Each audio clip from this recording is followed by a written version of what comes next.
step of dialectical materialism is the dictatorship of the enlightened Define class. dialectical materialism. Get the That fuck would out of be here, Marx's historical materialism Wasn't Marx, manifested. that was Hegel.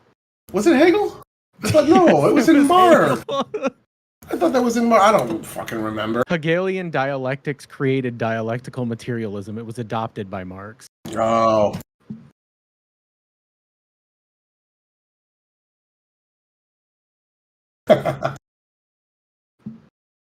Yeah, that's me, dude. That's me. I'm an angry, gun-toting, meat-eating, person. My whole personality is picking up heavy things and putting them back down where they originated from.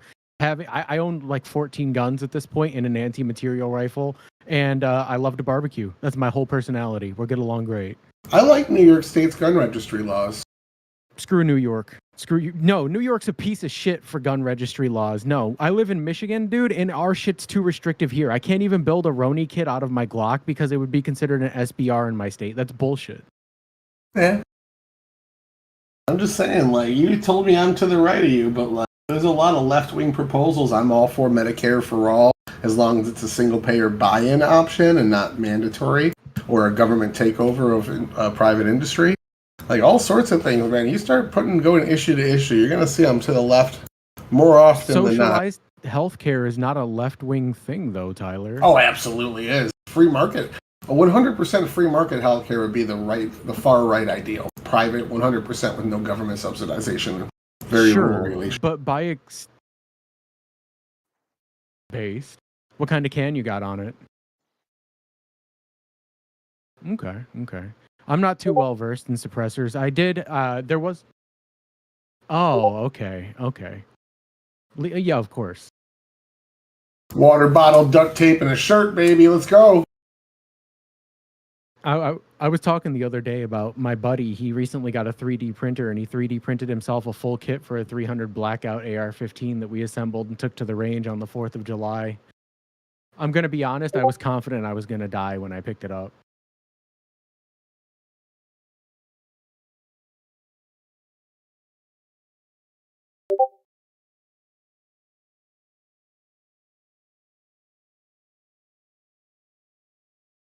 I endorse gun rights. I think the only thing that I'm a hypocrite on when it comes to gun rights is I personally don't believe people should be legally allowed to own anti-material rifles. I own one, obviously, so I'm a hypocrite on that, and I'm willing to say that. But anything else, I would say goes. No, it's older. It's a World War I vintage anti-material rifle that was designed for shooting down planes. It's a minty Eddystone.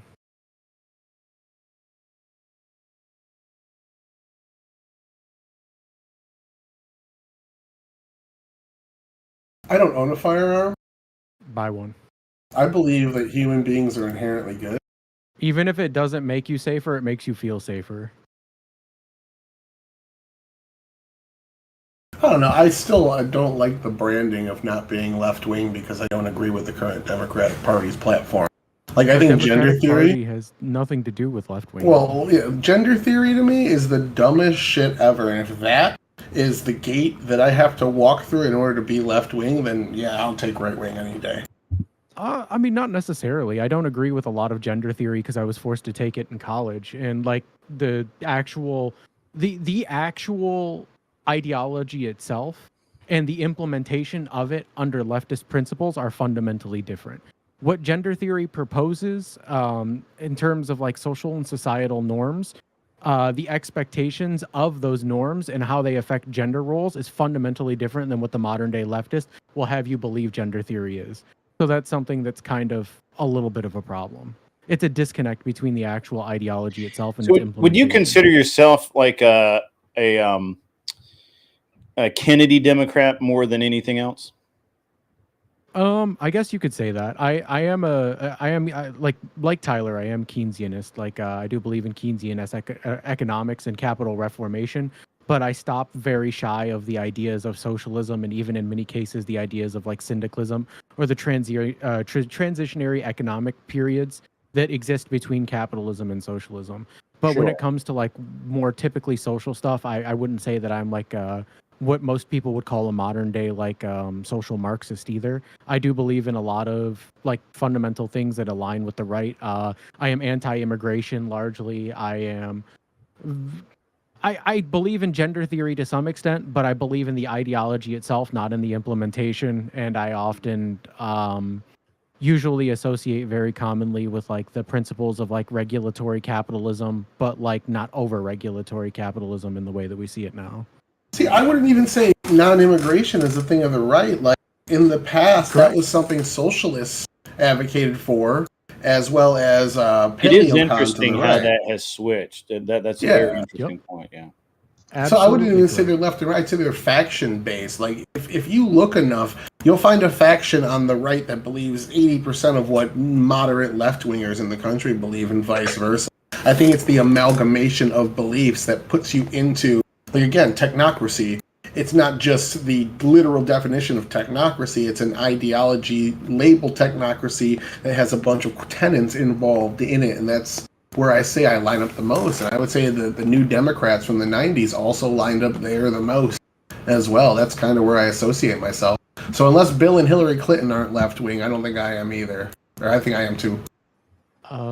I mean, it depends on who you ask, right? Because if you ask someone who is a more typically right-wing individual, libertarian, more conservative in their ideology, they would argue that like Bill and Hillary were someone on the left. But if you ask someone who is more progressive in their ideology, like your more typical progressive liberals or your socialist, communist, etc., they would say that they are not. So I guess it would just depend on where that question would fall. Yeah, that's a subjective take, though. so- I'm trying to do it based off of like an objective take.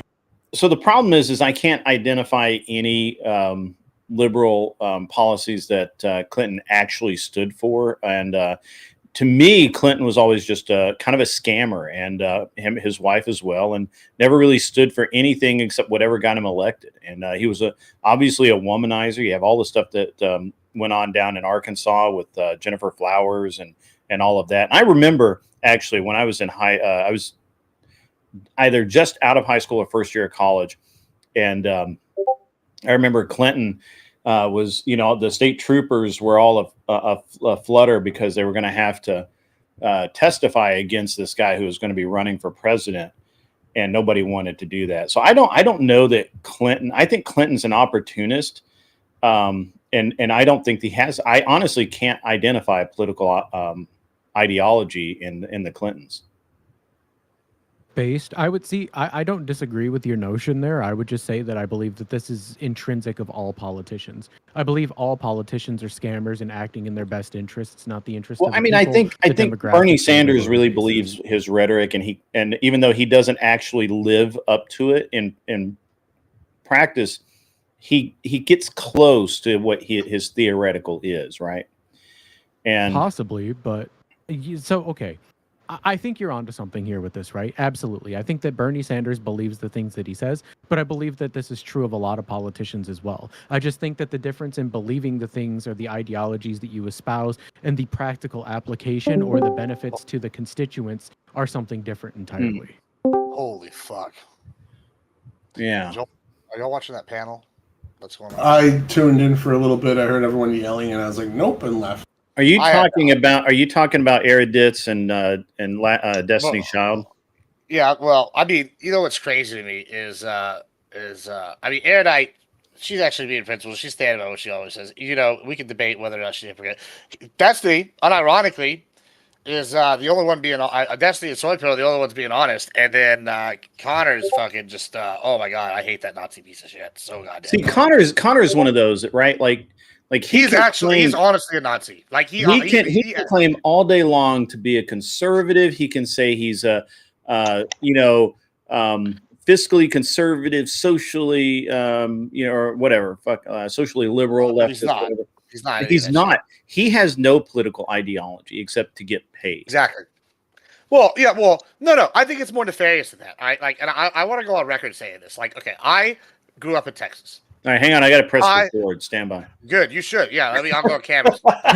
Everybody can see this. If you're going to go on record, I got to get I grew up in Texas. I know what a white supremacist looks like. I grew up in Tennessee. I watched when I was a youngster. I watched an actual KKK march. Yeah, I've seen the KKK. Bro, the KKK came and marched through our school. I know what they. I remember this shit. I know what they sound like. I know people that are KKK adjacent that Yeah. were in Washington when they had their little meeting, and then the same weekend that they had their meeting, they go, "Oh, we can't even say who was there because they were fucking. There were people that would have hurt us socially." Oh, well, if that doesn't sound like you have white supremacist backers, I don't know. But not only that. The man uses constant dog whistles. Then even today, when they brought my name up, he goes, "Oh, I stand on business. I want to end that man's bloodline." And then goes, "Because he's white."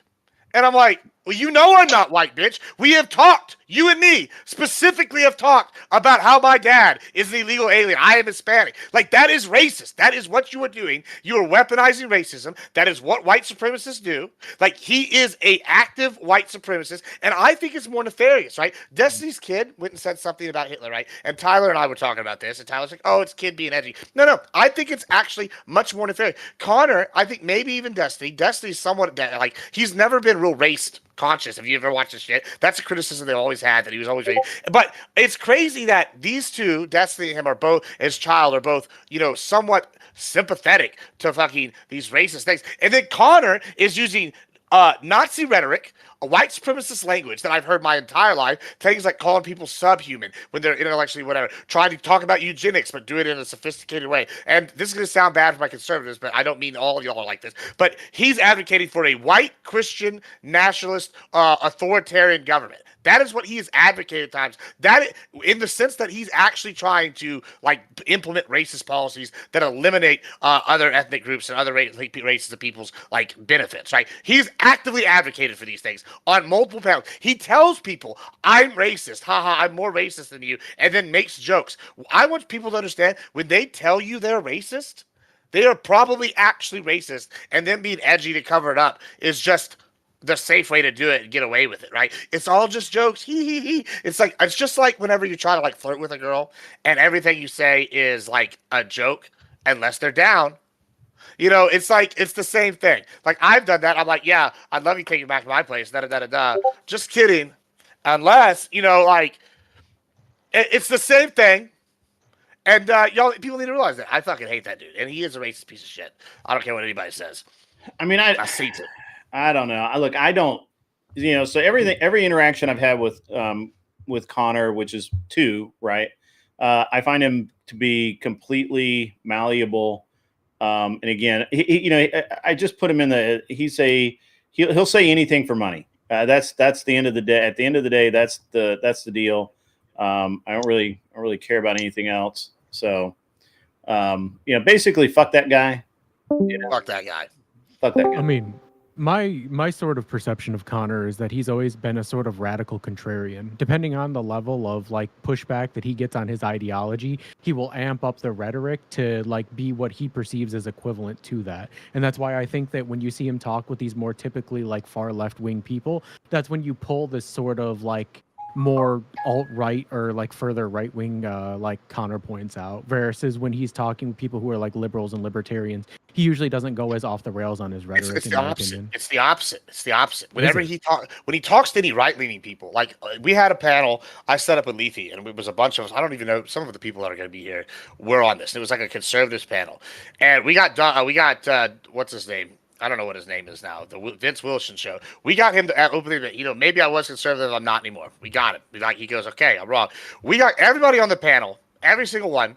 Rob and I, we're both in the conservative side. We don't agree on a lot of policy, right? Surprise, surprise. But he goes, yeah, that guy's not conservative. And then Grid and I, that guy's not conservative. This guy, that guy's not conservative. And everybody points at Connor, right? And Connor goes extreme. And then he basically goes, when you put him next to an actual conservative, you see the snake oil that he is, because it's this guy's not any version of conservative, right? And so the minute that he's exposed, what's he revert back to? He reverts back to his racism, because he thinks racism equates to being conservative, because he's actually a white supremacist Nazi piece of shit. And that's really the bottom line. So he does that to be oh, I'm more conservative than you. Look at this, you subhuman, moronic piece of shit. Or, oh yeah, you just like the brown people because your dad's illegal, kind of shit. This is what he does, and he does that every time. When he's going with his liberals, he can be a moderate Republican. and then or like be the like centrist. He could play the Tyler role here, where he's like a neo-lib, and then they'll be like, "Look at this evil Republican. He wants all these terrible things," and they're like his token Republican, and he convinces all these people he's not racist because he makes these jokes. And he's like, "Oh yeah, haha," and like people that are allies, like on the left, think they can get away with jokes because they're the ones defending these people's rights, and they like equate that to Connor. Like, oh, Connor's defending these people's rights, so he can make this edgy joke, get away with it. But what they don't realize is he actually believes this shit, and he's actively pushing for policy. And if you listen to him for more than 5 minutes and listen to any of his substantive like policy positions, they all revert back to he wants a white nationalist Christian authoritarian state. That's what he wants, and he advocates for it regularly. Well, cool. What's the other person's? Sadie? Was it Sadie? I haven't met her before either. Yeah, we'll Hi, be starting can in you like hear 8 me? minutes or so. I can't figure out how to make my camera work. I don't know why it suddenly took a I shit got on you. me. So what you do is you turn it off in your OBS or Streamlabs, and then you turn it on in here, and you window capture this window, and you pop this window out, and you window capture that. What? Okay, so are you using OBS or Streamlabs? OBS or No, I Streamlabs? don't have. I literally just can't turn it on right here in Discord. I don't have OBS or anything open. Oh, well then, no idea. Like what? It's right when I turn it on, it just like gives this weird right. Oh, Black screen. you go into your settings, and for Discord, go down and find the settings and go up, and then video, voice and video, I think is or sound and video, and then Yeah, it's make sure your actual camera is selected. Also, you might need to check. I don't know what camera you're using, but you may need to check and see what mode it's in. Yeah, I'm gonna move everybody that's gonna be on the panel to this room so y'all can figure out tech stuff real quick. All right, cool.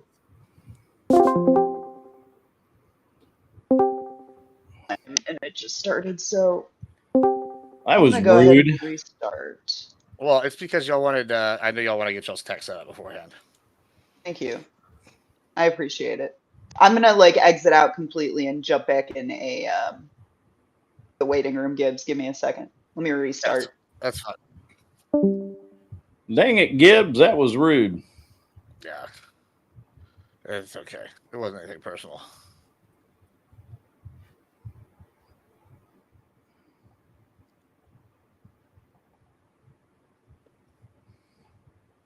Bro, that fucking meme earlier, Tommy posted. Which one? Bro, he deleted the meme. That's fucking hilarious. He posted that meme of like MAGA storming the beaches. He's like, and they're like, because we're like bombing another person. I'm like, You missed out last night, Gibbsy. I had Tim Hale, criminally funny J6er versus Ryan, whatever the fuck his name is from. I watched some of it. Remember, I was. You watched some of it, dude. It was hilarious. We like every single point that Ryan was like pulling up. It was like, Tim Hale had like, no, that's not what happened. Here's the documentation. Go look for yourself. Or no, that's what the press said. Like, 2 days after it happened, that's not what the court found. That's not, that's not real. Literally just calling this dude out left and right. Are y'all live, by the way? It was funny. I am, and Rob's in the room. Okay, I'll move then. Did I post switch links, Gibbs? You want to post one? Say I'm trying to get affiliate in my affiliate room. Oh, right. I don't know how to do that. Okay, I'll help you out after this panel. It'll take 5 minutes. And then I'm going to send you a stream together invite on here. In fact, you know what? I'm just gonna do it the easier way. Make sure you have you're using Mozilla or like Chrome or something, and then open this link I'm about to DM you. Where are you putting it? I'm gonna put it in the group chat. Oh, okay. Yeah, got it. Stream together. All right. Invite. Opened. Join.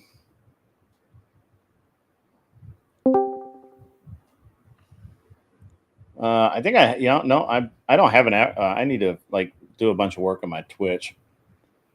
Radical Coder, thank you, Stephen Akari. That's who he is. Yeah. And then in that thing you just joined, click Start Sharing Chat. Sorry. And then mute in that thing that just opened up. There's gonna be a window that opened up with the stream together. You're gonna mute your mic and mute the sound. Yeah, it's and muted. then and then you're gonna put stream shared chat enabled. Hold on. All right, so I've got it muted. I got video off. And it'll be on your sound right-hand muted. side. Yeah, and there's going to be a thing that says Manage. Click that. Make the tab wide enough, and there'll be a button above it that says Share Chat. You want to turn that on. Manage. It's not chat. Okay. Manage. Just like this. Leave shared chat on. Yeah, that's what I want. Share Chat enabled. Right.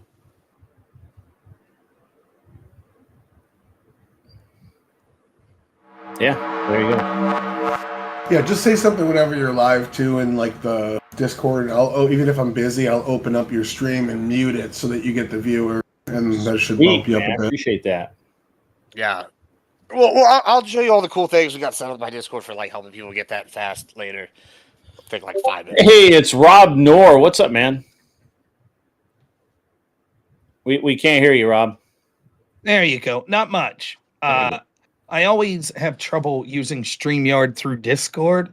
Like on my end, for my audience, I'm going to sound 10 times quieter than all of you guys, and I don't know how to fix that, but it's all right. Well,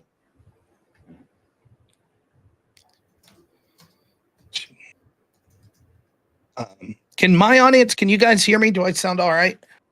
If you join it, your computer might be setting a sound priority to it. If you make sure you mute it all, and that way your computer knows to ignore it. Yeah, I think you're probably right, and I've monkeyed with that before. By the way, I think this is the first time I've ever seen you, Average Debate Enjoyer, not just an avatar. So nice to see you face to face, or digitally face to face. I had a setup, but when the fiance moved in, we moved things around, and now my back's a wall. I get married in 9 days.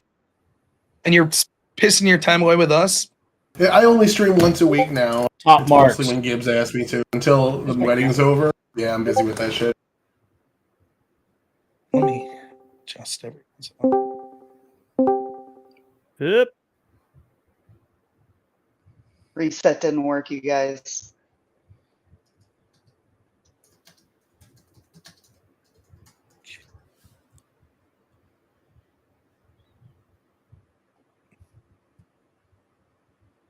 All right. Well, congrats on getting married, man. That's amazing. Good luck to you. Who got married? I'm getting married in 9 days. This might be my last stream as a bachelor. Well, Heck yeah. no, brother. you're going to come debate tomorrow night, right? I'm gonna try, man. After the wedding, I'll be freed up again. Good. That's what So wait a everybody minute, says. you're It already- never happens that way.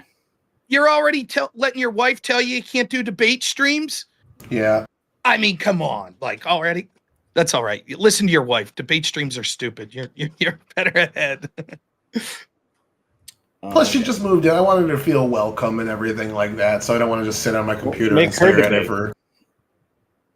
I feel Jeb like Tan. you're pretty chill, so like you might be able to get away with it more than me. Because like if I had a significant other in the house with me during a debate, there'd be problems. Because like at some point I'm probably screaming, I'm cursing a lot. Like you know what I mean? Like I'm gonna come out and they're gonna be like, "You were so angry," and I'm like, "They're fucking communists and feminists." It's just like some of my friends are feminists, and I'm be like, "Ah, fuck, another one gone. Get out, bitch." You know, it's funny you More say exciting- that. I have a shed completely separate from the house where I built the studio so that she doesn't hear me raging at all the injustice in the world. So, Chap, are you more excited? What's a bigger news story, the Trump Epstein stuff or TJ Watt getting re-signed? Oh, TJ Watt by far. Dude. I'm so happy right now. Like, I've been waiting. Yeah, I I love saw- TJ too. He's my favorite player, so I'm glad. I saw his Yep. deal was like record. People setting. still yeah. watch sports. No, I don't Oh, really yeah, watch baby. them. I just read about Yeah, it. bro. College football NCAA game came out I'm literally last like, Thursday, and I haven't played anything since. I'm counting days to training camp so I can watch training Yeah, camp. I That's cancel where I'm at panels. this I'm point. going to the maroon and white game for A&M. Like, yeah, bro, football is in, bro. I thought I figured that was just like a boomer thing. No. I didn't know. Nah, I didn't know. it's Like, a- you're watching it's the a- training camps. Oh why don't yeah. you let Is your it- listen? Yeah, why don't you let your Ooh. balls drop and let the testosterone and the latent testosterone feel the electricity through you as then you can really rage in these debates. Go watch a training camp and then yell at somebody. I don't know. afterwards.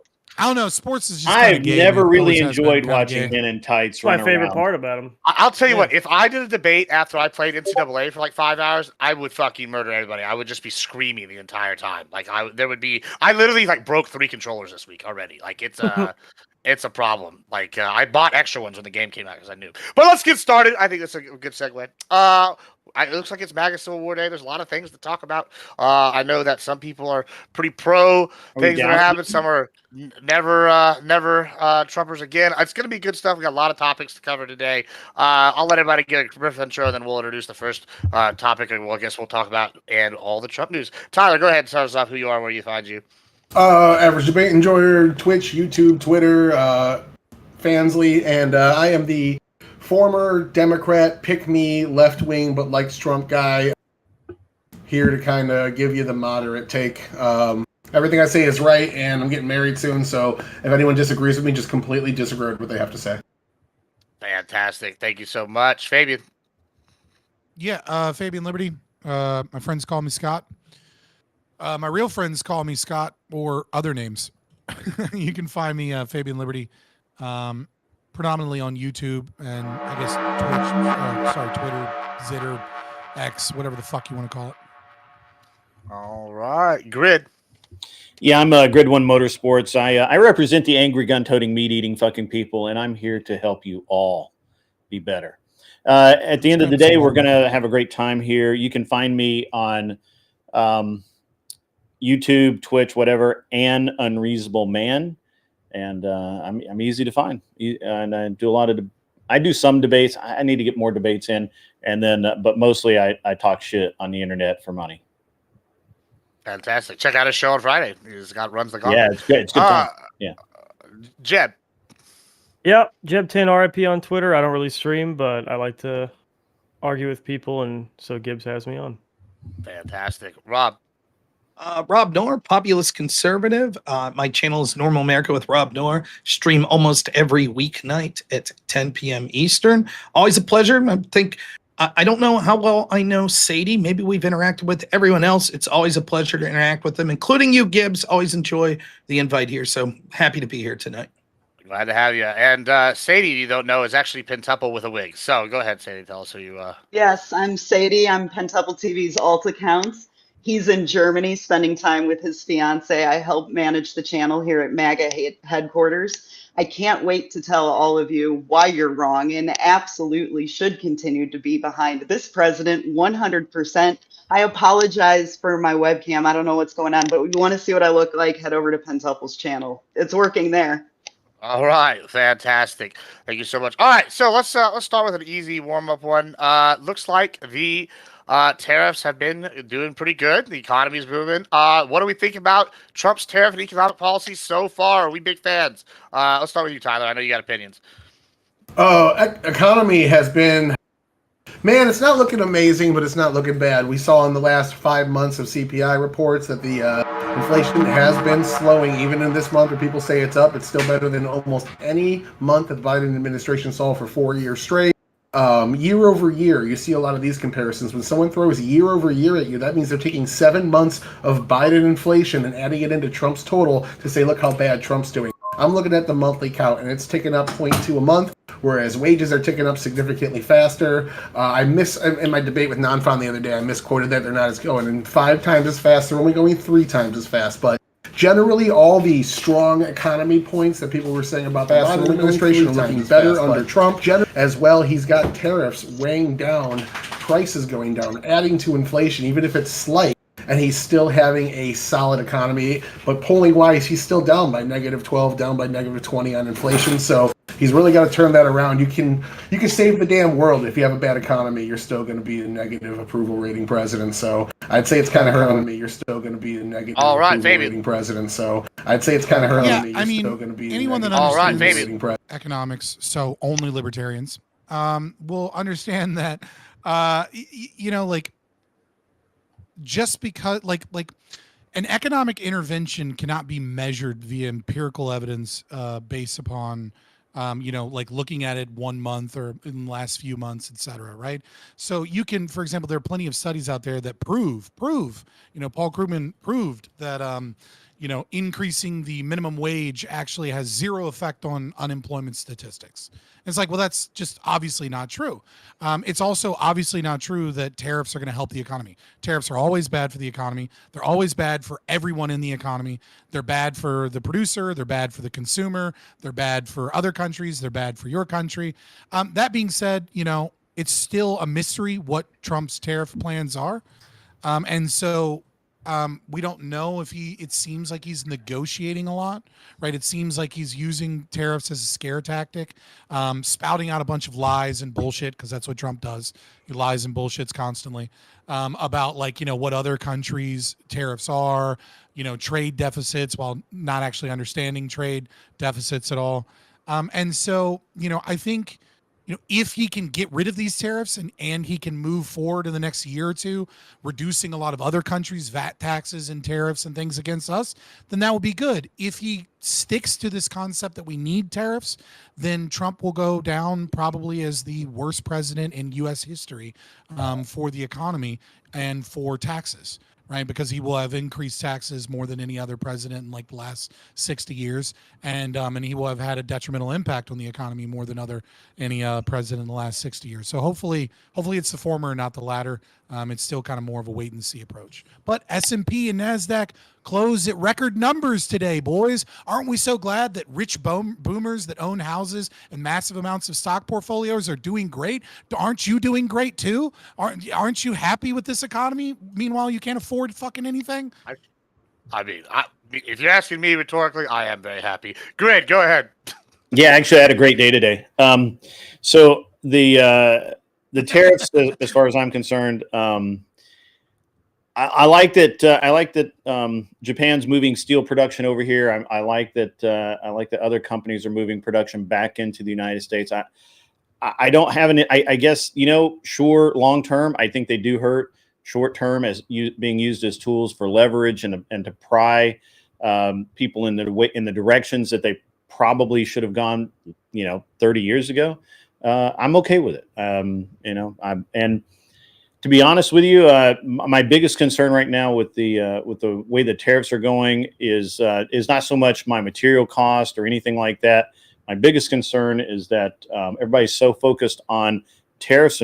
They're not nearly as concerned about interest rate, and interest rate is far more important than tariffs at this moment. And I really wish that we could get some actual people that actually cared about the normal Americans making money to understand why interest rates are very key and critical. It's interesting right now. It's an interesting time. I'm not super happy about all of it, but I'm not super sad either. So that's about it. All right, Jeff then.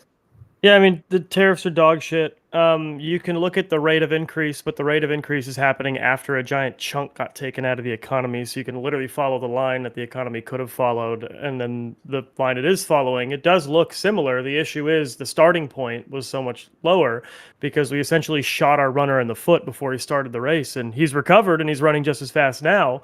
But we lost all that time from when we shot him in the foot. So unfortunately, the economy is lagging behind where it should have. You also have Trump causing higher costs and lower margins for businesses, which is creating and building up upward pressure on prices for when the tariffs drop. At the same time, he passed a bill that cut taxes and increased spending, which injects money into the economy, which is also an inflationary pressure. So basically, the moment that the finger comes off this rubber band, we're going to get one of the, in my opinion, one of the strongest inflationary snapbacks since the Biden administration. Once this tariff stuff is settled and the tariffs go away, you'll have a bunch of businesses looking to recoup on the losses they took during this period. And you're going to have a bunch of Americans that have lower taxes and a bunch of money that's just been injected into the economy ready to spend. And it's going to increase inflation, which is not going to allow the Fed to be able to reduce interest rates. So anybody who was looking to buy a home, the house market has officially started to flip, which is nice, but the interest rates aren't going to relent anytime soon because, again, Donald Trump is just perpetually playing this weird game of chicken, pulling the rubber band back further and further and further on inflationary pressures. And then the moment that these tariffs get released, that rubber band's going to snap. And we're going to have a problem with inflation. So that on top of, the myriad of other fuck ups, his lack of ability to bring guys like Thomas Massey, who are increasing in clout, as the days go on, into his coalition in a material way that actually changes his policy, I think it's accelerating MAGA fatigue. I think MAGA is dead by midterms, and hopefully we will have new leadership in the GOP ready to roll by 2028, but the midterms are going to be a fucking bloodbath. All right, Rob. So I see it different than Jeb Tan somewhat, but I'm somewhere in between on this. I think that my understanding of the tariff policy was that it was because we need a radical change in the direction that the United States is going. So currently, manufacturing is just dead in the water in the United States. Their base, blue collar workers in places like rural America, the Rust Belt, et cetera, have been struggling over and over again. The sort of policies that the traditional GOP and the Democrats have offered to outsource that labor, the United States has become an exporter in basically one thing, which is dollars being the world reserve currency. J.D. Vance seems to be on top of this and was giving a speech about 2 or 3 years ago where he was questioning this strategy. I think the tariff strategy is obviously a strategy that's designed to bring manufacturing back to the United States. However, there's a problem with that. I think Fabian and I have talked about this before. If it's a negotiating tactic, right, and if it does bring some manufacturing back, then it's not that bad. If these tariffs remain long-term, though, then I think it's bad.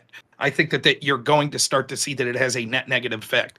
I applaud Trump for trying something radically different because I think the status quo was unsustainable for the bulk of sort of the middle class. Sure, it would be great for people in certain industries. It'd be great for the very wealthy that basically want open borders anyways and want sort of a one world system. But for the people that relied on sort of traditional ways to the middle class through manufacturing in this country, it was going to be a disaster, in addition to making us rely on perceived enemies like China for all sorts of our manufacturing needs. So if we wanted to change that, we needed some sort of radical change. My assumption was that you would see significant short-term pain. I thought that this would lead to unpredictability in the market, which would mean the markets were even worse. And it would lead to sort of inflationary pressures that we would already be seeing. I'm actually pleasantly surprised that in the status quo and in the short term, the pain has been far less. In fact, we just saw our first surplus, though I need to look into the details of that we've seen since maybe 2021. Wage growth is up.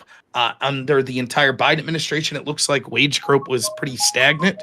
And there is potential hope for at least some things that we've cut, like some of these programs, USDID and stuff, that I think if we had any spine, not with Trump, but with people particularly in the Senate, that maybe we could get some serious Doge cuts that would end up having an effect and would be deflationary.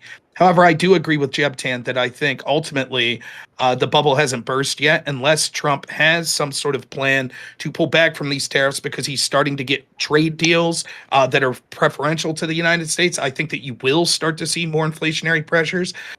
And, I'm skeptical of how this plays out long term because it was always sort of a game of chicken.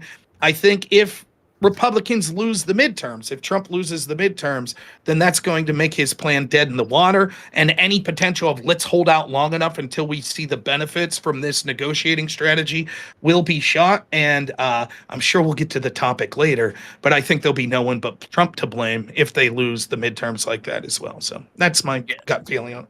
Yeah, don't worry, We're going to get through a couple of these lighter Trump debates, and then we'll let some people trickle in, and then we'll get to the good, spicy ones I know everybody's waiting for. I'm excited. All right, let's go to Sadie. Yeah, I think that I definitely agree that the tariff policy has proven to be successful, especially getting these countries to the table. We have $6 trillion that are invested in this company by foreign countries in tech and automotive, in semiconductors, energy and infrastructure. And these deals were not something that was discussed or even on the table in the last 4 years, actually, companies investing in America to produce jobs. I do think that there is some pain coming. There is a real problem in the housing market in the United States. In the last 6 months, mortgage delinquencies have gone up by 200%. And I don't know how many of you know this, but the COVID moratorium on mortgages is still in effect in certain cases until 2025. So that means we've had people for 5 years in this country not paying their mortgages. Now, luckily, this is exactly how I was able to enter the housing market as a homeowner in 2008. I don't necessarily think it's a bad thing for houses that are listed at $600,000 to actually sell for what they're worth at $250,000. I do think that there's going to be other outside factors such as deportation, such as housing market deflation, that's going to balance out what we're doing with the tariff.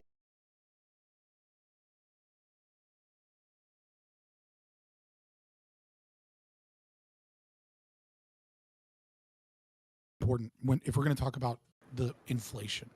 And it's something that I think you kind of normally only hear from communists, unfortunately, because it's one of the few things communists are correctly identify, which is we are capable of exporting our inflation, right? And the reason we are capable of exporting our inflation is because the US dollar is not backed by gold. The US dollar is backed by a deal with Saudi Arabia that has been, that technically ended in 2024, but still is occurring, which is that if you want to buy, sell, trade oil in OPEC, then you need to use USD. You need to use the US dollar. And so, if you want to understand when people are like, oh, we fight wars in the Middle East for oil, we don't fight wars for oil. We fight wars to ensure that all oil in the world is sold in the United States dollar. And so long as this is maintained, right, so long as our government remains captured in part by Israel, so long as our government remains captured in part by Saudi Arabia and their interests, so long as we continue bombing countries that balk against us, like Iraq when they wanted to sell oil in Europe, or Syria when they wanted to do pipelines and natural gas pipelines, or Iran when they wanted to make nuclear weapons slash selling oil to China in yuan, so long as we continue bombing countries over there, even if the tariffs cause a large amount of inflation over here, it will inflate the euro. It will inflate the yuan. It will inflate other currencies throughout the world, because in order to trade in oil, they have to have something like $2.9 trillion are out there just ready to buy oil. And, that is such an important part of the production of basically everything in the world, that it increases the prices of all manufacturing worldwide. So I don't know that it necessarily applies to Trump's tariff policy, but when we're trying to understand the market and we're trying to understand why all of these inflationary things are occurring, but we're not seeing a ton of inflation, it's because we're causing inflation worldwide. And so you get more income inequality, you get more money moved to the wealthy, you get more, you get higher stocks, and the poor keep getting fucked. But when you look at the actual currency and what it can buy, sometimes those are depressed in some fact, because we can export it to the rest of the world. Let me expand this a little bit, and I'll include what I was going to make the second kind of topic of this. We can include foreign policy in this with as well, right? So I almost see the tariffs, whenever we're talking about this, is not just an economics leverage, right? I see them being used as a political tool to accomplish goals, right? I'm sure Tyler can jump on me after this, and I think that in some regards they're being very successful in accomplishing that. And now this is, I guess, where a lot of people are going to be kind of maybe not MAGA, maybe pro-MAGA in this portion right here, is I see everything he's done with Iran and Israel, all this, as an extension of what the policy he's ran on with the tariffs and the making America number one, securing the freedom, destabilizing your enemies, fighting this axis over here while maybe keeping us out of a direct, intense conflict. And maybe some others will have disagree with that thing. I see all these as an extension of the same thing, and the tariffs are an economic and political tool. I think that's something that he's doing quite well, in my opinion. But I mean, Tyler, what are your thoughts now? I want to piggyback off what Rob was saying about manufacturing and take it a step further to national security and the other promise Trump made as early as 2022, which is decoupling our economy from China, which is a very big thing for national security.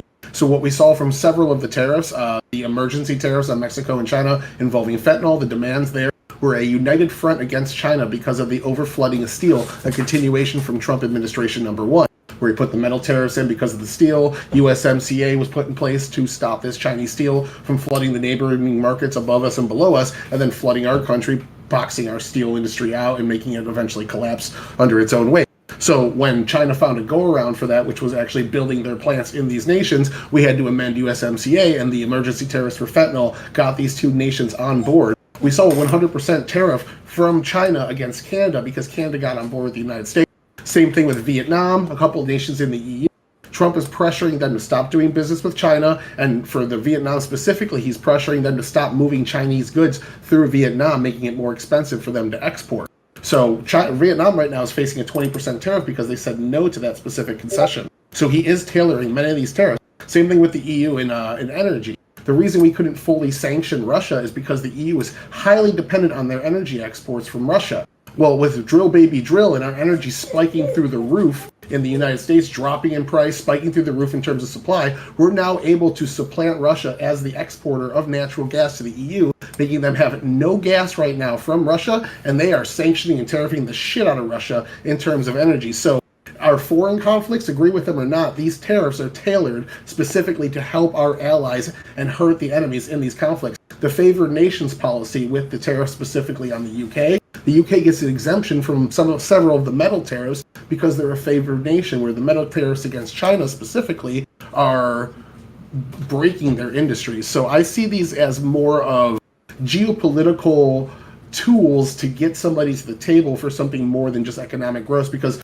everyone said it. These tariffs stay in place long term, they are going to hurt us, which is absolutely true. I think it's more of a, I'm going to put these tariffs in place because it's going to hurt you more than us, making you come to the table, and we're going to get concessions out of you to get some real change. And that's kind of what I've been seeing. But let me ask, But like, what's your point though?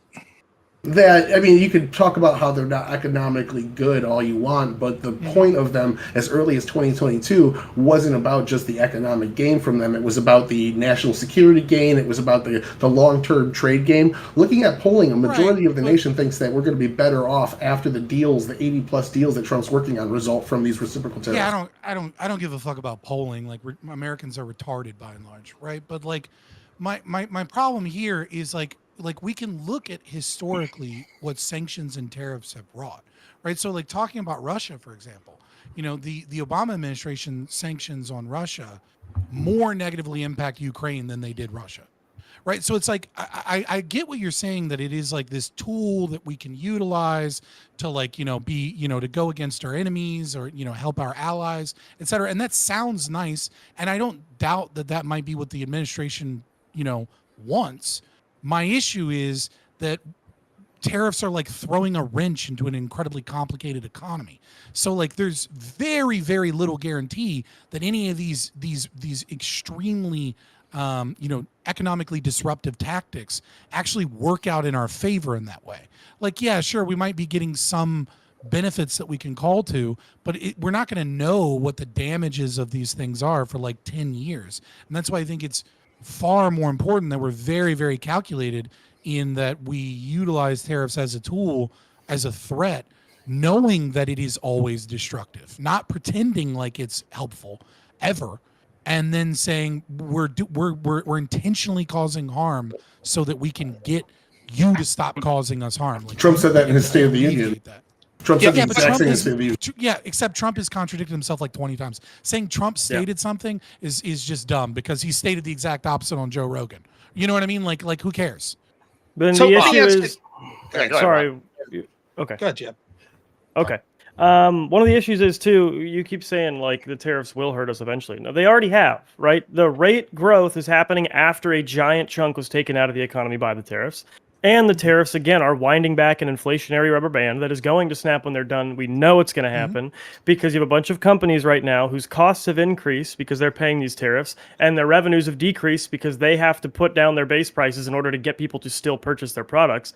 So they're going to be increasing their base prices once these tariffs go, because one, the U.S. market tolerance for prices has increased because of the tariffs.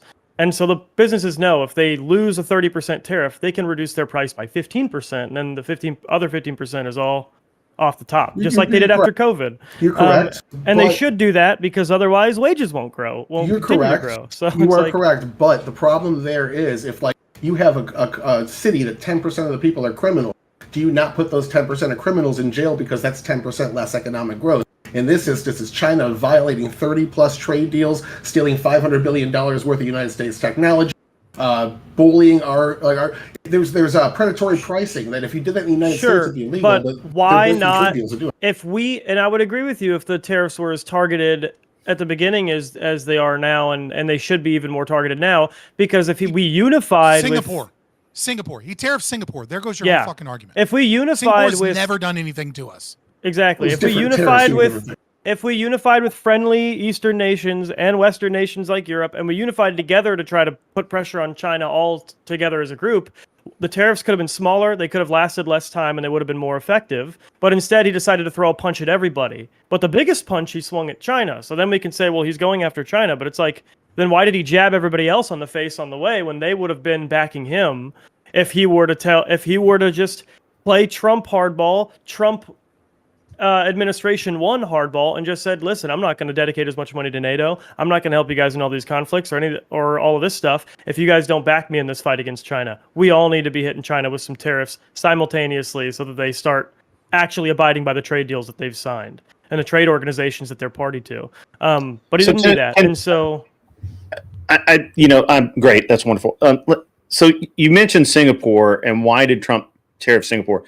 Can you tell me, how much was Singapore tariffing us? Singapore had no tariffs as far as I'm aware. Are you sure? Now, there might be.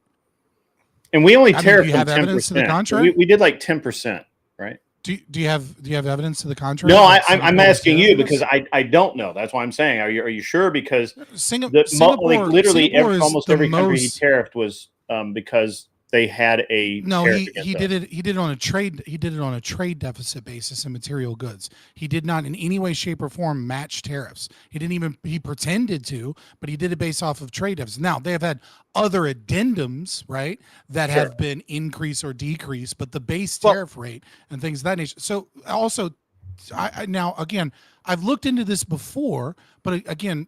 Yeah. Forgive me if there was something that I was missing, because I'm not I'm an just expert asking. on I'm not like coming at Singapore's you, Scott. economy. I'm just curious But- about it because Well, I hadn't. I watched their government, rail against the fact. Sure. Well, I mean, all the Singapore is governments rail. wild.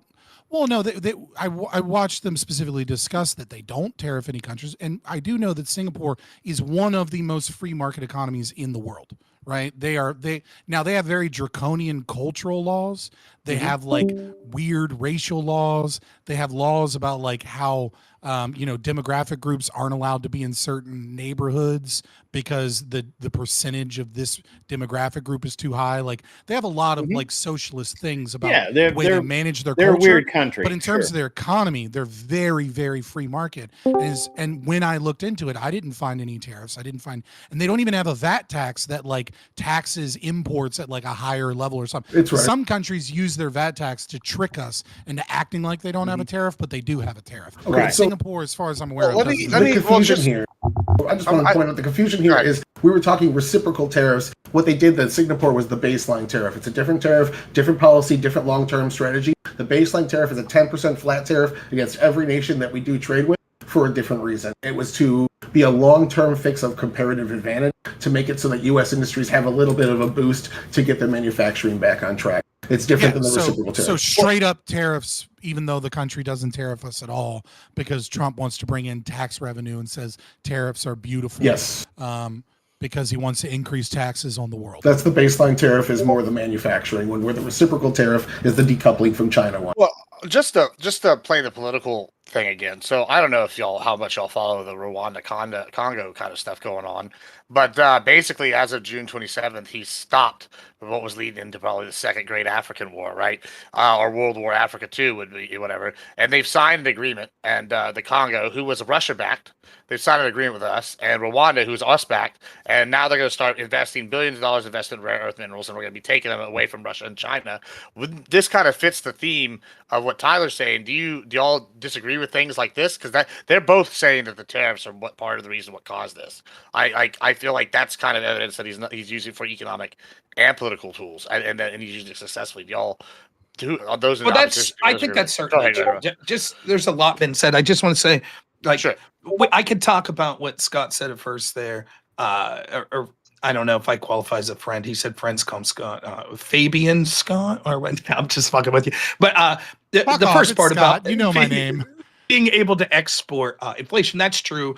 But it's still that big inflation still negatively, disproportionately affects the poor and working class in this country more than it will the upper class.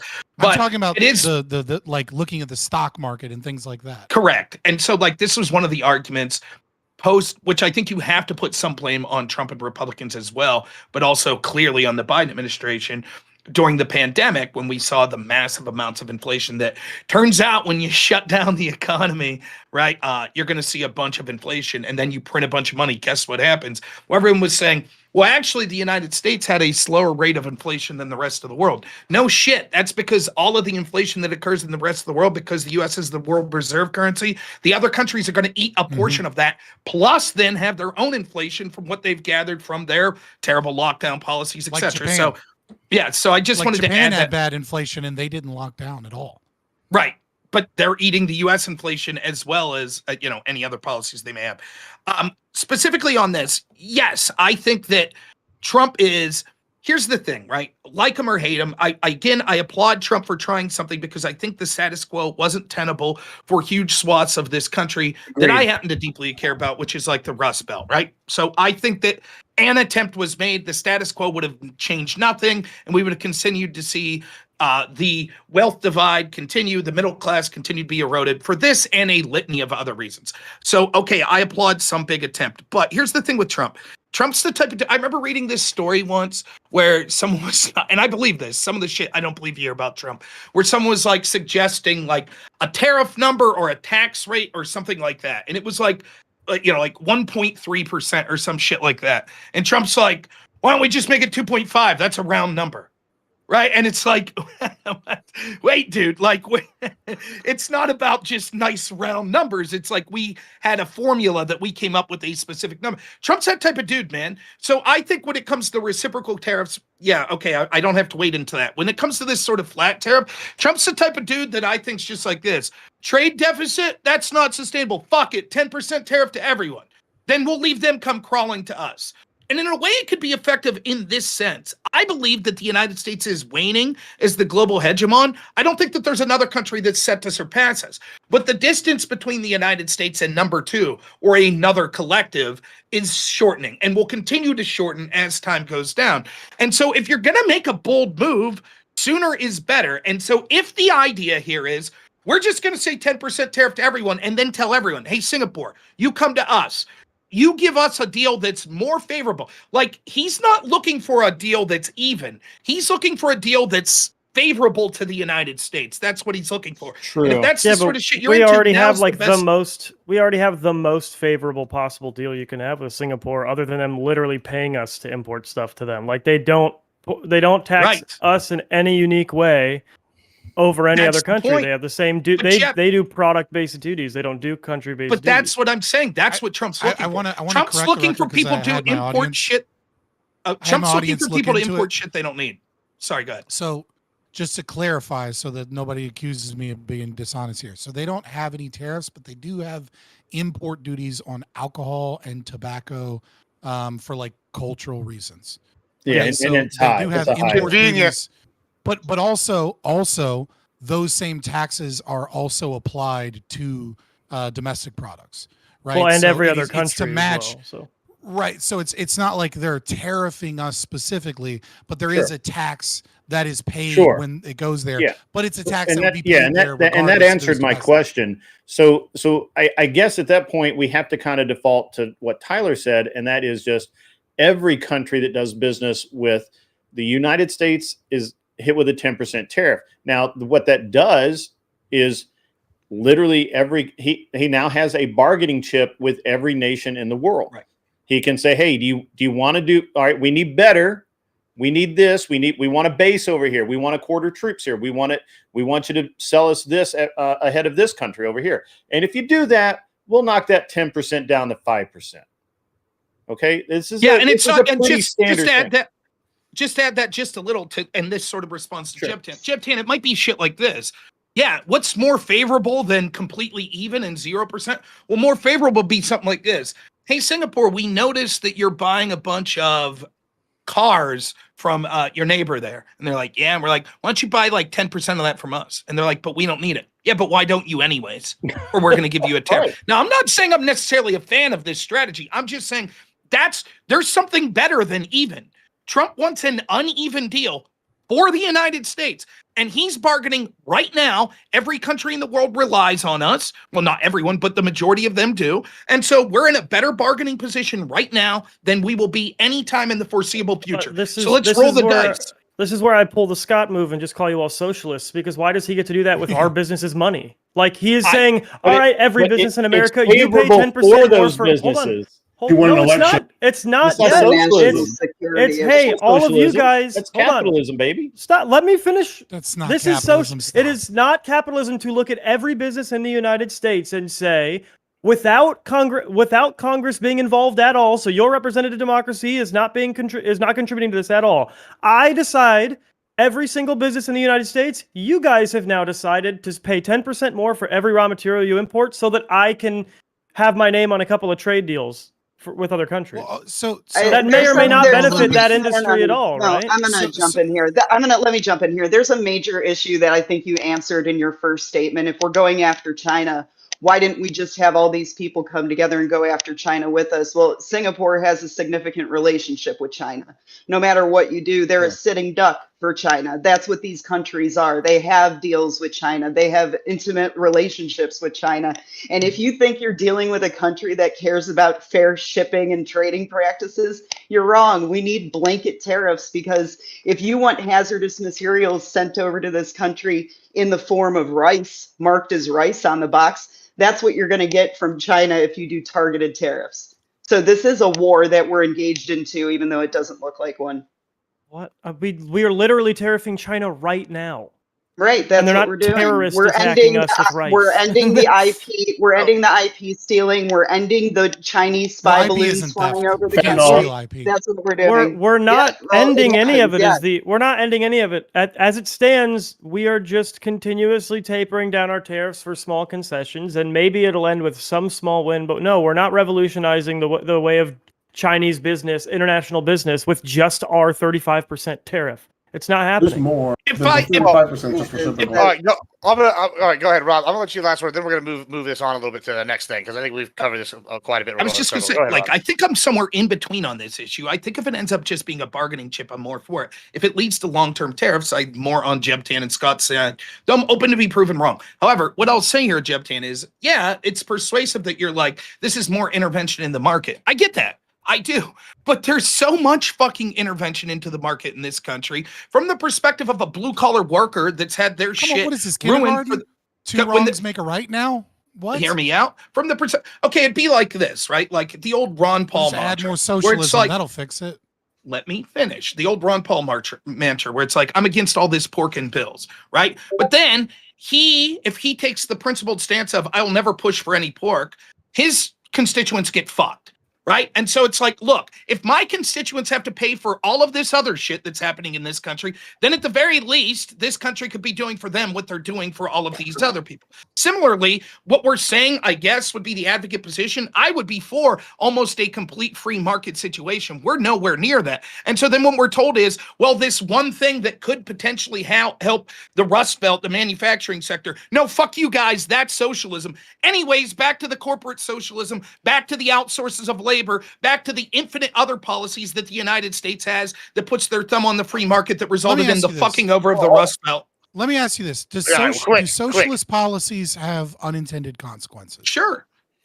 Okay, so how is it that you're going to balance socialism by adding more socialism that has more unintended consequences? How is that helping anybody? I will respond thusly. It's bad form, but I'll ask a question. If a country tariff us at 100%, would it be advantageous for us to be reciprocal or to do nothing because that's socialism? Well, no, I don't think it's socialism if a country tariffs us at 100% to tariff them back in a reciprocal 100%. I'll make Jebtan's argument. Why should the government unilaterally be able to tell our producers they have to pay 100% more for importing raw goods? I mean, because same argument, right, Jebtan? It's very simple. It's very simple, because the United States has taken over a monopoly of on the control of and the protection of our products coming in and going out overseas, both in forms of the U.S. Navy as well as in trade agreements with other countries. And so long as the U.S. government exists, it is their duty as guardians of that monopoly that they have taken over to attempt to lessen that impact and lessen that aggression to the best of their ability. And if tariffs are a tool in forcing those tariffs to come down, that's fine. But if they're Donald Trump's supposed plan, not plan, we don't fucking know because he lies constantly because he's a piece of shit and can't tell us what the fuck the deal is. If the plan is we actually kind of like adding socialism and tariffs are so great and wonderful, but also secretly we're supposed to trust the plan, then I have a problem with that. If it was, hey, we're doing reciprocal tariffs until you fucking stop this shit, and then they calculated reciprocal tariffs and then they were going in for free trade deals, that is an entirely different process than just tariffing random fucking countries or even tariffing islands that don't have people that even live on them. You know what I mean? Like, it's a retarded and fucking also, policy. we have a permission structure too. My two issues is one, the one Scott is talking about, where it's just like reciprocal tariffs are fundamentally different than just baseline, these might turn into something good tariffs. And two, we have a permission structure where you can sort of indirectly get permission from those businesses, and it's Congress. Go to Congress. Get congressional approval. I would just like 10 seconds. What you guys just advocated for is still different forms of socialism. It's still government intervention. You're just saying it's justified government intervention. For example, if a country it's the same rationale. It's the same rationale. Explain all of this. How it you explain. Socialism. Let me deeply explain to you why that's incorrect. That would only make sense and not be a form of government intervention that's unfairly targeting U.S. businesses, making them pay more. If it was exactly the same businesses that are being negatively affected by the foreign tariffs as would be by the domestic tariffs. So, for example, if China has 100% tariff on our automobiles, and so therefore we decide to put 100% tariff on everything that comes, including raw metals that comes from China, a chip maker in the United States, now who wasn't affected by China's tariffs necessarily, will now be affected by the U.S. reciprocal tariffs. So from their perspective, it's still government intervention. The criticism you all are making is fine if it's, look, we have a problem with the way Trump's implying tariffs, but the idea of reciprocal tariffs are something that's more palatable. But that's not what you said. You said any rationale for tariffs is socialism because it's the government forcing companies to pay that's not what more. I said. No, you're strawmanning. There's no limiting principle. I'm going to correct this. No, I'm going to correct this. You're calling me a socialist and you're strawmanning my position. My position is very clear, which is that the government has stolen the right from American people to be able to protect its private property in international waters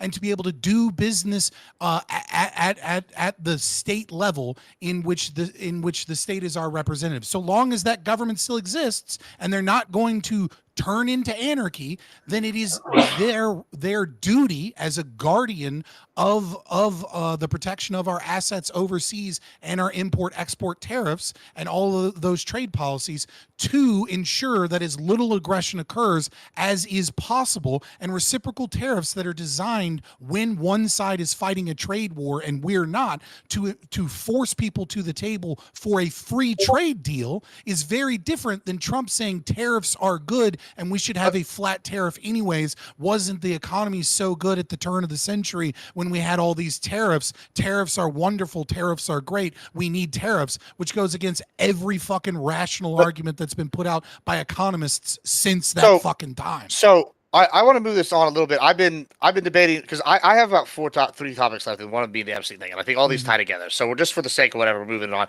And y'all, I was going to do one topic next, but we're going to do this topic first now because y'all brought up the Trump lies thing several times, right? And I think that this is important, and I'm mainly because I've seen Rob post about this several times, and he can paraphrase his position better than me in a second. But I, as a Texan rancher, and I feel like as a moderator, it's best to just get this out and like your bias out. I'm very pleased with the current border situation and the immigration policies, except as a rancher, I'm fucking pissed about, oh, we might do this. Actually, it's something you've advocated for, and the invitation system with the agriculture workers allowing these people to stay, and the hotel people basically doing the invitation system for them. Well, I want them all gone. I want to level the playing field. Let's get it done. And I feel like I've been lied to and misled because now this is a dramatic step back by the Trump administration. I'll let Rob, you go ahead. I know you also mentioned that you felt lied to about this issue, and then we can just open it up from there. Go ahead. So we talked about this the last time I was on the panel. I know me and Scott went back and forth on this. First, I find it to be a defensible position that we should allow immigrants in here, even illegals, that are doing things that are net beneficial to the United States. So if the argument is, look, these particular farms have these particular workers that, you know, Americans wouldn't particularly want to do, and it's beneficial. They're not taking benefit. Yeah, they're putting much more into the economy and adding much more to our country than they're taking out. Obviously, I put the caveat of you don't want them to be criminals. You want them to culturally fit in. Like, we don't want a bunch of people, you know, defecating in the streets or some shit like that. But that's a defensible position. However, I tend to go the other way because I think that the exception is proven to be the rule. And as soon as we say, okay, you allow some of this, what happens is we have tens of millions of people that flood the border because the goodwill is always used to be able to say, we need to have more, and there's no limiting principle that's ever put on it. However, the big argument I have here is this is anathema to what Trump's policy was. Trump said that we needed to do the big beautiful bill, which raised the debt limit. And we were told, listen, people like me that are fiscally conservative were like, listen, man, what the fuck's up with this? We don't like this. And the argument we were sold to, and like Thomas Massey, how they're selling it to him is, yeah, but we need all of these mass deportations. We need them, right? So we need to massively increase the budget. And then like 2 days after signing the big beautiful bill, Trump gives a speech where he's like, not that we may deport too many bad people or too many people that are good. He said, we already are. We've already deported good people. These farmers are coming to me saying we're deporting good people. So he immediately sends the signal as soon as the big beautiful bill is passed to backtrack on the promise of mass deportations, which raises the question, why the hell did we spend all the money?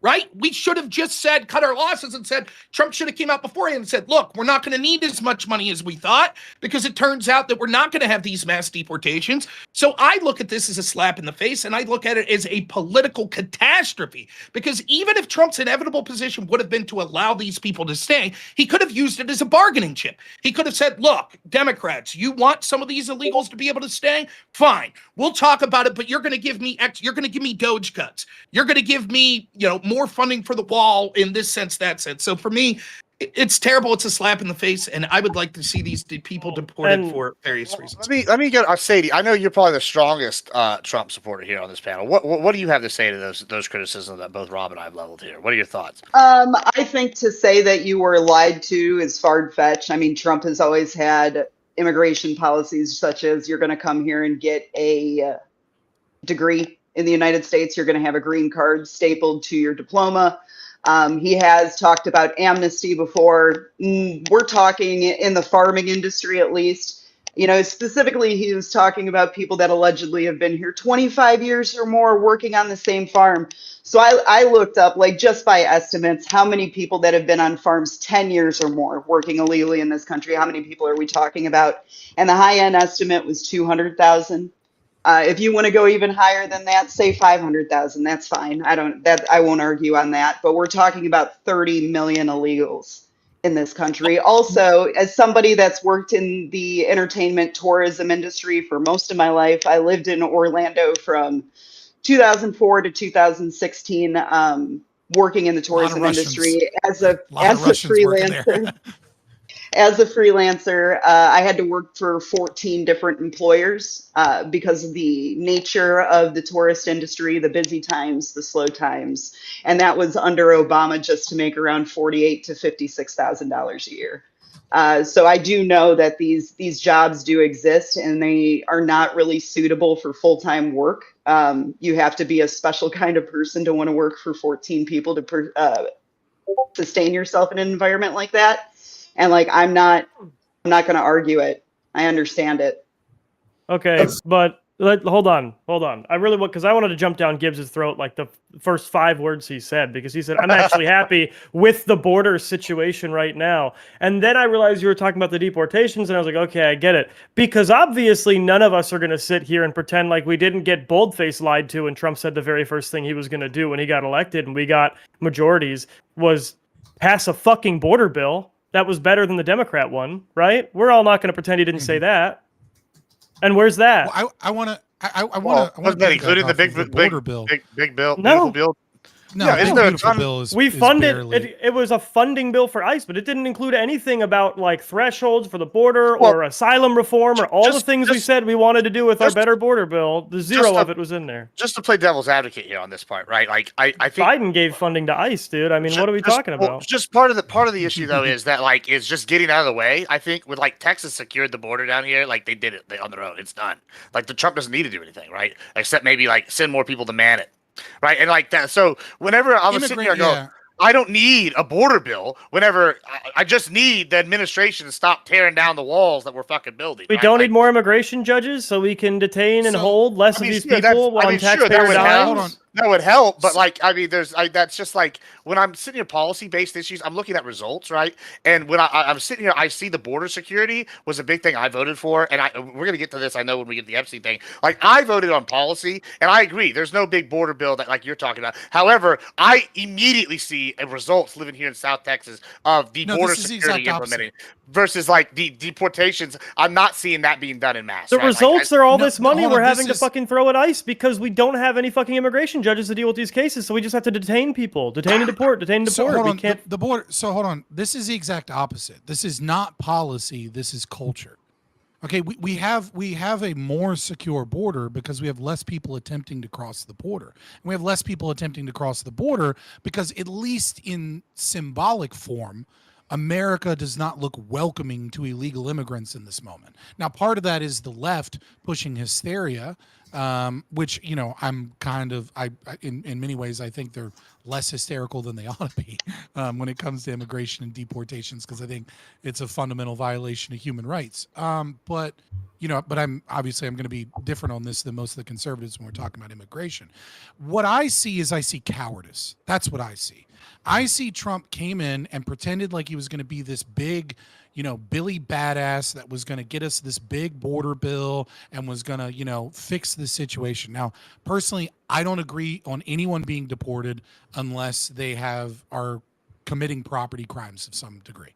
Now, if you are, I do think that there should be potentially deportations on the table for people that are working with coyotes, which may or may not be their fault per se, right? Because people are certainly, trafficked in a lot of ways and end up becoming unsuspectingly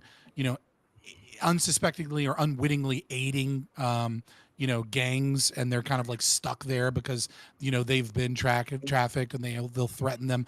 But I mean, what we need in this country is we need immigration reform and some big deportations. Like Trump can, like, if he's going to stop the socialist importing of what is now somewhere between 10 to 40 aliens in this country, 40 million aliens in this country, he's not going to do it one ICE raid through the soccer fields of California at a time. What we need is all of these people documented. We need an invitee system. Okay, if you have a job here, if a company is here, if somebody wants to sponsor you, a family member, then they need to sign a document that says in the event that you commit some type of crime or property crime or something, that they will financially pay for you. You want to bring in workers for $5 an hour at your fucking farms? That's fine. But if that guy goes and commits a crime, or if he like, what is happening right now is we, the taxpayer, the American citizen, are paying increasing amounts of welfare. 74% of our budget, when you combine both welfare and you combine the debt payments that we're paying, 74% of every fucking tax dollar is welfare or money on the debt. Okay, like military, education, infrastructure, all of that shit is 26%. Everything you think the government does, it's all fucking welfare, and it's ballooning because we are giving welfare and we are giving programs to these people. Let me up in here. I'm gonna turn it over to you. I just want to say one thing though to Jeb and Fabian here, and I'll turn it over to you. I agree with the immigration reform. I don't agree with your policy, but I do agree with the reform aspect. However, I think that it is asinine and maybe ill-informed to say, oh, it's just because, and I know you probably didn't say this, I'm not strawmanning you, but like kind of what Jeb was saying is, y'all, like where you say, oh, it's just because we're not welcoming, yada, yada, whenever I can look at Shelby Park, which went from 1,500 people a day in that one location to 3 people a week, right? And all 3 of those people are caught, right? So it's different whenever I see the physical border stuff stopping it. Yeah, part of it's because it's not as welcoming, but part of it's because there's a literal fucking death wall in front of it that like you can't cross. I agree, but Trump is deporting at lower numbers than Obama. Yeah, but that's sure. two different things. It's obviously not these mass deportations. If I'm in a boat, right? If I'm in a boat and I put a hole and there's a big hole and it's flooding and I'm deporting at a faster rate, which is definitely debatable, and I'm not fixing the hole, it doesn't matter because the water's still getting in. But if I close the hole and I move the water out slower, then but it's at a faster rate than the people coming in, what happens? Well, we get a net gain instead of a net loss. And the Obama deportation thing, if you go look at it, is suspicious. But I'll go to Tyler here. Okay, I got a lot to say. So I just want to throw this little dig in from the last subject here. The first thing the Founding Fathers did after they were sworn into the first Congress of the United States was pass a tariff. So I resent the fact that you're calling the Founding Fathers communists. But moving into this immigration topic, I just think this is kind of similar to the terrorists. Socialists, they were in part. Yeah. My bad, I'm sorry. So moving into the immigration topic, I think this is more of people just not kind of listening to the in-depth policy promises of the Trump administration with the tariffs. We have 6 different tariff policies, all with 6 different goals. I'm just saying, similar to that, we have 6 different policies with 6 different goals, similar to this. So in the Trump administration in 2016, when they were running, Trump said that there's a group of immigrants that have been here for a long time that are doing good economic work, and we can remove them and expedite them back in quickly, put them to the front of the line so they can get back to work. That amended in 2017 to say we didn't even need to remove them. We could, once we got all the bad illegal immigrants out, the criminals, the people that were subject to deportation and such, we could do a program to get nationalized some people. In 2018, Trump proposed a bill. If you give me $26 billion in border funding, he'll give amnesty to over 2 million people here illegally, mostly DACA kids. So Trump has a history of being soft on immigration for some people that are already here, as long as we stop the flow. Like, we'll let some of the people here stay, but we How do need you to handle stop any of the that? flow. How do you handle amnesty? How do you handle getting people in legally? How do you handle it? So that we're going to lead me to 2024. Who does JD Vance was talking in an interview about this. So what he was talking about was getting out all the people that are subject to deportation, all the people committing crimes, all the people that are gang members, all the people doing violent things. Once you've wiped out that large a number, you've got illegal immigration down to a manageable level. Then you can start doing a case-by-case basis of seeing people that are here illegally come to us. Who handles the cases? Who handles the cases? Probably State Department, I would have to No, guess. immigration judges. And we don't have a fucking bill that hired any. So they're going to come back in a line that's already like 15 fucking years long. How many people in the Senate would have to approve that bill? The State Department is in charge of the immigration judges, we still have budget reconciliation in our pocket. We can do it with a simple majority. The State Department, so there's a bill that's signed away. The judiciary, the immigration judges have been signed away to be an executive order, executive branch, judicial subgroup. They're part of the executive branch. They work under the State Department, and we have enough of them. We do not have enough of them. We absolutely have enough of them. We're not right now sitting holding to let in the billions of people. How long is the current queue of cases that immigration judges are faced with working? The last time I saw it was 2024. Last year under Biden, it was up to 5 to 7 years, but that has gone down drastically since. How much? Well, hold on. Don't just say it's gone down drastically. I don't know the 2025 revised number yet. Well, while you look that up, let's go to Grit. I see his hand up. Yeah. So this is always one of those fascinating discussions because the reason why nobody ever everybody says, well, Obama deported more people than Trump, and they're not. Well, why is that? Well, there's a couple of reasons why. Obama went after single men that were easy to find and deport, and Trump is going after family units, people that came over here. specifically, that takes a lot more time to do it right. He wants to get it right, or at least his administration does. I don't know that Trump cares, but is it at least the people in charge of this are trying to do it right? Obviously they're going to fuck it up sometimes, but the number of people is less important to me than which people and why. And so I think that in that case, I think Trump's doing a better job than Obama could have even dreamed of. So I really don't just, I mean, throwing around a stat like that's great, but I don't care. Second, as far as the thing going on with Trump, his policy on immigration and these judges, well, the whole reason that there's such a massive backlog is we I mean the Biden administration allowed so many people across the border using these stupid apps that gave them access to means to stay here and made it harder to remove them. That reduced the backlog. Well, how do you figure? Well, Because you literally just said millions of people in court. They skipped the immigration court process entirely for those people. So it reduced the backlog. It took those people out of line and put them into the country. Hold on. Well, okay, that's a whole controversial thing in itself. But let's go to Rob. I don't want to go down that rabbit hole. Let's go to I mean, I don't support it, but that was one effect of it, was it reduced the backlog. That's one of the backlog right now is 2 years, but now you're going to add a bunch of people that we deported that are going to want to come back to that line, and a bunch of people in here that we're going to have to take to immigration court to decide whether we want to deport them into that line. So it's probably going to balloon right back to 5 to 7 years. We need more immigration judges. We just need more people to handle it. You don't need more immigration judges if you have the Department of Defense stop sending grants to NGOs to give these people the fucking lawyers. It's mostly, he's right. It's mostly asylums coming in. Agree, Scott. Agree. Let me just get a little. All right, go to Rob. Go ahead. Okay, so a couple things. One, there have been policy things like I was just about to say what Scott said there, right? Like ending a lot of USAID. A lot of these people were coming because you had these NGOs that were facilitating them coming here. So that is a policy prescription that partially does. Secondly, though, it's many criticisms I lever at Trump, particularly on this issue of I think that he's going back on a promise. I disagree with average debate enjoyer when it comes to the specific. I think you're right that he specifically waffled on sort of the types of things he would do, but it seems clear to me that the general message that he was giving to his audience was there was going to be mass deportation, and part of that argument was that rule of law is important and you have to follow the proper procedures, and as such, the average person in Trump's base that voted for him that wanted these things, and they do want mass deportations, was you could go out and then come back in the right way. So if Trump starts to change his mind, they're pissed about it. But I'm not going to, and I agree, I don't think the deportation numbers are as high as they should be.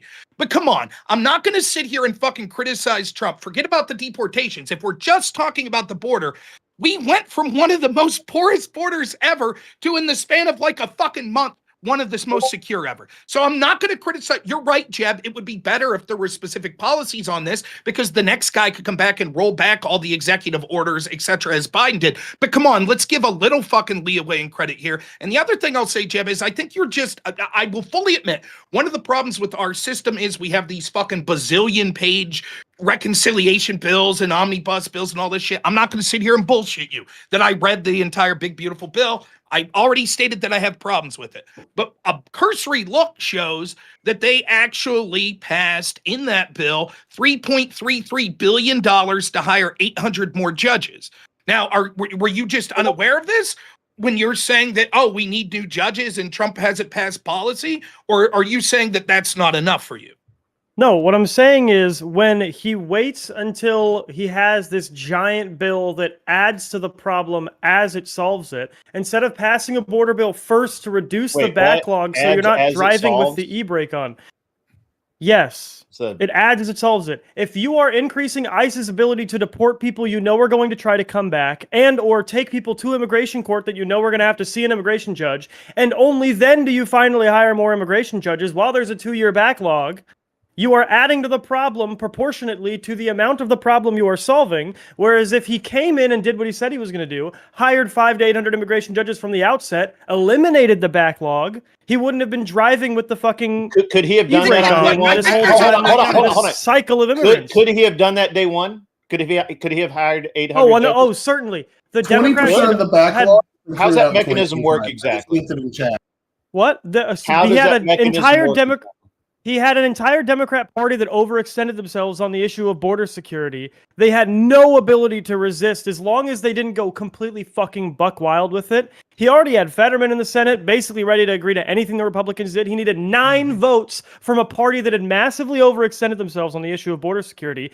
Now he couldn't do it because it's been long enough and people fucking forgot about it. They campaigned on being the border security party during the last election. If he immediately put a fucking border bill on the desk within the first couple months of his presidency, that shit would have passed. But he you needed wouldn't 9 more votes. But here's the thing: you wouldn't have liked. The problem is you're not going to like.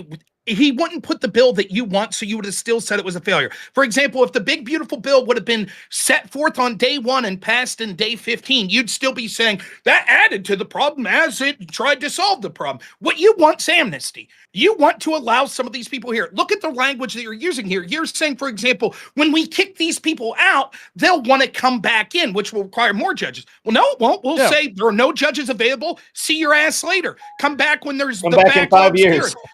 Yes, sorry. That you're functionally wrong. And they still get in line in 5 years, and we still have the backlog.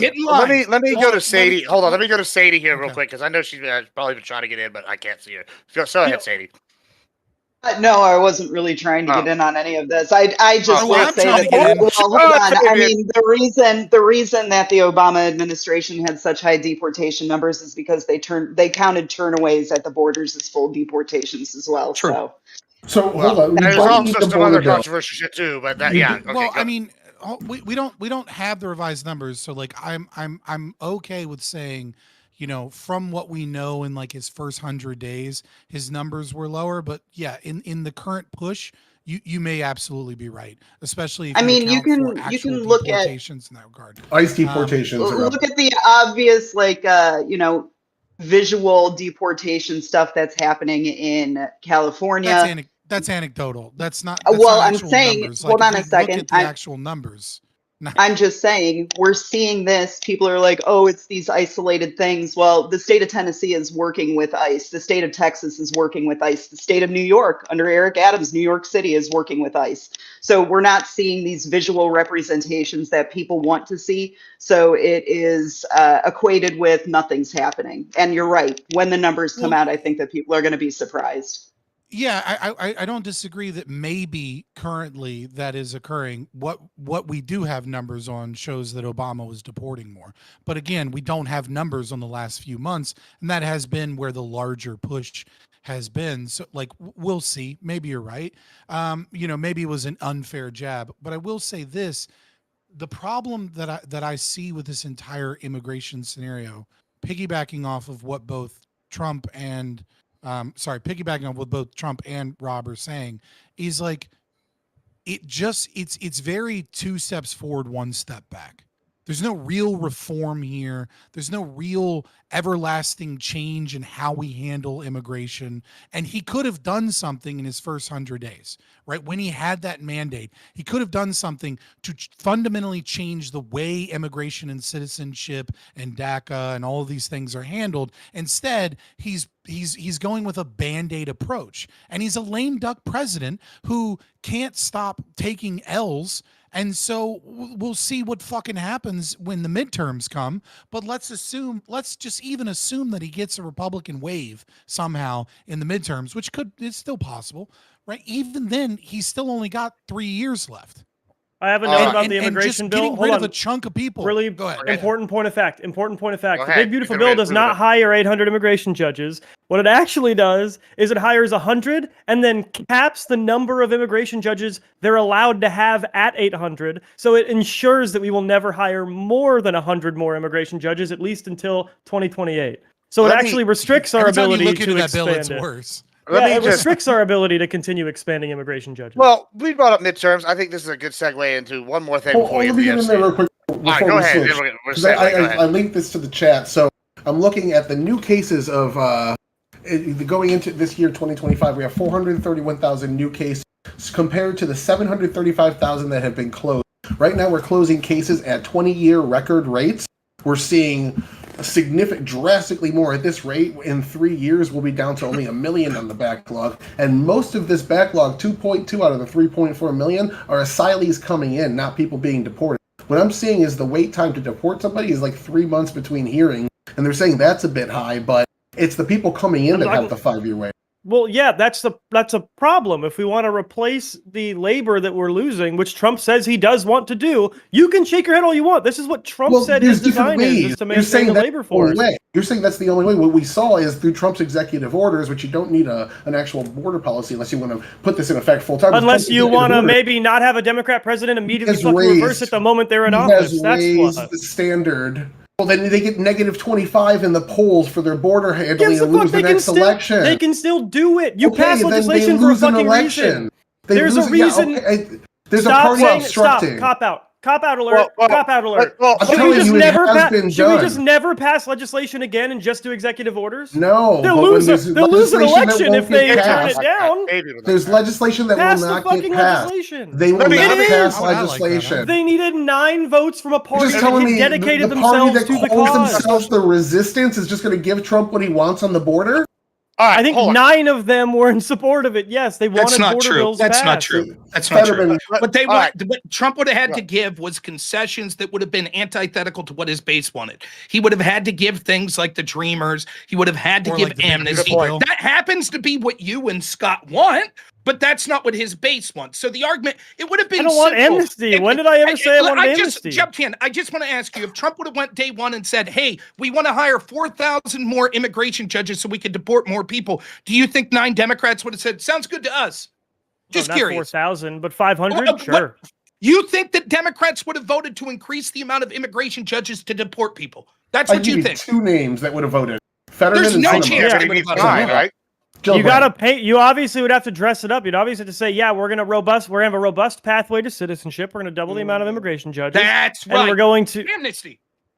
No, pathway to citizenship is not amnesty. Amnesty. That's what pathway to citizenship can only what it is. No, you can make it. Stop. You can make it only apply to new immigrants. You don't have to give a pathway to citizenship to a legal one.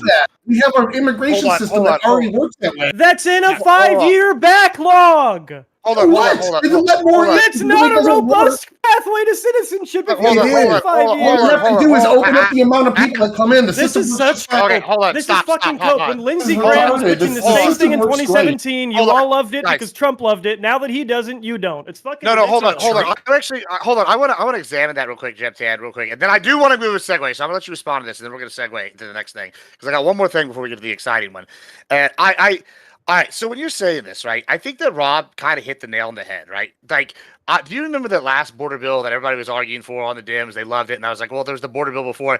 And they go, well, there's no DACA. I'm like, well, the first bill Trump put forward back in the day, there was DACA, and then what happened was Texans Republicans, and a lot of Republicans in general, revolted en masse. They said, we don't want fucking DACA. So he took the DACA out, and then he went back to Schumer, and Schumer said, no, you have to include DACA. And then the Democrats pushed the bill, didn't have DACA in it. So when you're saying, like, oh, yeah, XYZ, robust path to citizenship, I think you don't understand, like, the people that live on the border, at least, like, there is a vast segment of the Republican Party that's not even MAGA, like necessarily. That is like we don't want that, right? Like and you're gonna lose like a third of the Republicans. You want a fantasy. You want a fucking fantasy. I mean, you want the same fucking system we have, but then all of a sudden you want government to magically fucking work and enforce all of its laws, but the laws are just fucking window dressing anyways because every goddamn Democrat wants to use and import socialist voters. You're not getting shit unless you have actual real reform and you change the way these systems work. And just saying like, oh, we're going to fund a bunch of deportations, that's going to fix it. Well, it's not going to fucking fix a goddamn thing. And hold on, you wanted me to respond? You wanted me to respond to this?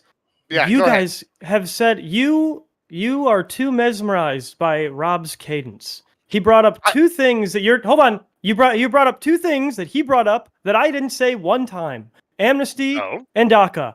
I'm saying better immigration system for new immigrants or immigrants who voluntarily self-deport and save taxpayers the money and getting rid of them. Those people can then reapply for citizenship just like they were a new immigrant, and I want that process to go faster. Amnesty is allowing criminal illegal immigrants that stay in the United States a pass to do so. I have not once recommended that we do that. Not one time. Tan, let me answer. Fair enough. I accept the clarification. When you talked about the robust path to citizenship, I accept the clarification. Did you support the Langford bill? Langford bill, wasn't that the bipartisan Democrat one? No, I didn't. Okay, what parts of that didn't you like?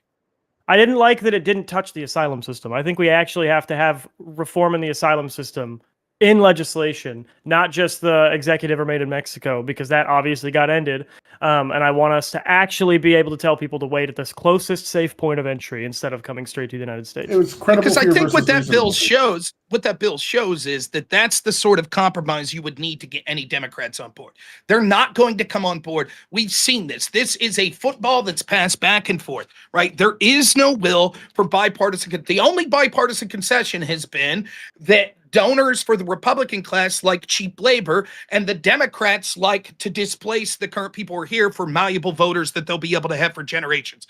So there has been a bipartisan agreement to allow the border to be porous for decades because it benefits both of the ruling class parties. And Trump's the person that came in and was told in 2016, don't talk about the border. It's not really a good idea.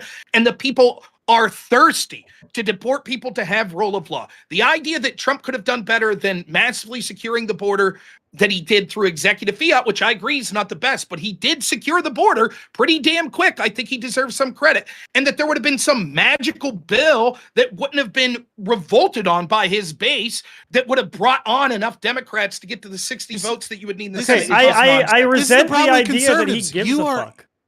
You're talking about how Democrats or these other groups are kicking the ball down. But that's exactly what this entire policy is, even if you get the dream Republican policy or the dream Trump policy. If you don't have any here's the thing.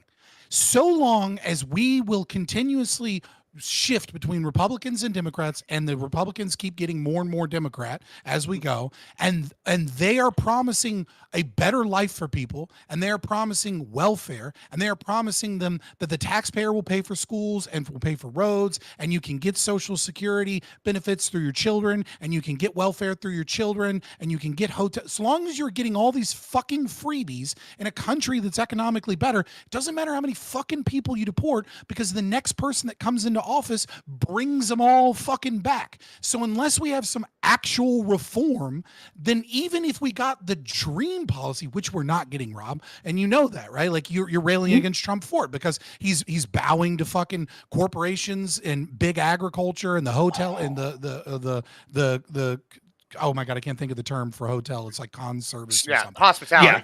Hospitality. Concierge, hospitality service, right? Like he's bowing to all of these people. And so, but even in a perfect world, we get mass deportations, but we still have the same fucking immigration systems. We're still going to just get another Democrat in, and then they're going to bring a bunch of fucking people in. They're going to move a bunch of people. We need genuine reform. And that could have done that. Getting rid of I could have done that. I just had 10 seconds. 10 seconds, I promise. Start a timer. Ready? 10 seconds. That might be true. I completely agree with everything you said, Scott. There is zero fucking chance you get 9 Not going to happen. on board for that. Yeah, not going to happen. He didn't need to. He could have put it in the big beautiful bill. He could have put it in the big beautiful bill. I can give you specifics as to no. Why not? Why not, Rob? Why couldn't he put it in the big beautiful bill? Budget reconciliation, 51 votes. You think that he could have put in the big beautiful bill that no illegals that ever come will ever have a pathway to citizenship or get any government services whatsoever? You think he could have put that in the big beautiful bill, and that would have been law that the next Democrat that came in would have been bound to enforce? No, but he could have listen. He could have done he could have put in the bill. No, he could have put in the bill something very simple, right? Which is that he could have put something along the lines of allowing corporations, NGOs, and other people to sponsor people. Okay, the average American wouldn't have liked it, but you know who would have? Billionaire donors would have fucking liked some type of compromise. He also could have hired stability at their judges factories, than he did. stability at their farms, stability at all these things, because they had some legal way of bringing in cheap labor, but they had to pay the cost for that in some regard. I find it really interesting that the libertarian, I think, is arguing for that for like big corporate business in this regard. Like I like that. Sure, there's a way. Like now, I feel like I'm about to say something. That would have been the first step. I feel like I could get together with me and my other constituents that are ranchers, and we could probably match at least a couple of the corporate ranchers, right? But like you're arguing for this invitation system that would benefit them. Like I also agree there needs to be immigration reform. Like I think that's a big problem, and that's something I've advocated for a long time for. But like the security needed to be done, it's done. The immigration, yeah, there needs to be reform. I don't think your invitation system's a way because I think it actually goes against what you want, which is you want more libertarian stuff going on. And I think if you do the invitation system, that's really libertarian. I know. It's system. I know. I understand that. I know. I understand that. System. I understand that. However, in this specific situation, it's actually doing the opposite of what you want, and it's benefiting big ag, and it gets over the individual ranchers and agriculture. No, you could do the same thing. You can't. You can't do the same thing at the scale. I just disagree. Why did you also can't buy as much land or as much feed or as many cattle as them? But we can. We can get into this and everything. I do want to move it one little bit. I'm going to go Tyler. I also want to say that it's interesting to me that Hispanics, because we were just talking about midterms, are coming out drastically in favor in almost every poll of Trump, despite Democrat messaging that he's deporting everything, because it seems to be, at least with my local inference, is that legal immigrants and legal people that have gone through citizenship are not a fan of illegal people doing it, and that's interesting to me as well. I'm going to go to Tyler, and then we're moving on to the next thing before we get to Epstein, because I don't want to run out of time. Go ahead, Tyler. Okay, so I want to just focus on a couple things that were said here in terms of the specifics. There's certain things that will make it so a bill will never pass. So there was that bill, the Biden border bill in the third year of the Biden administration, that undid a bunch of things he did through executive order and codified them in the law. If you actually looked into that bill, it instantiated catch and release into law, requiring Republicans to do catch and release moving forward, something that is a non-starter for Republicans. Republicans passed H.R. 2 in the House, and there was E-Verify, which would allow people that were overstaying their visas to be kicked out, a non-starter for Democrats. There's several other specifics. If you wanted to sit down, I could run through as to why both parties could not come to a compromise. I've watched the debates on this in the House. I know exactly what the parties do not want from each other. Why will we not get this reform? So they're all bullshitting. They're politicians. They're fucking lying. Okay? The alternative, and it's how many Republicans will change their opinion based on hold on. How many Republicans just said they wouldn't vote for the big beautiful bill, Rob? And then 9 of the 10.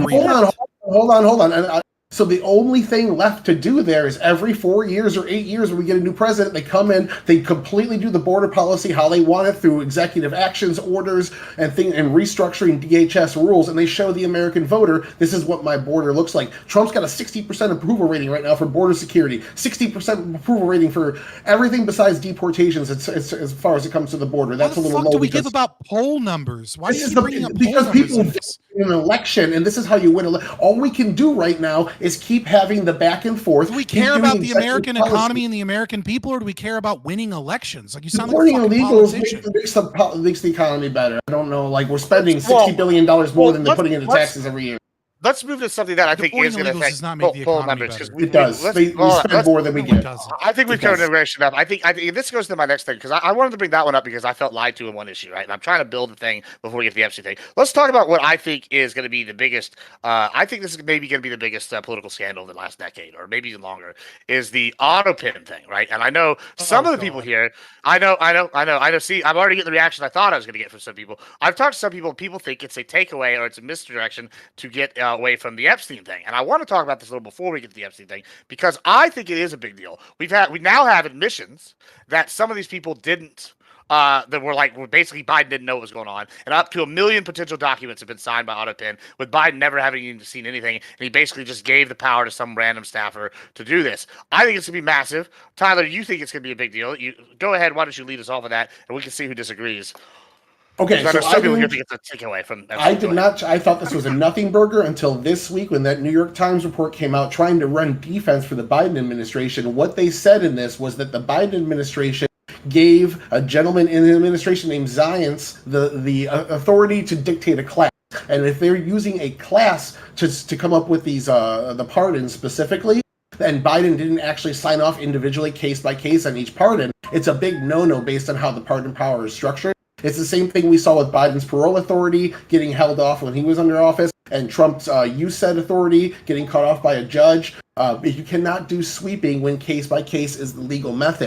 And this by-class pardoning done through Zients in the administration is a sweeping class and probably illegal. They're looking into it now. Until I heard that admitted by the administration, I thought this was nothing, but this actually could be something. No, certainly it's not nothing. I totally agree that he shouldn't have done it, and it was probably bad. But saying the auto pen thing is, if I hate that we're making auto pen the problem, even though auto pen is not the problem. It's the sweeping class issue. Yes, it was probably illegal. Yes, that is bad. No, it is not the biggest political fucking scandal of the last decade. Like, no. They're usurping executive power. But here's the the executive gave up voluntarily his executive power in an illegal way, which fine, but Trump has also done that several times. So here's the problem, right? There's not going to be any real world outcome of this other than just politics, right? It will be a political issue, but it just speaks to the greater political issue of what we knew, which was that Biden was basically a human vegetable and people were running his administration from behind the scenes. There is no fucking court that's going to overturn these pardons. It ain't happening. It doesn't matter. Now, what can happen is this could be used as further justification for someone like Rand Paul to be like, here's the crimes of Anthony Fauci, now that the pardon's up in the air. But I assure you, there is no court. And the nail in the coffin for this is going to be this. It seems that because of the plenary power, I don't even know what court you would take this to. What court has the authority? Because Biden's still alive, right? It would be, I guess, somewhat different, though I'm still skeptical it would lead to anything being overturned had Biden passed away. But Biden's just going to be like, yeah, I'm okay with these pardons. Right, and then it's going to be so fucking difficult. Like, do you think there's any chance that? So there's something. Hold on, 1 second. I want to go say to you real quick, and then we'll go to you. I do want to say one thing, Rob, because you and I actually have the opposite take on this and Epstein, right? I see this as very important because I think that there is, like, I'm a policy guy, right? Like, and we'll get into that when we go to the Epstein. I think that this is going to result in policy, whether it's some kind of legislation being passed. I think it's either going to, maybe we're going to get some kind of judiciary decision, some of this. I see this as much more likely to result in a policy passed down the road one way or another, whether I like it or hate it, than the Epstein stuff, right? And so it's surprising to me that you're saying this a little bit because that's kind of the way I'm coming from this. I think there's going to be real results. Like maybe we're going to need new lines set in so we can invoke the 28th or whatever, whichever amendment is the brain dead amendment. And like, so I feel like there's all sorts of like policy that could come from this, whether it's judiciary or legislative, and versus like Epstein. I don't see like, okay, nobody likes diddling kids. I swear I'll sit in the back after this. I'll leave someone else at a chance. There's a chance this could be policy change, but there could be a policy change without the quote auto pen scandal, just the theory of Biden was not doing anything, right? But I agree there could be some policy, but Gibbs, you got to believe there's no fucking court overturning any of these pardons, right? It's just not happening. I don't know. I don't say you're probably everybody. Pardons are so hard. Pardons are really difficult. We're going to go to Sadie, then we'll go to Fabian, and then we're probably going to move and then Grid, and then we'll probably move to Epstein after y'all fight some, I'm sure. Go ahead, Sadie. So according to there's an OLC guideline from 2005, which was like around the first time that auto pen was being used, where they offer the clarification of obviously you can't hand over the authority to another power to sign for you. It has to come from the president. So the same thing would apply here. And it seems like it was. That's the crazy thing. In the article, they quoted Stephanie Feldman, I believe, who's one of Biden's aides, the signing authority. She always made sure that she had documentation when the auto pen was being used. In this specific case, there was a slight of that where emails were exchanged and an aide actually approved it. So what will be interesting to see is she obviously has the documentation, how many of those match up with auto pen usage. Pentuple's the lawyer here. I'm not, but he said how it would be brought up in court is that they would take to court, somebody who has a pardon like Fauci. And, they'd come back and say, I can't be prosecuted for these crimes. I have this pardon. And then the pardon would be brought into question. So that's how he thinks it would be brought up in court. Maybe if it does. So, not saying that it would, just if it does. I think if you think the auto pen scandal is going to have a significant impact in politics, then you haven't been paying attention to how corrupt and dirty the United States government has been for the last century. Like, I don't disagree with you that it's bad. I don't disagree with you that, we had a mentally deficient president who passed off, authority to other people.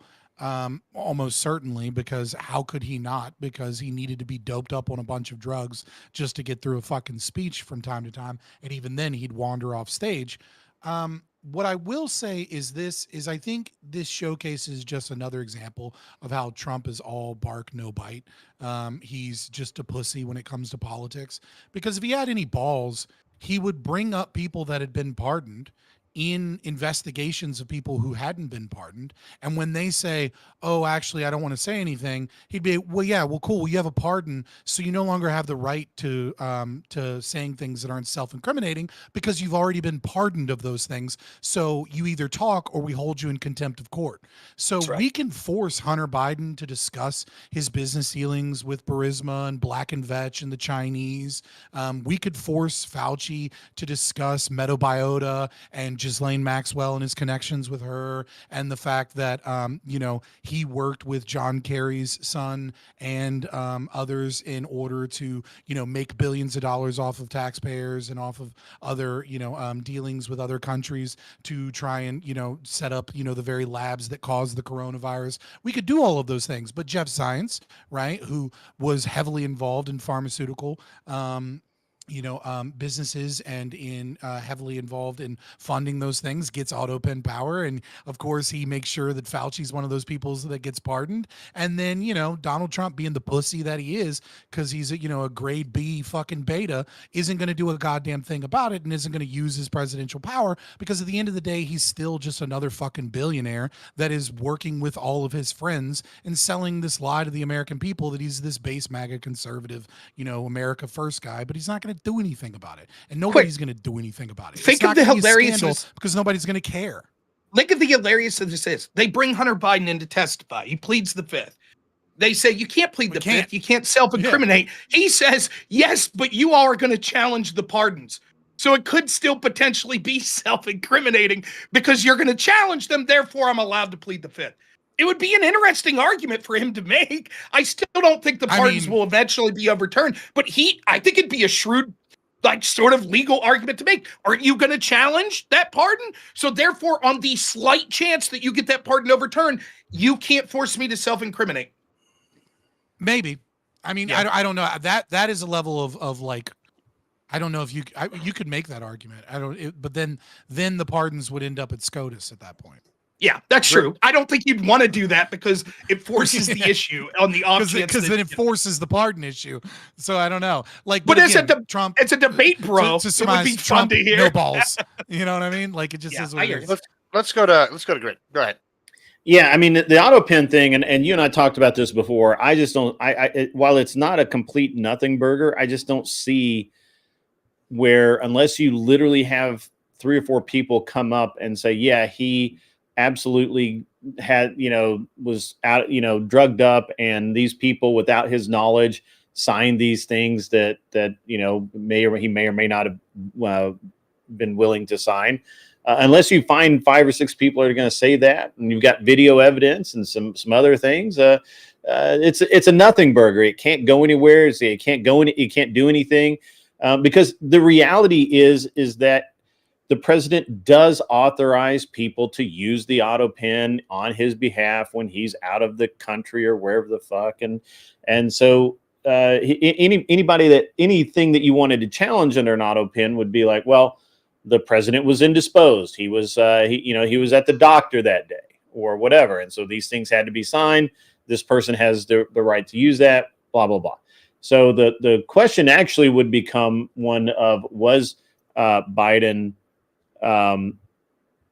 capable of making decisions in during some period of time in office, and I think that again that's going to be virtually impossible to prove. And at this point, I guess it pains me to say it, but I just don't care. I just don't care. Well, I think that's a perfect segue into the next thing, then, which I guess is the Epstein thing, right? So I probably guess the bigger scandal, I would say, of the two, which is why I took such issue with that last one. But I was rolling my eyes, not because I was like, "Oh, the AutoPen, how dare you?" I was just like, "Really, the biggest scandal?" I don't know. Well, I think it. Well, I'm not gonna go to why I think. Well, I'm sure we're gonna do. But so when I come down to how I voted, right? And I'm gonna just say this because since we're moderating and it's my panel, I voted based on policy what I thought was gonna change. I like one border. That's what I needed. Then economy, then maybe immigration as a whole, deportations at that. And then we just, the list. And when I get down the list, I can't even tell you where the Epstein files are, but they're like maybe not even in the top 20 things I give a shit about, right? And it's because of the opposite thing of what Rob was saying. I don't see anything coming to this ever. Like, even if there are convictions, I don't see policy coming from this. Yeah, some people got diddled. That's terrible. I don't, diddlers deserve to go to wood chipper. All right. I feel like that's the thing. Like, whatever. But when I see this, people are abandoning this. Like, part of what this is, and I think Fairy Queen even said this in the thing, and she donated, so I'd say it. But it was already basically my take, is that everybody that was voting for Trump said, okay, you're basically thinking with your stomach every time y'all are like, oh, he said something crazy shit, and now we're bad. Oh, he's a bad guy, yada, yada. Like, the Dave Chappelle joke that went viral is that, oh, Trump came out of the big house, said everything bad you think is happening in the big house is happening, and then walked back in there, and then started going and do this shit, and nobody ever seen that before. So, like, I don't think anybody that was voting for Trump was under this illusion he's a good guy, right? And we're campaigning, and now it seems like we're melting down over this Epstein thing, and it's like, well, if the policies I want are getting implemented overall, and that's part of the reason I wanted to talk about all these other policies, why are we even going to be like upset about something that's super far down my list? That the way some people are willing to like disown MAGA as a movement. I'll just let everybody get an intro on this because I know that's what everybody wants to fight about. But we'll start with Tyler on this one. What do you think? Oh man, I definitely think people that are pissed off have a right to be. Trump said multiple times leading up that he would declassify all these documents and blah blah blah, but Pam Bondi was the one that really stuck her fucking head out there and said that shit's on my desk and we're gonna and Cash Patel and Dan Bongino really stuck their shit out there and said like the shit's real, blah blah blah. Now, I am of the opinion that nothing ever happens. It's a nothing burger. It always was. Nobody's going to keep a fucking client list. I used to sell drugs. You think I kept a fucking client list? That's crazy. Maybe there was some blackmail tape, but almost everything we know about Jeffrey Epstein is just like somebody saying something and us taking it uncritically as the truth, like he was a Mossad agent and shit like that. So I'd say a lot of this is internet disinformation. It isn't at the top of my list at all, but I can see why people are pissed off. I totally get it. And he kind of did drop the ball on this, even if like there is some disinformation in there, even if there's going to be innocent people that we know went to the island that didn't actually do anything bad that kind of get caught up in this witch hunt. But at the end of the day, you promised to do it and now you're not. So you look like a fucking asshole. And I get why everyone's mad. Fabian. Yeah, so I would say that this is probably the biggest issue for me, because I think it speaks to government corruption at the highest levels.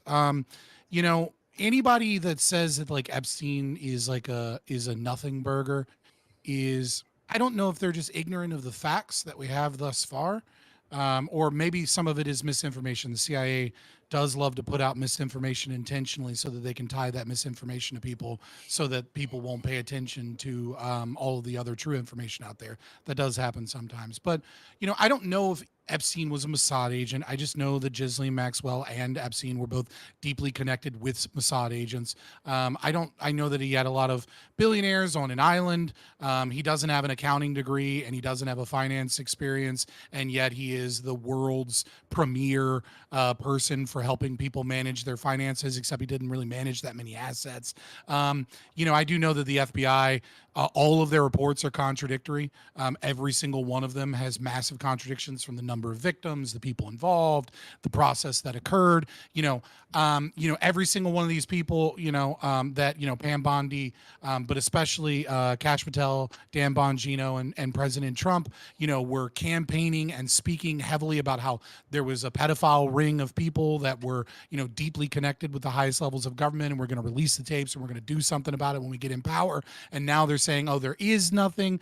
If that is true, then like people like Leon Black, that's billionaire, that settled out of court, or Prince Andrew, or Bill Clinton, or all of the people that Donald Trump called pedophiles and said we're going to the island, and specifically he owes obviously an extreme apology to those people. I don't know why he wouldn't if it's all just a nothing burger made up.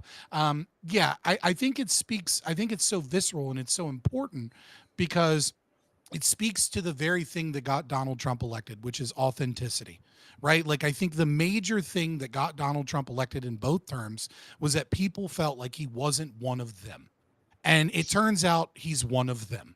He is blackmailed just as much as anybody else. It wouldn't surprise me if he's on the, you're right, there's no client list, but there is the FBI raiding his servers, raiding his fucking island, raiding, all of his documentation with an extreme chain of custody evidence. And the only way that they don't have anything really meaningful to release, even though they've already released a bunch of redacted shit, why don't we just unredact the shit they've already fucking released if there isn't anything else? Pardon me for just a moment, because I'm a little mad that our entire government is run by fucking pedophile rings.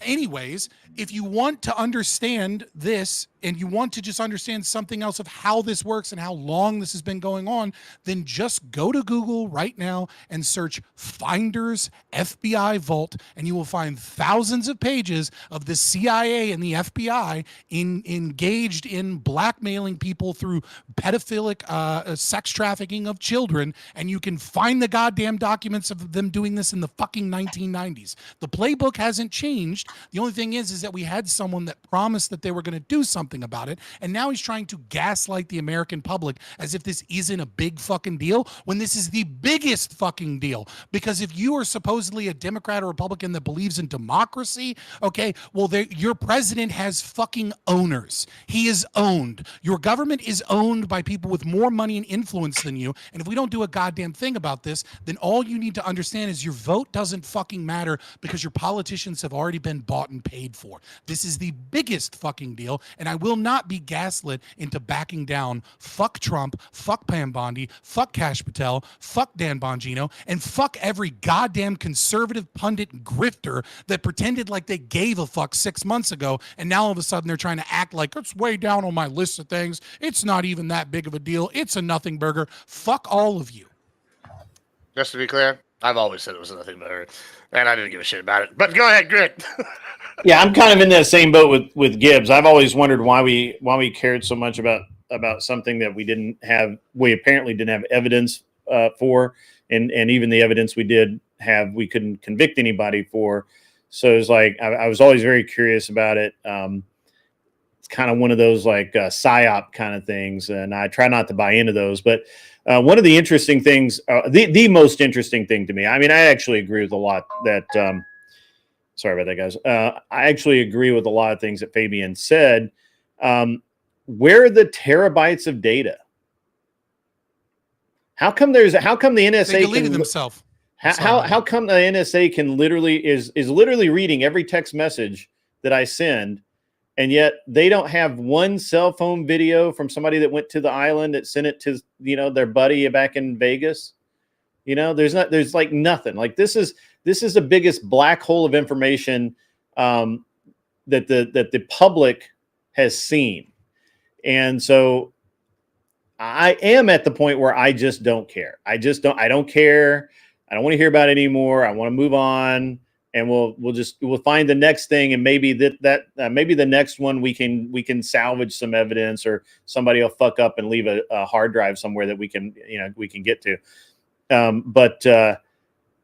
Yeah, I don't know. I mean, it's really bad. I really don't.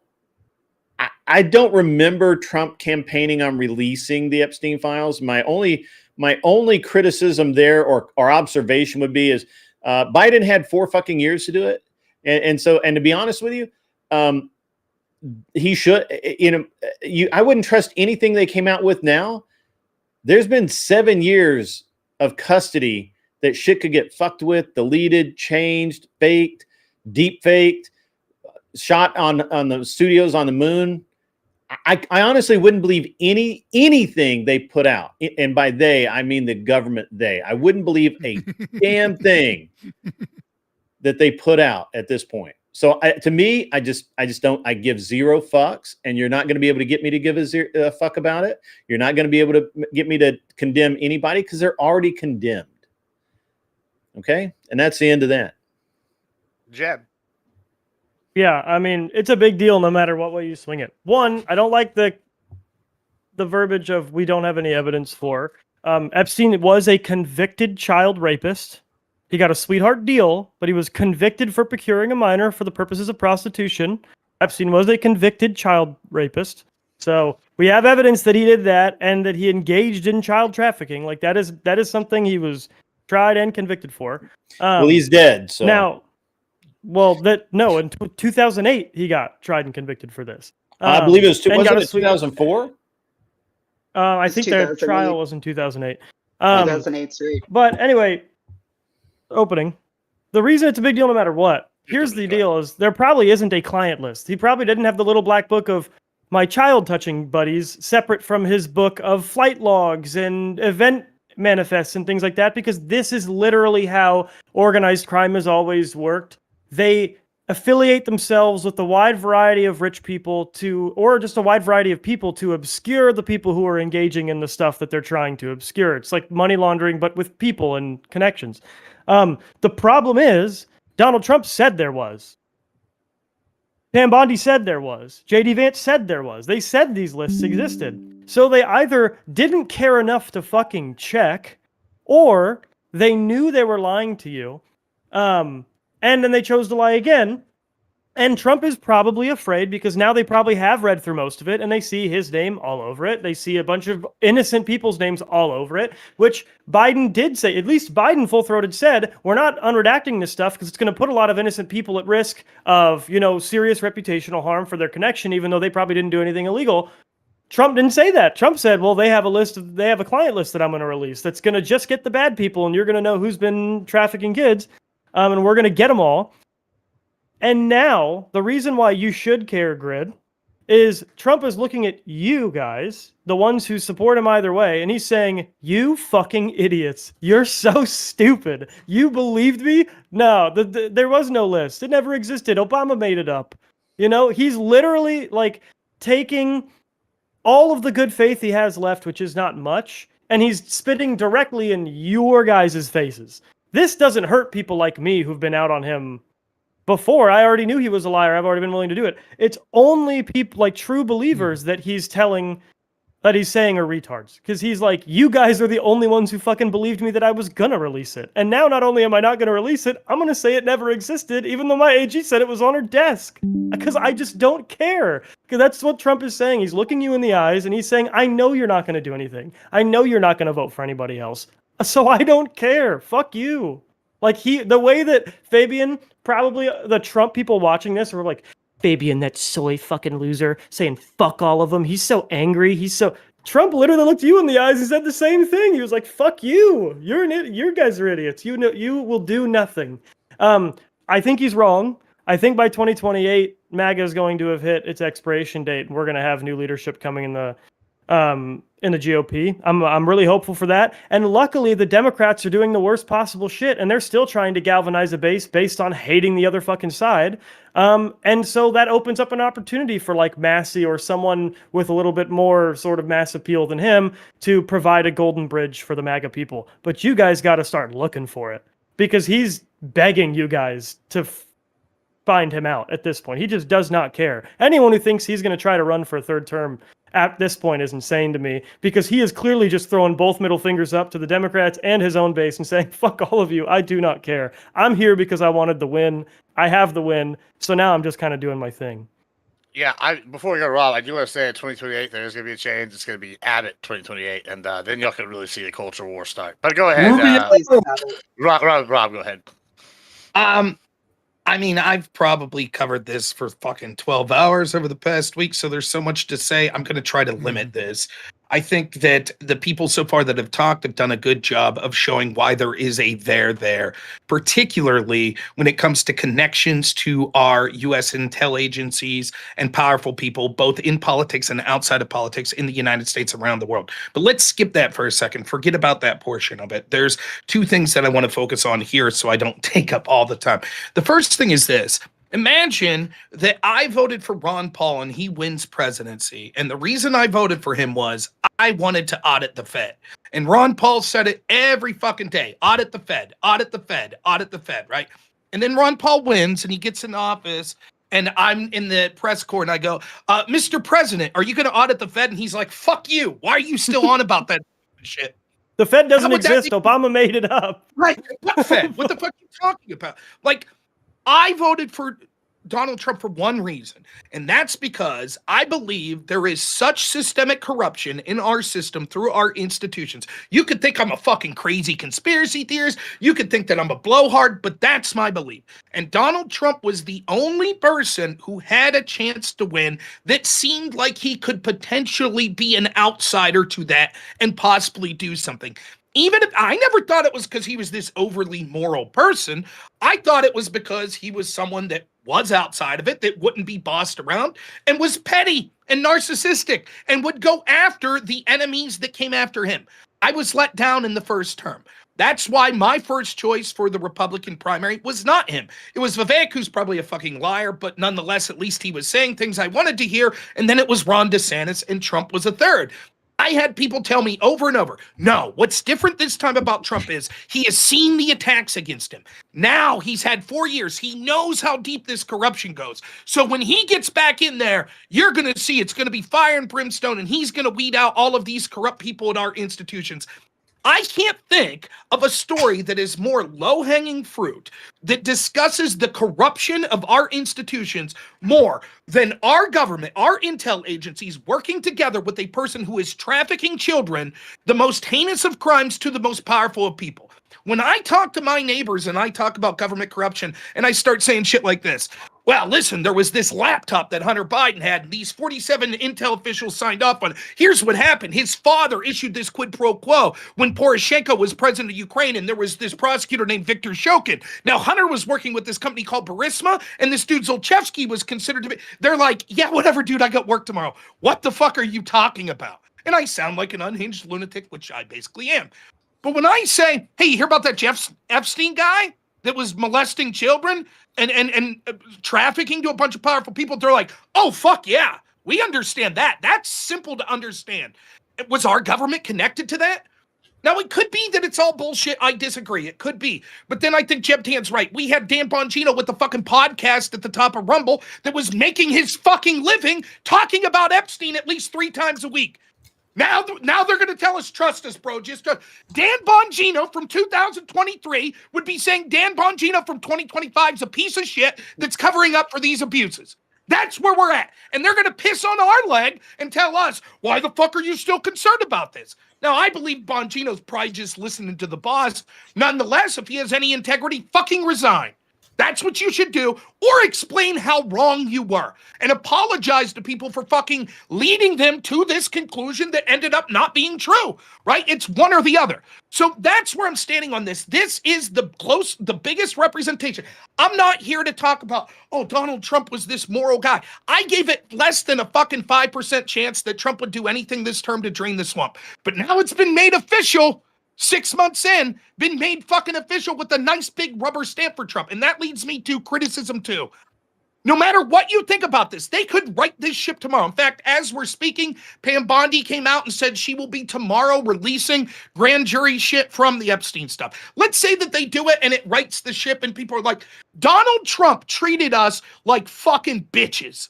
He treated us like bitches. He said, you still worried about this shit? What? You're panicking. You're weaklings. You're just like Democrats. I don't want your support. You're past supporters. Then fuck you. That's my answer to Donald Trump. You're going to tell people, there are people that went to fucking prison for this guy on January 6th. There are people that fucking have had the shit beat out of them for wearing MAGA hats. There are people that have lost their jobs. There are people that lost their fucking careers on social media. And you're going to fucking look at those people that were your biggest supporters, that stuck with you for everything, and tell them to eat shit, and all of a sudden he's going to be Mr. Lindsey Graham, and your priority. Not only, it would be different if he said, look, there's just no there. I'm sorry. We'll do our best, but I'm sorry, there's no there. That would be one thing, but to say, why the fuck are you still talking about this? And I know why he's doing it, because we see this Wall Street Journal story, if you guys didn't see it. Apparently Trump draws really shitty stick pictures of women naked and signed his name to a Jeffrey Epstein birthday card in 2003. Looks like bullshit to me, but if this is the story, like, this is a fucking joke that this is why Trump attacked his base, because he was worried about this. I think that Jeb Tan's right, that there's going to be Trump's name more through this. It might be total bullshit, or it might be somewhat true. Like, it might say, actually, Trump was at some more parties. Maybe not Epstein Island, maybe Epstein Island, but maybe he was at another property, a hotel with Epstein once, or this or that. Or maybe it's just as simple as some woman saying, I was at the island and Bill Cosby and Tupac and Elvis and Trump molested me. And it's bullshit, but Trump's like, I don't want smeared with this shit again. I don't want to have to deal with it. And that's the problem. Like, no one wants to talk about this, particularly with the Diddy trial that just came up. But not everyone that fucking hung out with these people did that shit. And you have to be reasonable when it comes to grand jury testimony and grand jury investigation and just saying, fuck it, here's the name of everyone that was ever mentioned in this. You have to be so I understand if Trump's like, look, man, I don't want to fucking release shit that has nothing to do with criminality, a bunch of names. I get that. But the way he went about it, the fucking telling people you're our Pat supporters and you're weaklings and I don't want your support, go fuck yourself. What does this mean for me? I'm not saying that all of a sudden I'm voting Trump in 2026 or Democrats 2026. I'm not even saying that I won't vote for Republicans. But my enthusiasm's way down. And what I see, I'm the type of dude that'll vote no matter what, because I think voting's important. But fucking the people that like I talk to that are low propensity voters that are super excited for Trump so they get out there in rural America, there's going to be, I'm not saying all of them, but there's going to be 10 to 20% of them that are like, you know what? Fuck it. I don't care. It's business as usual. It's still the same fucking elite pieces of shit committing the worst crimes that are running shit and nothing's ever going to change. And yeah, maybe we could have a 4-year Band-Aid that'll be okay for 4 years under Trump. Then it's going to be right back to fucking business as usual. It is one of the most egregious cases, maybe the egregious that I'm ever aware of an unforced heir, of a guy. And you take this is the last I'll say, you take the good with the bad with Trump, right? Sometimes his instincts are right. And he goes out and he speaks off the cuff and it's endearing and it's funny and the meme lord culture of 2016, it works. It works when Trump's like the only woman I've called ugly is Rosie O'Donnell. It fucking works. If you're his strategist, you're like, what the fuck are you saying? But it worked out. But this is a huge fucking blunder. And I think he's too egotistical and the people around him are too afraid to fucking have some big boy pants on and say, what the fuck are you doing? What are you doing? And so it comes across like this, and he has no one to fucking blame but himself if this ends up hurting his legacy and hurts him in 2026. It's fucking embarrassing. And this is the real last thing I'll say. I don't mind people like Grid, Average Debate Enjoyer, whatever, right? If this was never your issue, that's fine. I'm not saying you're shitty people. But to the cat turds of the world and the dilly meme teams, you fucking worthless sacks of shit that were out there talking about how important the Epstein story is, you fucking Baghdad Bob, fucking propagandist. I agree with you on that, Rob. I agree with you. Hold on. I 100% agree. Hold on, Greg. Hold on. We're still doing openings. Finish out, Rob. Then we're going to go Sadie. And then fuck you. Yeah. You people are the most worthless sacks of shit. And you ought to, everyone who ever likes one fucking post from them ought to be ashamed of themselves. They're the most worthless fucking just said I was right. in the world. Well, I'm going to go to Sadie. Or I can say Fabian's right. We're going to let her do an opening. And then I want to say one thing after Sadie, and then I'll turn it loose. Also, guys, obviously, we're going to go over time. So, strap in. If anybody's got to leave, just let me know. All right, go ahead, Sadie, with an opening. I'm going to say something. Housekeeping. Okay. Go ahead.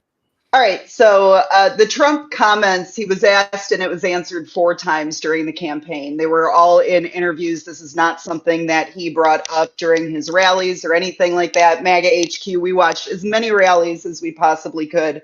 And in every single time, what he said in direction towards the Epstein files was, I think I would. I'd take a look at it. I'm afraid there's stuff in there that's going to compromise innocent people. I think I would. Maybe. Now, obviously, that doesn't take away from people like Dan Bongino, Kash Patel, Pam Bondi. But still, as far as Trump's comments go, what we were promised for the JFK, the MLK, and the RFK files, all of which have been delivered on. I am no Epstein casual. I am an old lady. I'm 42 years old. And like I said, I worked in the entertainment industry my entire life. In Florida, I was aware of who Epstein was in 2008. And what he was a prolific pedophile. Everybody knew that he was into young girls. He would have jerk-off sessions 3 to 5 times a day from different women. And the sickest thing is that he rubbed shoulders with the most influential members of society because he was an FBI intelligence informant to our own government. Our own government knew what was going on, and we looked the other way. In his 2008 sweetheart deal, Acosta's gone on record, and you can go through and look at this, and AI will tell you it's hearsay, but Acosta himself said he was approached by intelligence and was told to stay away from him. So the thought that there was ever some kind of extensive record keeping or anything like that is absolutely ludicrous. Like, who was Jeffrey Epstein as a person? He was an incredibly paranoid person. He was obsessed with astrophysics and eugenics. He would have Nobel Prize winners come to his island and he would talk to them all night long about the subjects that I just listed. So there are a lot of people that went to that island. He was very well connected. He was an eccentric, weird man that had a disposition for young girls, especially out of his Palm Beach home. If you don't know about the makeshift dental chair in Jeffrey Epstein's basement, you don't know enough about Jeffrey Epstein. And I remember how disappointed I was in 2019 when it was case closed, because the only way that you were going to get anything about what happened on that island with Jeff Epstein was with Jeff Epstein still alive. The island was raided under Christopher Wray. Ghislaine Maxwell was put in jail, who was probably the actual queen pin behind the entire operation, far more connected than Jeffrey Epstein ever was. And I'm not surprised that this is the end outcome. Now, I will say that he had lots of friends and associates, and there's nothing saying that there aren't active investigations into the other people that were connected. But this case ended with Jeffrey Epstein's death, and I don't think it's out of the realm of the possibility that dirty intelligence agents have compiled a dossier of Epstein files that are false and implicate the wrong people. What do you think you're going to get out of Ghislaine Maxwell having her testify in front of Congress? Absolutely nothing. She has every right at that point to just make up whatever she wants to, if we're actually stupid enough to put somebody out there and think that we're going to get any kind of information out of it. We're 16 months away from the midterms. And 16 months ago, the Francis Scott Key Bridge fell into, the river. There's a long time and a lot of news cycles happen. I said here at, MAGA HQ that we wouldn't be talking about Iran in July. And I was correct. So I think this whole thing was based on an Axios memo that was released to Axios. Nobody's made a real official statement about this particular memo. There's only been clarifications on past statements. I do believe that this guy was a fucking sicko and had thousands and thousands and thousands of hours of child porn that was confiscated from his compound. But is there people on tape? Is there that kind of blackmail? No, the way that it was always kind of presented was this was just a guy that was in the right circles and could tell you why Bill Gates was meeting with the Russians about nuclear supercomputers. That was his function, and it was 30 years ago. What purpose do I think this serves today? We have 300,000 undocumented migrants that migrants that came over the border that were released to God knows who, like 86,000 of them we could not make contact with. 291,000, I think we didn't have a return order. It's a public health crisis as defined by the Trump administration. That's what I voted for, active child sex trafficking that's happening in this country, and labor trafficking today. The administration is declaring it a public health crisis. We're having congressional hearings about it and finding a lot that it's connected to NGOs and the former health administration under the Biden administration. So yes, I do believe that Jeffrey Epstein was a big deal. And that's why I watched it from 2008 until he died from 2019 and was screaming from the rooftops about this guy. And I'm surprised now to see everybody actually give a shit about this when I was literally called a crazy person for even having these kinds of conversations in the open public. Keep talking like this, keep getting the Democrats riled up about this, because nobody's going to be able to turn their back when we find out what happened to these kids that went missing near the border. So, all right, appreciate it. Hold on. Let's do a quick housekeeping. Guys, we're going into overtime. If anybody needs to leave, let me know. Hey, people watching, make sure you subscribe, donate, do whatever it is. Give us money. That's why we're here. We need it. Give it to them. Maybe your other streamers won't chill, but I will. Yeah, give everybody money. Whoever you're watching, do it now. Also, I want to say one thing. Interesting. This is a couple of things. I'll turn it loose here. During the Epstein stuff, I guess Tyler's probably going to start talking about it. New polling has come out saying support's gone up for him. Secondly, when I say I voted, I definitely didn't give a shit about the Epstein stuff. When I voted for fraud and corruption and cleaning out the swamp, I'm kind of like what I like to see through the news share today, where Doge found all these new things with USAID and they cleared it out, or this thing in Minnesota where they had $228 billion billed in 2024 to 85 autism autism centers, and one of those 5 are under investigation because of fraud. That's the kind of corruption I wanted to see wholesale cleared out. I've just given up at this point. If someone told me that the president was a lizard man, I wouldn't be surprised. If everybody tells me they're all fucking pedos at this point, I guess if you immediately become a politician, you become a pedo. It doesn't surprise me. So I just don't see this as an issue because it's not affecting my day to day. I think a lot of voters. Well, yeah, it is an issue. It's just hold on. It's an issue that's like not affecting me day to day. Like hold on, but you said the waste, fraud, and abuse thing did affect you day to day. How do you feel about their assertions that they couldn't find really any waste or fraud? Now that they also said the Epstein thing's all made up, do you think they actually couldn't find fraud, or do you think they actually just found it and were like, well, that actually does help some of our people, so we're not going to fuck with it? Specifically? No, what I'm saying is, how does his reaction to the Epstein thing and just blatantly telling people to their faces, actually, it was all made up, how does that change your opinion on what he said after the Doge project, where they're like, well, yeah, we couldn't find that much fraud? Do you think he actually couldn't find that much fraud? They're finding fraud every day. Yeah, the Doge project doesn't end until July 4th, 2026. They just posted 2 used things today.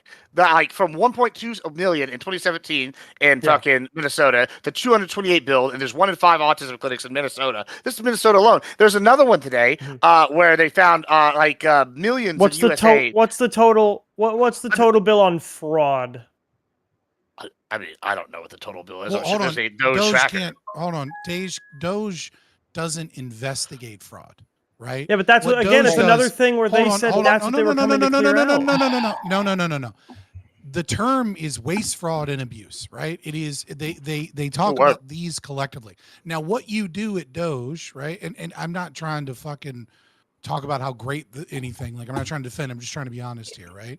Is you find waste, or you find where money is like being put somewhere that is like, wow, this is a lot of money here, not getting a lot of return. Then it goes over to other departments in order to be able to actually determine if that's fraud, right? So Doge might find fraud, but they don't, what they're finding is just, okay, there's a bunch of money here that looks weird. Then that goes to, OIG or, other agencies to determine whether or not that's actually fraud. So Doge, I want to be careful that we're not using Democrats' talking points. No, sure. Of like, oh, what fraud did they find? That's not really their job. The lack of effect. The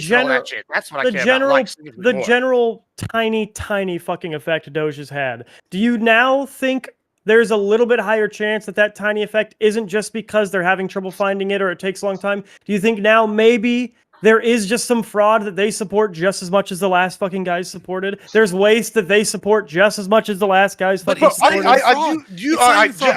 I said and really waste and works. Abuse. Well, all the same it's thing. not even fraud, waste, and abuse. Here's how it actually. Well, you're the moderator, so I know. Let me step in, but all right. Yeah, he's got to defend his Doge. I just wanted to say this real quick. Jeb. Let me tell you something.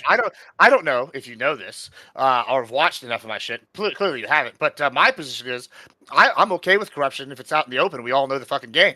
Like, if I can be as corrupt as the next guy, and we all know, cool. So at least these fuckers aren't hiding shit and doing shit. They're clearing out the bullshit. Like, people are like, it's partisan. Just told you the Epstein files were made up by Obama and Biden. You saying they're not hiding shit? I mean, I'm not saying that. I'm saying, well, look, they're hiding shit. I don't care, but the stuff that I want fixed is getting fixed. And y'all, you don't know that. You don't know what they're hiding. Is my point. I see the results. No, what I'm saying is now that he will clearly tell you to your face it's something he himself said was definitely there. He'll tell you never existed. Do you now think he might not be revealing to you as much of the abuses he's seen?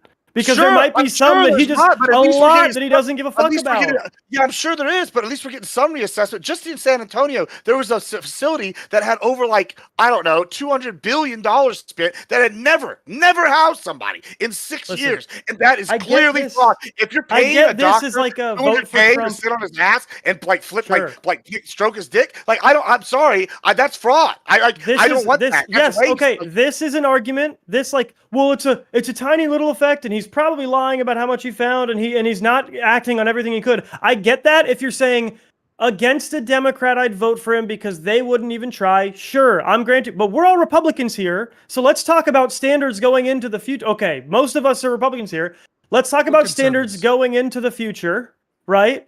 Can we at least say now we can ditch this fucking MAGA shit because it's clear that they don't give a fuck and they lie about everything? No, first off, MAGA, although it's named for Trump. as long as MAGA is not just Trump. MAGA is sort of a populist movement that Trump embodied and wrote in Trump on, and a lot of worse served on. people. So, but I actually have something that I want to say to Sadie, right? Because this sort of seemed like an internal contradiction in your opening statement. You're like, well, it basically died with Epstein and with Ghislaine being prosecuted. But it seemed to me that you said the most grotesque thing of this was the connections to our FBI, etc. How could you do you abide think the FBI? Do you think the FBI was keeping like good notes on that for everybody to see for disclosure? It's irrelevant. Then okay. For example, I know this. No. How are we supposed to know what happened 30 years ago? Give me a chance and I'll educate. They bought you, our politicians, so we don't know. What?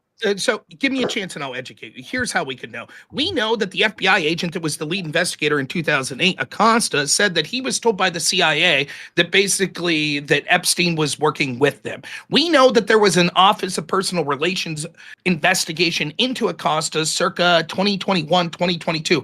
How about instead of Trump gaslighting us that there's absolutely nothing to see and it's all been planted by Obama, he doesn't unredact that and leave us see exactly what Acosta said. He didn't say he saw anything. He said he was told to leave it alone, so he didn't. It was for trafficking. No. It was for trafficking for Jeffrey Epstein. That's what it was. 36 girls. So what happened is the Trump administration's transition team that interviewed him stated that he said this. When he was asked about it directly, he denied it and said he never said that, nor did he have any knowledge that Epstein was an intelligence asset. Yeah, no. That's what I'm looking at his quote right here. He's saying he never said that. Okay. So why can't we see what regardless, I don't think it matters. I think it was clear that he was like a prolific child sex trafficker and he got a sweetheart deal and everybody walked away. Why does it not I mean, matter? Hold on. Let's go. Grid's got to Let's go to because Grid. it was 30 years ago, and we actually have things that are happening today in active real time that we have to be able to catch these people in the act, and you're not going to catch Jeffrey Epstein or any of the things that happened 30 years ago in the act at this point. We know our intelligence agencies are compromised. If you think that there isn't a dossier compiled on what the Epstein files are, that's filled with bullshit. Matters. I don't know what to tell you anymore. That matters. Absolutely it does. So you just don't give a fuck about anything in politics unless it's recent. Did you also notice that Trump keeps pouring gas on this fire, keeps pouring gas on this fire, keeps pouring gas on this fire? 5D he doesn't fucking trust the plan. He doesn't stop. No, that's not what that's what you people are doing with this fucking Epstein shit. You're conflating it with stuff that came out during Pizzagate, the Anthony Weiner laptop. All of this shit got rolled into one fantastical idea. The story was what everybody knew that was in it at the time was this dude was a nasty fuck. He was also rubbing shoulders with politicians and all these people. He was a matchmaker. That's how he made his money. So what was he doing? What the fuck was he doing? Okay, if the guy doesn't have good financial advice, if the guy isn't an accountant, if the guy doesn't, okay, so he's an asset. Okay, so we have so you're willing to say, and Ghislaine Maxwell deeply connected with a lot more, as you stated, than Epstein himself actually is. Okay, so we have people trafficking children on an island, bringing in billionaires, bringing in people like Prince Andrew and Leon Black. We know those people because at least they settled out of court, right? So we can know for sure that they were involved. So to not even look into it, he paid six. Okay, so you're saying none of this matters. It's like I'm saying obviously it matters. I spent my entire life watching it. You guys are way behind the ball. The evidence is destroyed. We can't do anything about this. It mattered before, Scott, but it doesn't now because Trump said it doesn't matter anymore. No, I've been saying the entire time. There's no list. Where's your evidence? Where's your hold on. I need to go through this because this feels insane. Where is the evidence that everything is destroyed? Like the evidence we have right now is that we know that 11 months of emails to Acosta were destroyed. Okay, we know that. Okay, you're saying that every single piece of evidence that the FBI collected on that island, every tape, every document, everything was destroyed, or are you saying that it exists? Which is it? I'm saying that between Jeffrey Epstein, who knew this entire thing was coming, and probably what was ever left over, the evidence was destroyed. Yes, if there was any evidence like that. Let me get it. We're gonna go. Hold on. No, hold on. No, this has to be fucking taken here. Where Jeffrey Epstein knew the feds were coming.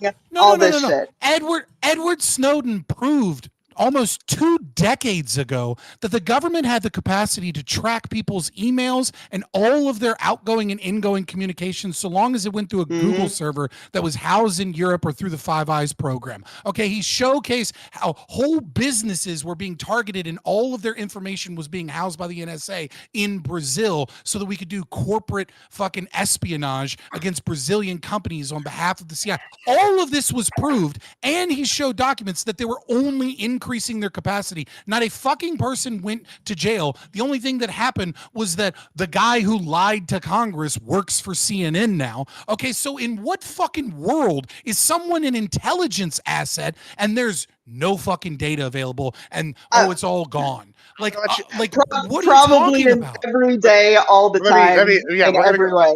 Okay, let me go to Grid. We're gonna go to Grid, then Rob, then Tyler. All right, go ahead, Grid. I know you wait. Go ahead. I really appreciate that. This is a pretty. While it's interesting, it's something that I've seen. You know, we've heard over and over and over again for the past few weeks.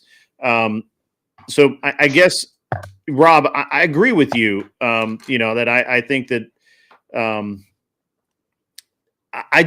I think that Trump is not really handling this very well. I agree with you 100%. I think that he may or may not be involved. I don't know. I don't know that at this point anything would surprise me, right? So I agree with you. And I was trying to tell you I agreed with you, and then things were out there. But I guess my biggest issue with the whole thing, and this and Scott alludes to this. He was really kind of, he let his, he was obviously very over the top when he said it, but I have the appropriate amount of rage that we should have for this. Fuck yeah, you. Right. I've somehow still love you, but nah. Yeah, I'm detached from it because I think the issue is so much. The issue to me is yeah, absolutely. The Epstein thing is horrible and it's bad, but dude's dead. And, whether Biden said that, thought if this comes out, it'll mess up people's lives and stuff. Where was the mass amount of pushback on that? I remember some, I don't remember, entire days spent on it. And probably Jeb 10 and Scott, right? Like, yeah, you're right. The left are a bunch of fucking hypocrites. Cool. Yeah. You're not going to hear right. And so that's why, why expound on that too much? But my real problem is that all of the evidence is would you trust anything? So if the Epstein files are released tomorrow, would you trust it? It depends on what it was, right? And I know that sounds like a cop-out answer, but are we looking at look, here's really the logs of what the FBI was looking at the time, their conversations with Epstein. You could say, well, couldn't that have been doctored, etc.?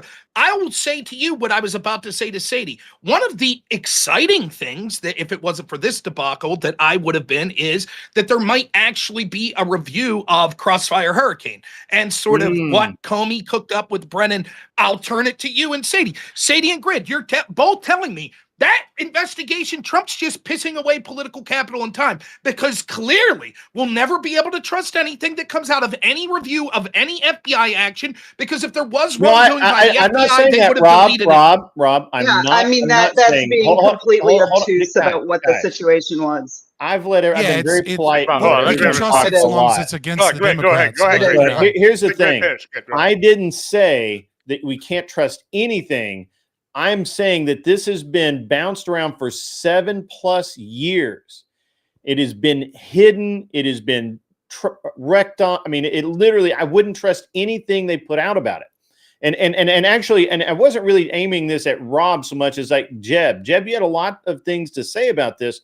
And it just really seems like that if Dan Bongino tomorrow says, I went over to Pam Bondi's house last night, and I had my crew there, and we made her go down and pull the files out, and here they are. Would you believe that shit? Would you believe a word that was published?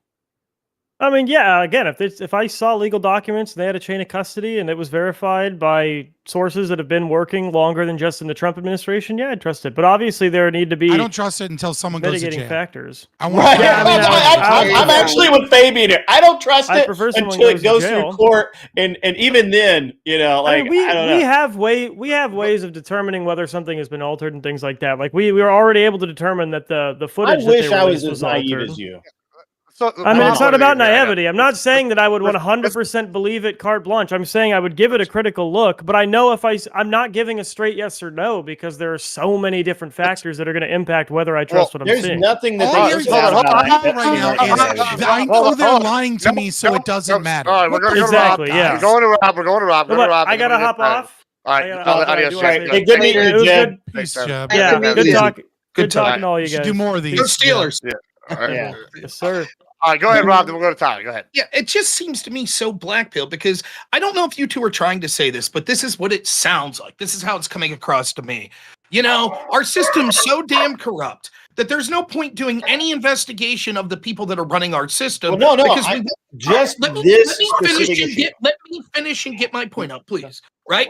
Like, because if it's of a serious enough nature, like the Epstein thing, and it's been going on long enough, there is a 0% chance that the things wouldn't have been doctored, destroyed, or something. So even if there is a shred of evidence, once it gets released, we won't be able to trust it anyways. So let's just move on and focus on other things.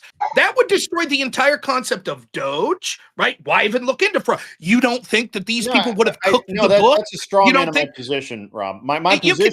My position is they've had 7 years to release 17. everything they've had, right?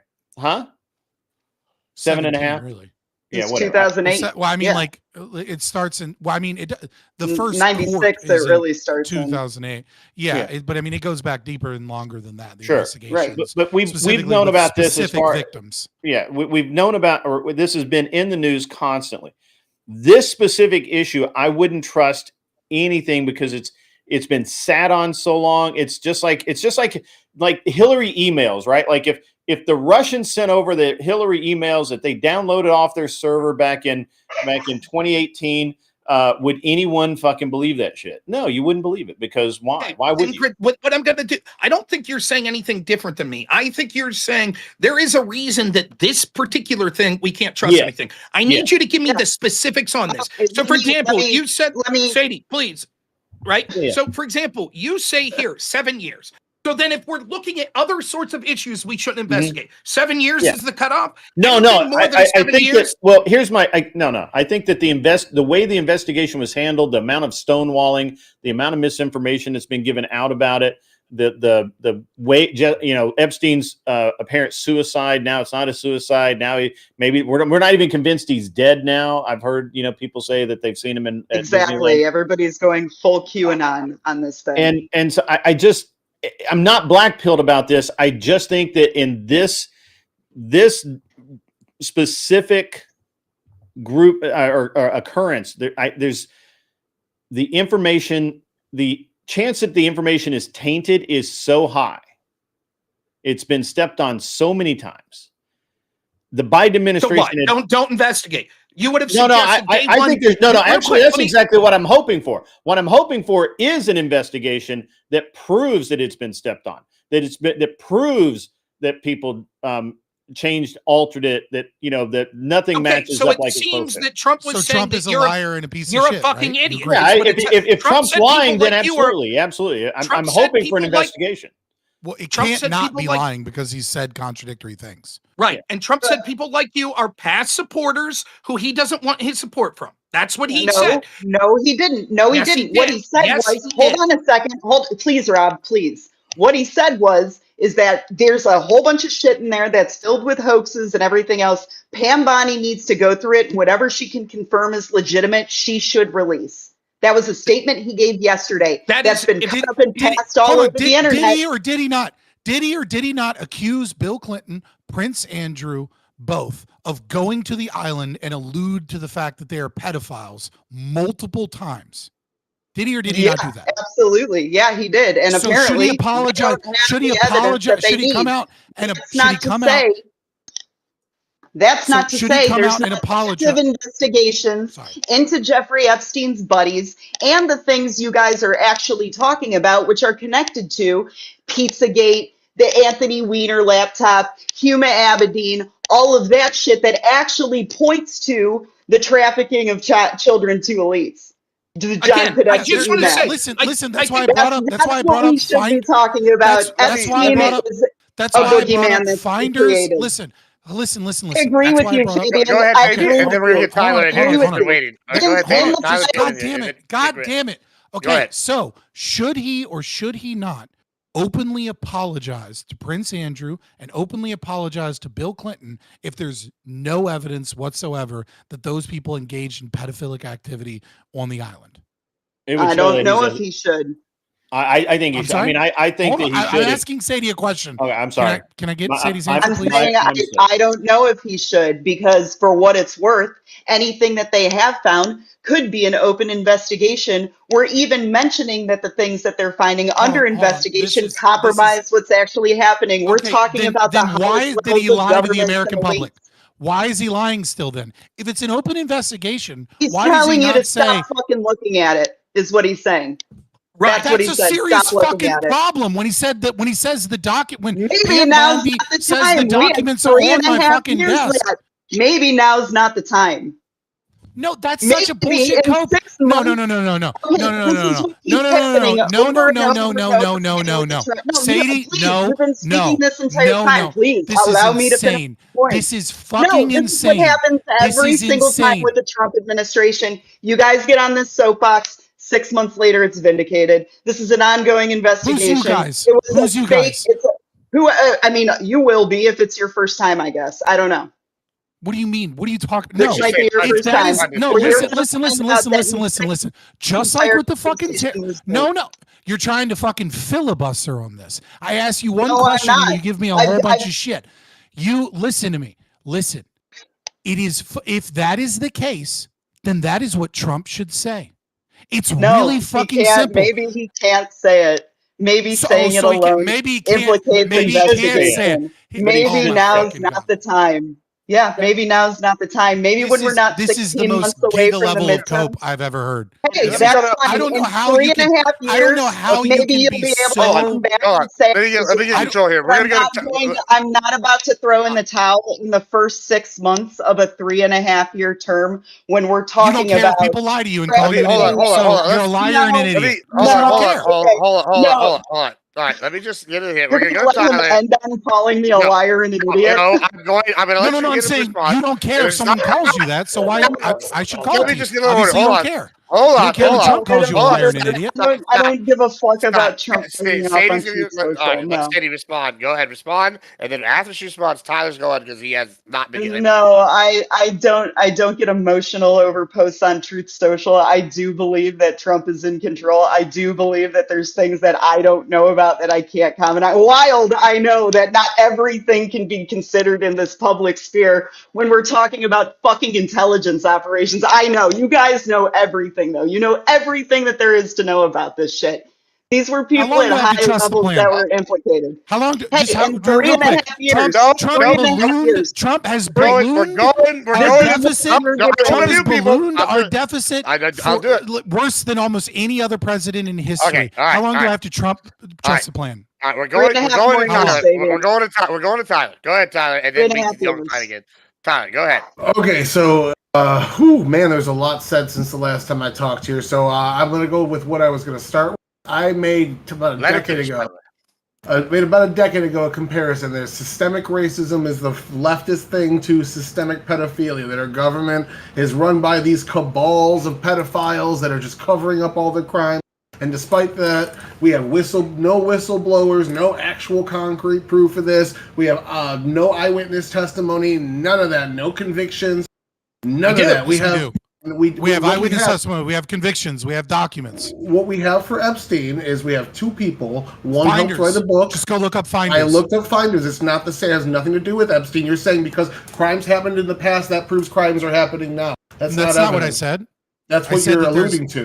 No, you're saying that it's a conspiracy and crazy idea that the government runs pedophile rings and sex traffics people and blackmail. If you read through the Finders documents, you'll see read through what that. Finders was. Finders was a group that was not part of the CIA. The CIA was paying them for work. That doesn't mean they endorse it. Just like when the CIA was wiretapping drug dealers, that doesn't mean that the CIA was actually distributing. The CIA was distributing crack to black neighborhoods. Is not investigation. True.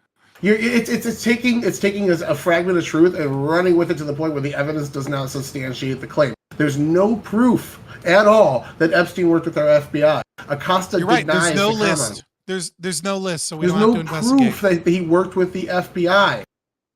There's none whatsoever. So to say that, like, with Finders, there absolutely is proof that Epstein worked with the FBI in Tennessee. There's no proof that Epstein worked with our government. That's what happens if you don't do an investigation. There's been multiple investigations of Epstein. 2 of them led to arrests of him. Epstein was famous for hiring private investigators to fuck with the FBI when they were looking into him, and 2 of those 5 investigations into Epstein led to him getting convicted 2 times, once for sex trafficking and once for child prostitution. When they claim that he was an intelligence asset, he's not lying. His island is in the same fucking place. Acosta's not lying. Acosta said flat out, I have no idea what they're talking about. So you're taking somebody else's word on what Acosta said, despite the fact that he denied it. Later, yeah, sure. Yeah, when he was asked about it later. Deleted. So somebody said he said this, they asked him about it, he said, no, I didn't say that, I have no idea what they're talking about. And you're saying that he's lying? Do you have any proof of that, or you're just kind of, everything that we're going off of here is speculation. The whole Epstein thing is based off of internet speculation where we're drawing dots that aren't there. It happens all the fucking time. We see it all over the internet for all sorts of things, pedophilia and all sorts of stupid shit. We see it with the fucking Hassan people, all this cope with like entrapment and shit like that. It's people that don't understand laws, don't understand the processes, don't understand what's actually happened, and saying that there's something more there. We have no proof of this. What Trump actually said on this was he would release the documents when he was asked about it. It's not in his campaign promises. It's not something he was upfront about. People presented it to him, and he said, yeah, sure, I'll release that shit. And he released as much as he said he was willing to, at least. And it was the same thing first time around with the JFK files. They were still redacted shit in that. I just don't see any actual proof that this is anything more than a fishing expedition. And I get that Pam Bondi really fucked up, and I'm not saying Rob does not have a right to be mad here. He absolutely does, but the fact that we're saying that this is proven, disputed, and anything that we do besides arrest everybody is a proof of a cover-up is just kind of, it's the systemic racism argument from the left. If we don't fix it, if you don't fix this thing we can't even prove is happening, then you're part of the problem, and you're racist and evil and corrupt and propping up white supremacy. It's the same thing. It's not, right? And it's not because one is a net. Go ahead, Rob. Go ahead. It's not the same thing because there are things that could be released here, right? For example, will you acknowledge there's an OPR interview of Acosta in 2021? Yeah, it could be released. Okay, release it. Release it unredacted. We've had stuff released that has redactions. If there's nothing there, release it. Obviously, you keep the names of the people that didn't or alleged committing crime. That I'm fine with. Obviously, you would keep anything that showed sexual activity. Clearly, you're respecting the victims. You're not showing that. Short of that, if there's nothing here, it's just one bad man with his bad wife, release the information. No problem with those 2 caveats of the things I said. The bigger problem I have here, though, is like, Sadie, listen, I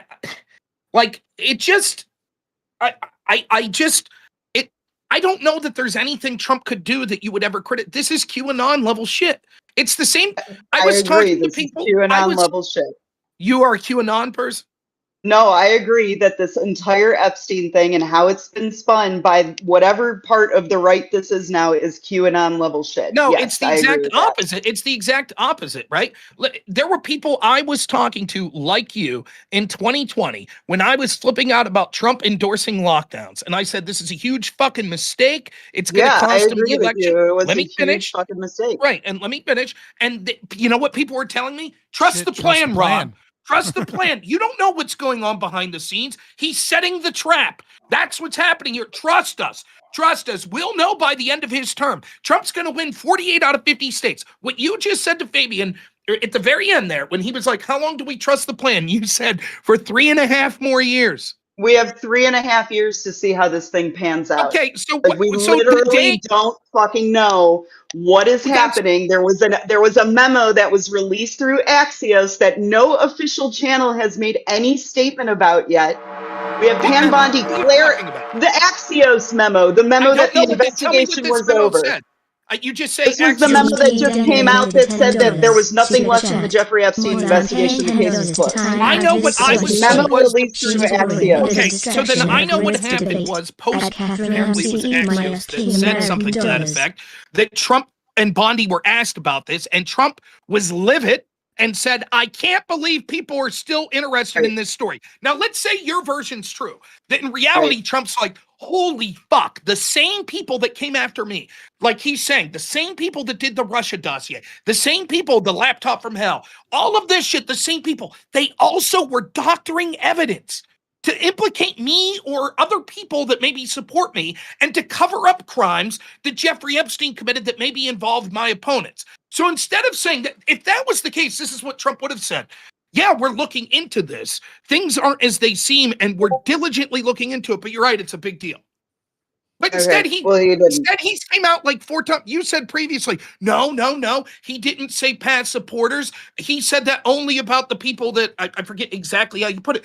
No, it is undoubtable when you look at everything that he said in like the past week, he's saying any of his supporters that are still looking at the Epstein shit going, holy fuck, there's something going on here. There's some sort of cover up. He's saying, I don't want you to support me anymore. That's what he's saying. And if your argument is, well, the reason he's saying that is because there is, in fact, a cover up by the FBI and we'll never get the evidence, then that's what Trump should be saying. His team should be out there going, look, we're trying. We're going to bring everyone we fucking can in under oath. We'll throw the fucking book at them if we get them in any little lie. We'll throw their ass in prison to the maximum sentence. We're going to fucking overturn every stone. But we don't know. All we know right now is we aren't seeing this grand conspiracy, but we strongly suspect, just like my supporters, like Grid, like Sadie, we suspect, of course, the FBI shredded the evidence. So we're going to do our fucking damnedest to see if we can prove it. But that's not what they're saying. They're saying the opposite. Exactly well, let me just ask this Rob and Fabian, since y'all seem to be the ones like really like the biggest on that side, right? Okay, all right, maybe I'm misremembering, but I'm 34 years old. In my entire life, and I think even before my life, the meme that all the leaders in the world are pedos has been going around. Like my whole life, I've heard they're all lizard people, they're all pedos, they have a blood cult, they go get out there in Bohemian Grove and sacrifice people, and they live on the adrenochrome. Like this has been a meme since before I was born. Since I mean at least the 60s, right? So okay, so this has been a thing. Now, my argument is this, right? Like, okay, let's just say hypothetically in the world's worst case scenario, all the leaders worldwide are pedos and they're all living on the adrenochrome. We're getting down the conspiracy rabbit hole right here, I know. But let's just, for the fun of this argument, let's just say they are. Right. And Trump is this billionaire that does come in. And this is kind of what you've said a little bit. And I might straw man you a little bit here, but like Rob, but Trump is this outsider. He's a billionaire on his own, or his family's independent enough that he can come in and he can like really take these people. Now, I am of the opinion, much like I think Fabian said earlier at different times, like the billionaires, they're all looking out for themselves. I'm probably, you know what, they're all probably all in cahoots. The billionaires, the government. You probably don't become a billionaire without being in cahoots in the government to some degree. So when y'all are going, oh God, this guy might be a pedo. Oh God, that guy might be a pedo. Like y'all could literally tell me this guy was a clone of Hitler tomorrow, and y'all provide enough evidence, it wouldn't surprise me because at this point anything's possible. And so when y'all are going, oh, this guy, this is the biggest thing ever. And I remember voting for Trump in the first term he ran. Right after we had him on video saying, "Oh yeah, sometimes I just grab him by the pussy." Right? Like you grab him by like this guy's never been a nice guy. He's a corrupt New Yorker. Like that's been his thing. And so when I'm like, oh, I got to look at the policy. Like that's what I voted on. I didn't ever give a shit about this because I think they're all pedos. Every single one of them, every senator, every house, whatever. They're probably all of them. Like at this point, it wouldn't surprise me. Okay, so when y'all are going, like, let's I got to take the lead. I'm just like, you hold it down, okay? I'm just like, I will. So when y'all are telling me this shit, I'm just like, surprise, they're all bad. No, like, hold on. That's like you're. It's a straw man, and I know it is a little bit of it. No, I don't actually think you're trying to straw man. I think maybe you're missing the principal concern. Yeah, maybe hit me then, because I feel like I'm missing something here. Why? Like when it's been this way for 30, 40 years. Okay, all right. So listen, there are plenty of people that are, that are believe that, everything's a pedophile ring or lizard people or whatever other shit, right? And there may be some truth to that to some degree in terms of the pedophile thing, but it's not, nobody really, like, it's like there's a lot of kids dying and being raped in the world. Okay. Like, the Taliban, for example, used to sell children all the time, right? Whilst claiming to have the moral religious high ground, they love to sex traffic kids. Okay. There's a lot of sex trafficking, a lot of abuse of children going on. And as much as I hate to say it, it's not so much that we're concerned that Trump or that Klaus Schwab or fucking, some random billionaire somewhere, right, is a pedophile. That's not the actual crux of the concern. The crux of the concern is that intelligence assets, such as Jeffrey Epstein, Ghislaine Maxwell, others involved, what they do is they do a process of blackmail and connect it to connections. Okay, so you're hanging out at a party and Epstein brings some 16, 17-year-old girls and y'all are doing coke and maybe you're having sex with people that are underage, but they're not like obviously underage, right? Like they're just kind of like they're just young hoes there or whatever. And then you're hanging out on his plane. And then you get told, "Hey, there's a meeting with this other billionaire that has this great business dealings. You ought to come out and hobnob it with us. Come hang out on the island." And when you're there, you've got some 15-year-old girl or something in your lap. And every step of the way is a little bit more degeneracy that would be incredibly damaging to you if it got out and is being documented in some way. And at a certain point, you hit this line where you go, "Ooh, this is too far for me." And that's when you're told, "Well, I don't care if it's too far for you. We're going to put out all of this shit on you." That's the fear. The fear is that hold on. How is that conspiracy theory better than mine that says that the information's been doctored? By the way, it's cathartic to take a piss in your backyard. It really is. Amen. Amen. It's a real thing. Yeah, I mean, I do find it funny that the term conspiracy theory was invented by the CIA when really all we're talking about is things that are well fucking documented, even with all of all of the redactions and the attempts to cover up. We know that processes like this are, at least to some degree, occur. We know that intelligence from many different programs does engage in this behavior as a means of either gaining connections or gaining information.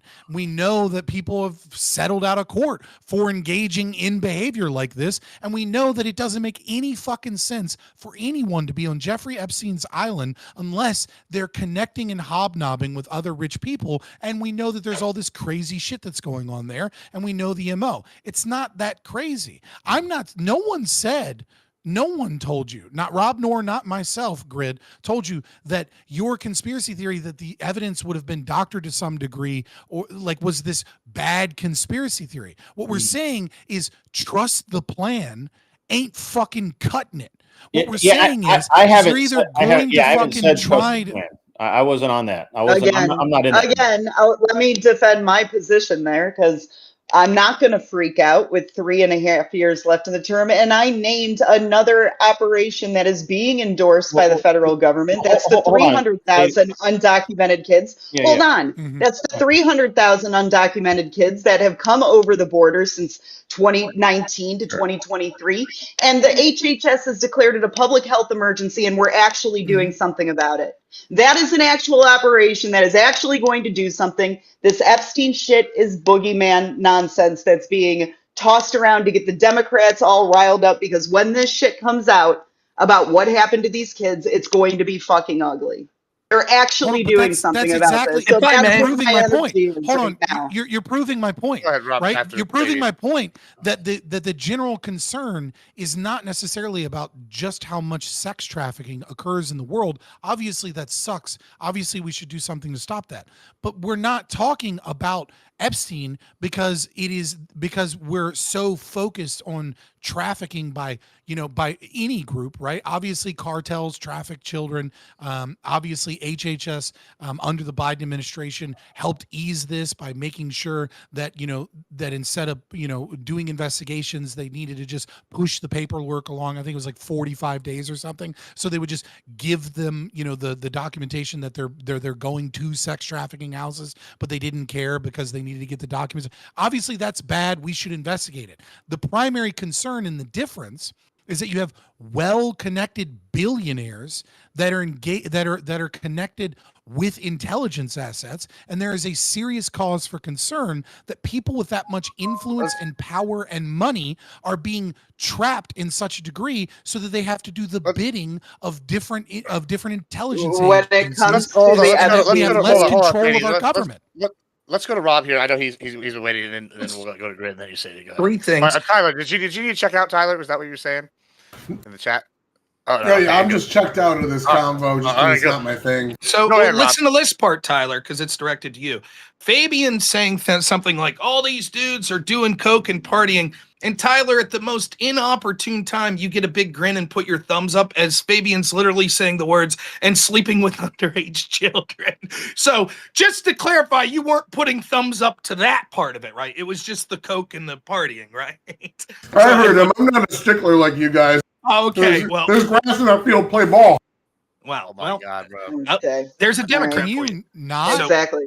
I don't know, man. Like I make a lot of jokes, but that's rough. That was sus. Yeah, don't do that. So number 2, don't to Grid's point about that's the gonna be evidence. If you ever become famous like Destiny, I know it's that's gonna bite me like right in the fucking moment head. people won't stop putting in your fucking chat. I know. So, anyways, Grid, to your argument that this was doctored. By the way, I would be eviscerating you if I thought there was even a 1% chance that was serious. So I'm going to let it go. Grid, to your argument about the evidence being doctored. Not you, Grid, Tyler, I was talking about. Yeah, to the evidence being doctored. I 100% assume that you're right, that every FBI investigation that would show anything to their advantage, that we're not getting the full story. Absolutely. Sure. In fact, one of the things I say in my show all the time, it is absolutely absurd that in a world where we all have one of these, that the FBI still does not audio and video record the interviews they have with people. Instead, they use a 302. That's ubiquitous to every FBI investigation. I start under the assumption that I'm getting the picture that they want.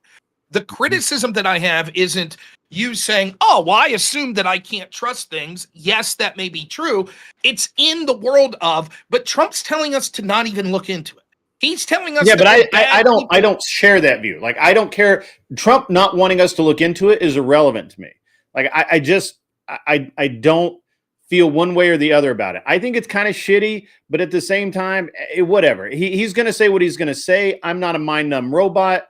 I don't listen to all of these things because I don't give a fuck. All I really want is when people are talking about, I want to see Ghislaine Maxwell's testimony. Well, about what? About about her activities between 2001 and 2004 that she was convicted for? There won't be anything about 2008 and forward. Okay. So none of that fucking matters. But yet people are calling for that shit. Like here's what I'll say. It gets into this weird loop, Rob. That it gets into this weird loop where it feeds on itself, where you want to have this information, you think you know what the information is going to be, but we never. And this goes back to Hillary's Brother, the loop is that we want you to care. Please, I would love a chance to respond. Yeah. Go ahead. I'm sorry, Rob. I'm sorry. After you, no, finish your thought, Grid, and then. Oh no, I just at this point, this is what I know for a fact, right? Epstein was a piece of shit, and he did bad shit. I know that we all know that for a fact. I don't need any more proof of that of that, right? Whether or not Trump was involved, there's a high percentage chance that if he wasn't, he knew people that were, right? Can we also, just agree with it? You're right. They travel in packs. And if he didn't, and matter of fact, he kicked Epstein out of Mar-a-Lago, right? Because for hitting on a young girl, as I recall. And so, yeah, I'm sure Trump knew something. Does that color my opinion of him? Yeah, absolutely. I think I don't want Trump for a neighbor. I've never said that Trump's a great human being that I want as my neighbor. But up until recently, I've been pretty okay with the job he's done. Right? I've never agreed 100% with the politician, and I never will. I just won't. Brother, this isn't. I'm just gonna say this. How much money we should spend on roads? Hey, hold on, baby. Let Rob respond. I did want to address Gibbs here too. Grid, I don't know. I could talk to you for hours about this. I'll just say, yeah, I know, and we can. Like, you're welcome to talk to me for hours about it, buddy. It sounds to me like you and Sadie have such rose fucking colored glasses on that Donald Trump could come and lock you up and handcuff you, and you'd be like, "Yes, this is the plan." No, not at all. Please let me finish. I sat here patiently and let you sort of talk about it. So let me get my thoughts out. Right? I think that you are subjectively saying that somehow this case is universally unique, but you haven't given me the terms as to why it would be unique. There seemed to be some vague reference to because it's something that's important, and some vague reference to 7 years or longer. Well, then that would mean that we would have no reason to look into the Russiagate thing. It would mean we have no reason to release documents about Iran-Contra or about surveillance that Edward Snowden was talking about, or about the Patriot Act abuses, etc., etc., etc., etc. If we say, hell, it's my belief, which you seem to agree, that the FBI is going to doctor pretty much everything they do, then there would be no reason to ever look into anything. But you're only ever going to make this sort of defense when it's someone that you happen to support. I'm trying to look at it through the phrase of I didn't say that. And those you're just saying shit. I never said that either. You guys are no, you're not. No, I was 100% against Operation Warp Speed. I was talking about it last night. James O'Keefe just had an expose with J&J that said they didn't do safety testing. Stop the stream. That's Trump's fault if true. I mean, you don't know anything. Sadie, yes or no? Should we do an investigation into Crossfire Hurricane? Yes. Why? Absolutely. They deleted everything. Everything's been deleted. Why do it? Move on. It probably has something to do with it. Well, Kash Patel was directly involved in the entire thing and probably preserved the evidence. If Trump comes out tomorrow and says, the whole thing was Kash Patel. If Trump comes out tomorrow and says, Sadie, I no longer want your support if you want this looked into, will you say yes, sir? I'm going to continue on with my life and not give a fuck about what Trump thinks or says about every single little thing that comes out on the internet. Why are you on this panel? For you, because, get on with your life and don't be on here talking about shit. No, I'm just here covering for Pentuple until the end of July. Check us out, Sadie Takeover, only on Pentuple TV. Thank you very much. But yeah, no, I don't. This is actually my first panel ever, so thank you. Maybe I won't. All right. Maybe I'll just say this. Maybe I'll take the opinion. You guys can say all you want. No. Trust me, bro. We want these other things. You're going to do what Daddy Trump tells you. If he says, if you start under the assumption that's a really poor characterization. This is a subject for terminally online Republican influencers. That's what this is. This is a subject for terminally online Republican influencers. In 20 minutes when you two get done coping, and then I'll get my final thoughts. Republicans have gone up the last couple days amongst all of this. I feel like we get pretty close to wrapping up here. I would like it. There's 2 quick points. I'll just say this. When I say about Daddy Trump, it's because you're going to say that any possible investigation ever that Trump says don't do the investigation, that's fine because the FBI could have doctored shit. So that's it. That's what I'm saying. To Gibbs' point specifically earlier about this hypothetical where everyone has adrenochrome. Rob, I'm not disagreeing with Fabian said, but this is You say that I wasn't being specific, but I was being specific, Rob. I said specifically about this. This specific case has been through at least 2 administrations. Right. One administration which said that we can't release it because it'll hurt people. And yet now there's nothing. Please. Go ahead, so here's what we're doing. Gibbs, please, because Grid keeps bringing this up. So when we say there are certain things, there are actions we should take about certain things, you agree with this. If we just say there are no 2 apples that are the same, therefore we can't have any qualitative responses on a group category of thing because no things are completely the same, you agree that's a bullshit explanation, right? I'm not trying to trick you here. Yeah, no, sure. I agree with that. Yeah, it's fine. So then what we need to do is say, okay, here are the categories that we say in this specific incident. When things like this occur, here are the things that we are saying that if these things occur, then we should no longer look into the incident. Now, you keep saying this specific one, just this specific one, Epstein. And I'm saying, okay, then I'm using this. Look, we're talking about one instance. I'm not talking about Trump's global investigations. I think that he should be investigating a lot of different things. I think he should be investigating where the money went in Ukraine. But this is we're talking about one specific thing. That's Rob. non sequitur. If you would let me get it out. So then, what is it? Give me the factors about this one incident. So far, I've heard these types of things. It was through two administrations. Rob. It is consistent. It was 7 years. Is that it? So just to say, no, if it has been through multiple administrations now. Okay, multiple administrations. There's a high chance that in the last 7 years that the evidence they collected, we don't know how many years ago, have been altered. We can't. Why would we trust that? Okay, so this is what I'm hearing. Would you trust it? Number one, it's been through multiple. It's been through multiple administrations. That's number one, correct? Yes, obviously that's problematic. Okay. Secondly, we can't trust what they may have deleted because it's been because it's been through multiple administrations. That's number two. Yes, multiple administrations. We've had 2 different FBI directors, or 3 maybe. I don't know. I'm not actually. Has it been 3? That all seems to be the same type of criticism. Yeah. Multiple administrations, multiple FBI directors. Okay, that's it.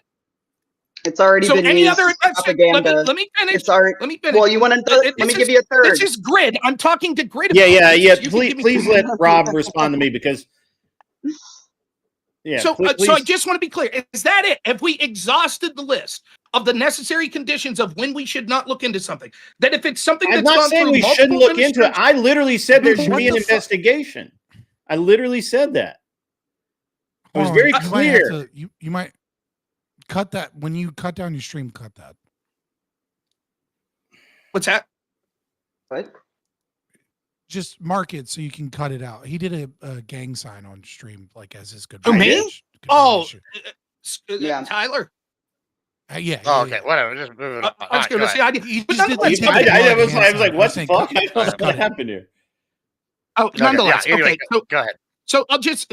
So to me, what you're suggesting is you're saying you're not saying don't investigate, but you're saying trust Trump when he says no. That I said that whatever evidence that they release to you right now today is probably tainted. There should be an investigation into all of the people involved, separate of this, to verify the evidence, to vet everything. How hard is this to understand? If they released a report tomorrow, Rob, I wouldn't believe a fucking word of it.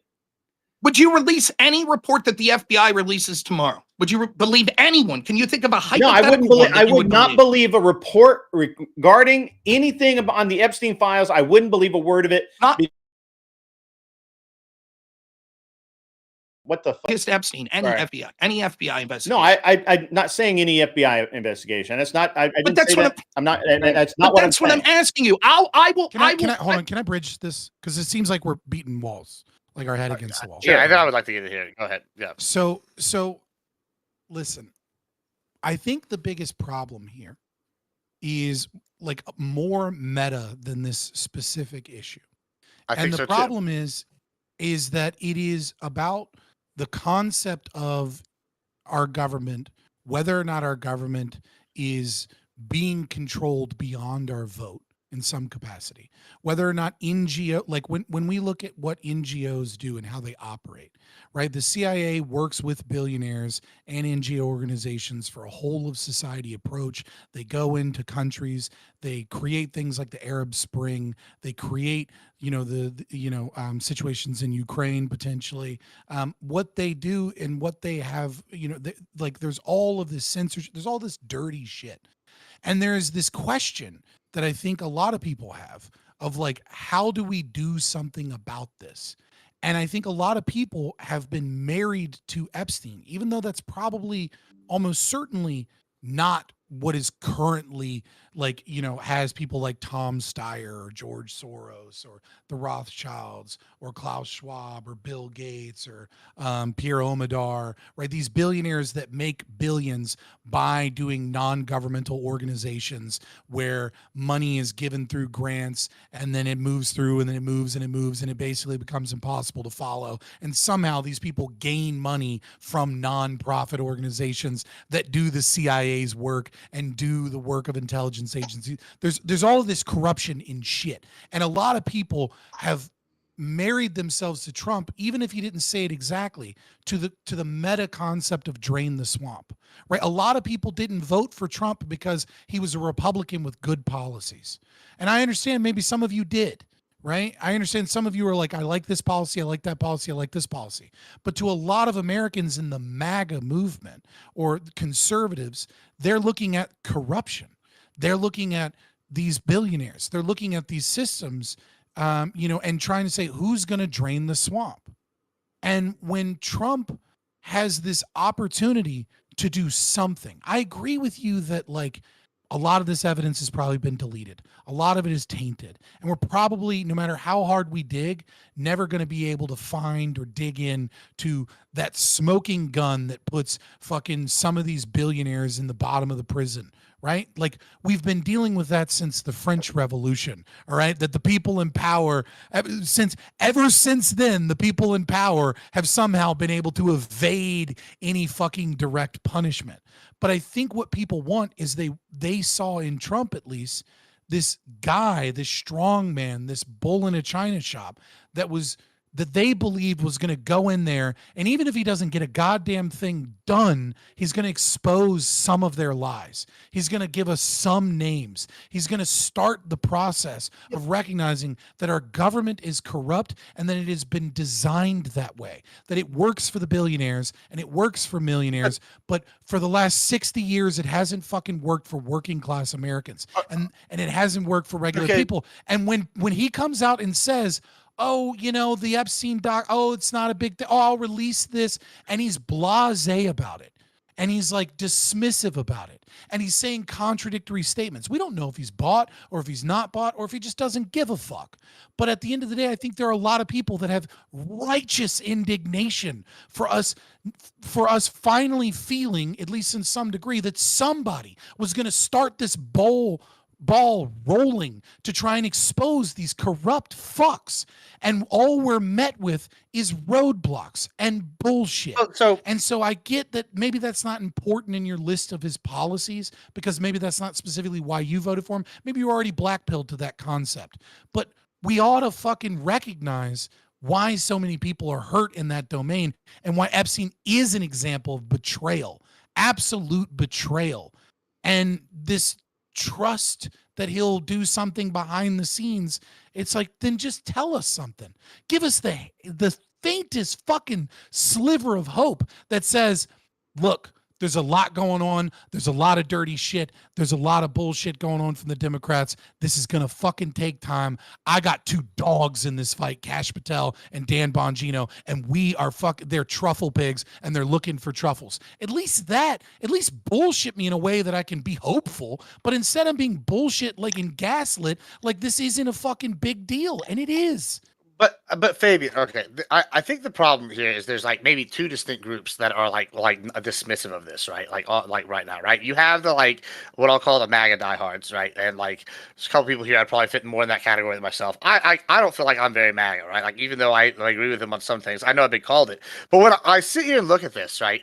Maybe I am black-pilled, right? And if Rob was kind of maybe going to address that in a second, but I like when I'm looking at this, I'm going, okay. I am too. Okay. Right. But we're looking at this. What did you just say? You said, okay, we want them to start showing corruption.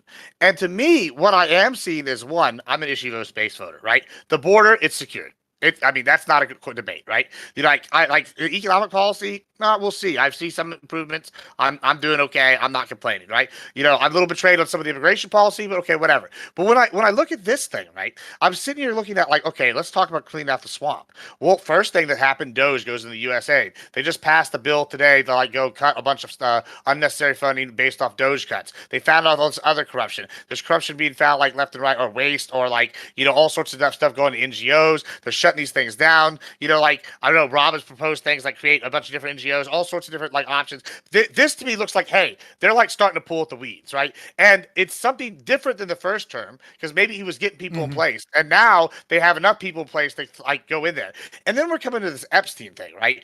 And it's like, okay, I get where y'all are coming from, but my options as a voter were, hey, I told both sides because I don't give a shit about social issues on most part, right? There's very few, maybe like trans and sports, but the rest of them I don't care. When I go to one side and go, hey, these are the problems I'm having, and they go, fuck you, you're a landowner in Texas, go to hell, you're racist. Like I'm gonna go, okay, well, what's the other guy saying? And he's going, we're gonna do all these things, and y'all are willing to go, hey, well, because he's not fucking doing what we want on Epstein because we're corrupt, and we already knew the government's corrupt, and we knew this guy was probably corrupt. He admitted as much as he was corrupt. He told people that. You know, he said he's using the same tax laws. That was his big dunk on Hillary Clinton. That sounds like corruption to me, right? To the regular person. And so when y'all are going, oh, he's not giving us the Epstein list, y'all want to throw all, I'm sure, but it's the same like ballpark, right? And so when he's sitting here going, oh, I'm not going to release the Epstein list, and y'all are going, oh God, the principal, I mean, right, I know, I'm paraphrasing a little bit, but he's like, we're not going to release it, oh, yada, yada, he's not doing what he wanted. I'm going, okay, corrupt guy doing a corrupt thing. At least he's cleaning out all this other bullshit that we wanted cleaned out. At least we're getting these votes. And you're like, nope, we can't support it no more. I'm off the train. It seems a little disingenuous to me. Let's take out my libertarian. Let's take out my libertarian Gibbs. Let's take out my libertarian principles here just for a moment. I'm gonna put my conservative hat on. Right, I'm a constitutional conservative that's concerned about some economic libertarian issues in this moment. So let's also put aside all the social issues and whether or not he's a degenerate or corrupt. Right, at the end of the day, we are the Titanic heading for a fucking iceberg, and like this 2 steps forward, 1 step back shit is very meaningless if he's not going at it 100%. If he's not doing everything he can to steer the ship away from the iceberg, it doesn't matter if we hit the iceberg on the side of the boat. Like we are 34 to 37, depending on how you look at entitlement spending and certain things, $1 trillion in debt, and he's raising the fucking debt ceiling. Okay, like we're supposed to be, we are nickel and diming finding presumed corruption or waste in this budget, and we're not tackling any of the major issues that are actually causing our country to go into severe debt. He's got pennies in the bucket about illegal immigrants and Social Security and Medicare fraud. We'll see how much money that costs or doesn't cost. He's increasing taxes. Obviously, like he's massively increasing taxes more than any other president in the last 50 years. But yay, we got a little bit of cuts here and there. And it's like the president is in our country, right? We fought a revolution in this country against the concept of kings. And so after the ratification of the Constitution, after the failure of the Articles of the Confederacy, we created a system that was in part every aspect of Plato's Republic, right? It was we needed the authoritarian strongman and the philosopher king, and we needed the Senate, and we needed the representation of the people and democracy, and we created a federal government that houses all of the forms of known government together with checks and balances and power. And part of that meant that we didn't have a king, but our president in part became a king. They became a symbolic figurehead for the people. They became the leader of the free world after World War II. But even before that, they were a representation not just of policy, not just of government action, but of the direction our country is headed in.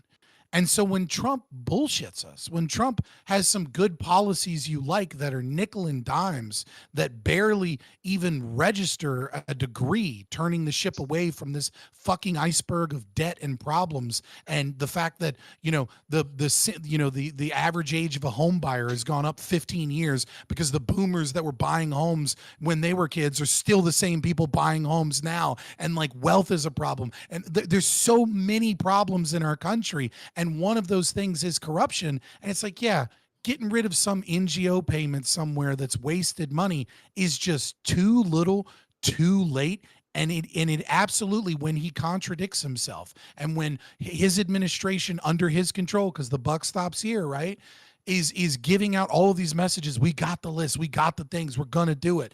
And then they just tell us, no big deal. Anyways, Maybe aren't what's you the so alternative? happy about Like this $200 million? Yeah, but the alternatives are what? Revolution? That's, listen.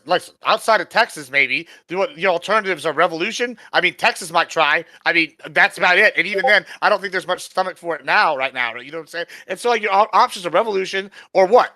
I guess it's either we get a little bit of something with Trump, or we get absolutely nothing in the opposite with the Dems. Like, and y'all are acting like, oh, it's all over. What do we do? Like, I mean, do you want to, like, I don't know. Like, are you not bought in? So here's the thing. That's a false dichotomy. You didn't deal with a single argument that I made. I mean, but Fabian, yeah, because the problem is, and this is the problem I have with it.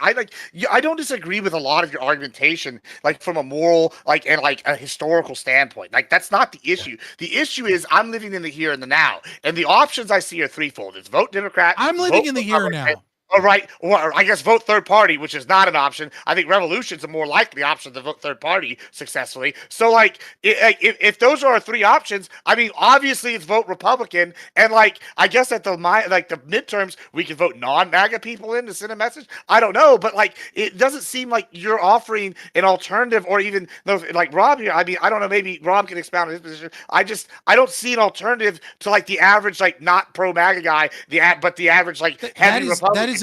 That's a complete misdirection from me saying people are betrayed and they want to, because I didn't in nowhere. I said there's two groups. I said there's two groups.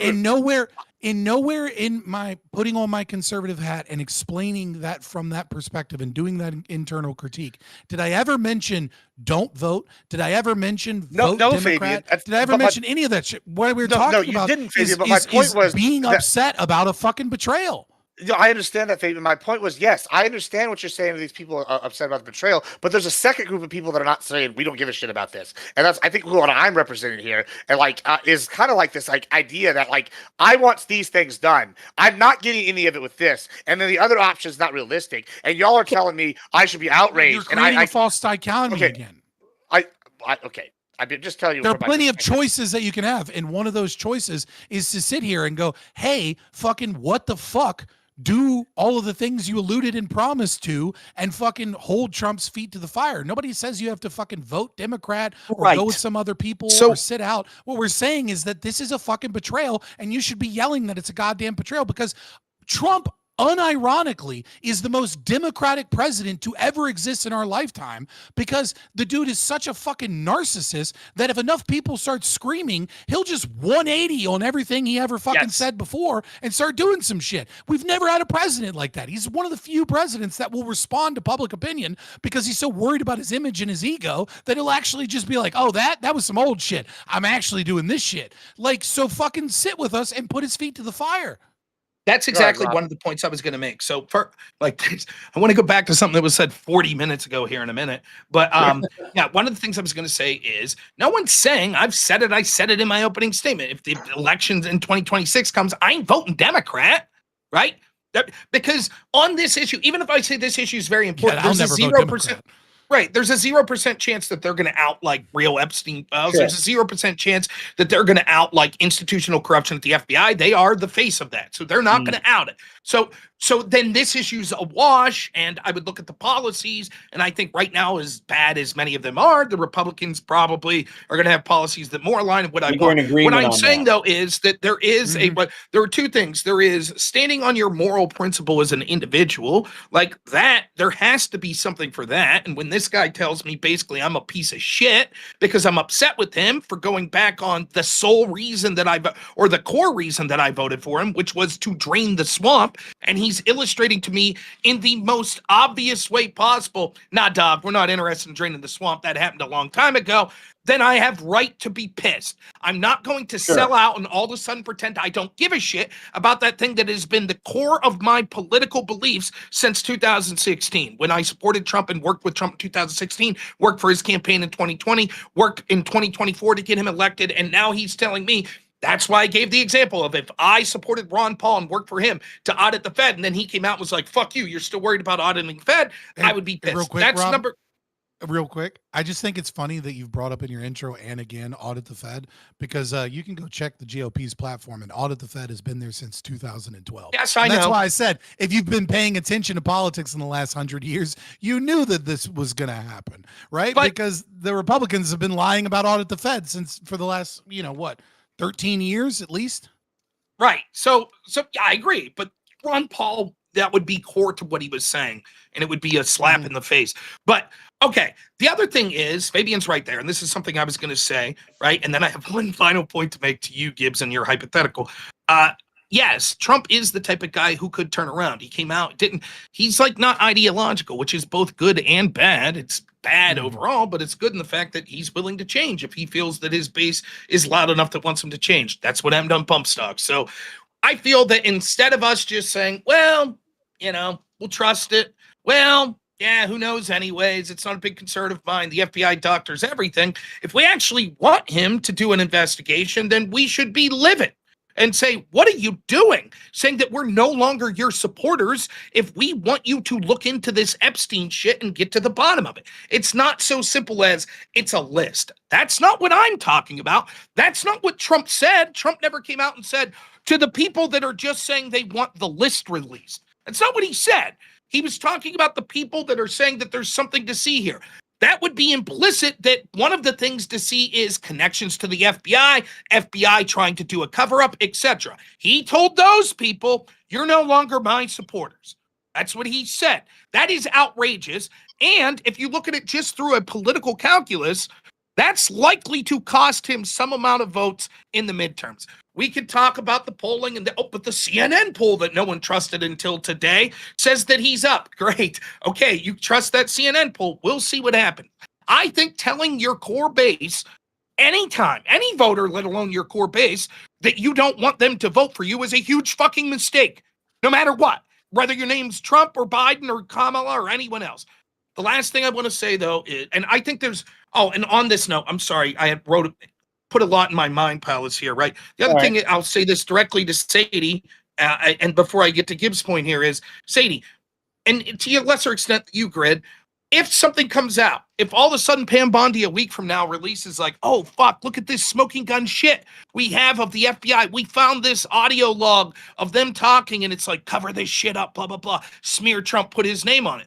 You're going to be like, this is what you'll say, because you said that won't exist. That's been deleted. You'll say, see, we were right to trust Trump.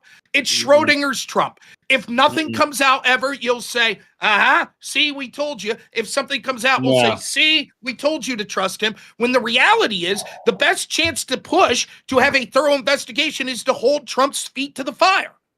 I'll leave you respond and then get to the Gibbs part if you want. Well, I'll straight up say that if anything that's released from here on out, I will absolutely take with a grain of salt. I will not be the guy who says, see, you see, he did it. See, right? Well, he did it. No, I won't. That's not the deal. Just one sentence to add to that. Just one sentence to add that. Like Linda McMahon is there, and Trump has been involved in the WWE. And like, I know this is gonna sound dumb when I say it, but like they invented seating. So like, I almost wonder if that like stunt they pulled with those interns taking all the boxes out was like, like binders, planned. Yeah, the binders or whatever. Like was like, because if you ever watch WWE, what they do for like secret promos is they'll have people do shit in the background. That seems very much the same kind of vein of like stuff. And Trump is familiar with that. Like, I think that leads it to the tainted like theory quite a bit, a little bit. Like just from who he's working with. I mean, I don't know, but go ahead, Sadie. They did it to take down those people. I think it's funny that everybody wants corruption to be caught and uncovered, but the idea that there's traps being set is trust the plan fucking conspiracy theory nonsense. Like I said from the beginning, this was an Axios memo that was released. No one's made a direct statement about it. They've only made clarifications. I've said the entire time there's probably no list. I've said the entire time when the binders came out, see, I'm telling you guys, there's probably no fucking list. So again, this had nothing to do with Trump or what Kash Patel said or what Pam Bondi said the entire time to me. But if evidence is produced, we'll have to take a look at it and see what it is. Like, you'll say no matter what, that we were right to trust the plan. And if no evidence is released, you'll say, see, we were right that there's no evidence. That's what you'll say. It doesn't matter what the outcome is. You'll say you were right. because Well, you I trust don't have Trump a implicitly. no. I don't have a crystal ball, nor do I try to like assert like what is exactly going to happen within the next couple weeks. Because again, I said we weren't going to be talking about Iran in July, and I was right. But your For position's everybody else, non-false. for everybody Your else, it was the end of the fucking world. But your position's non-falsifiable. You'll have the position, whatever the outcome, you were correct. Well, again, I've been following this since 2008. This is the exact case that was used to falsify a court case against Trump that he raped a 13-year-old girl that was introduced by Jeffrey Epstein. This has already been used as COINTELPRO for a long time, has been my point the entire time. Can And what you Grid give keeps me- trying to tell you, what Grid keeps trying to tell you, and what I am telling you, I'm talking about the Epstein case That has nothing to do with specifically. his claim. Again, That has nothing to do with his claim.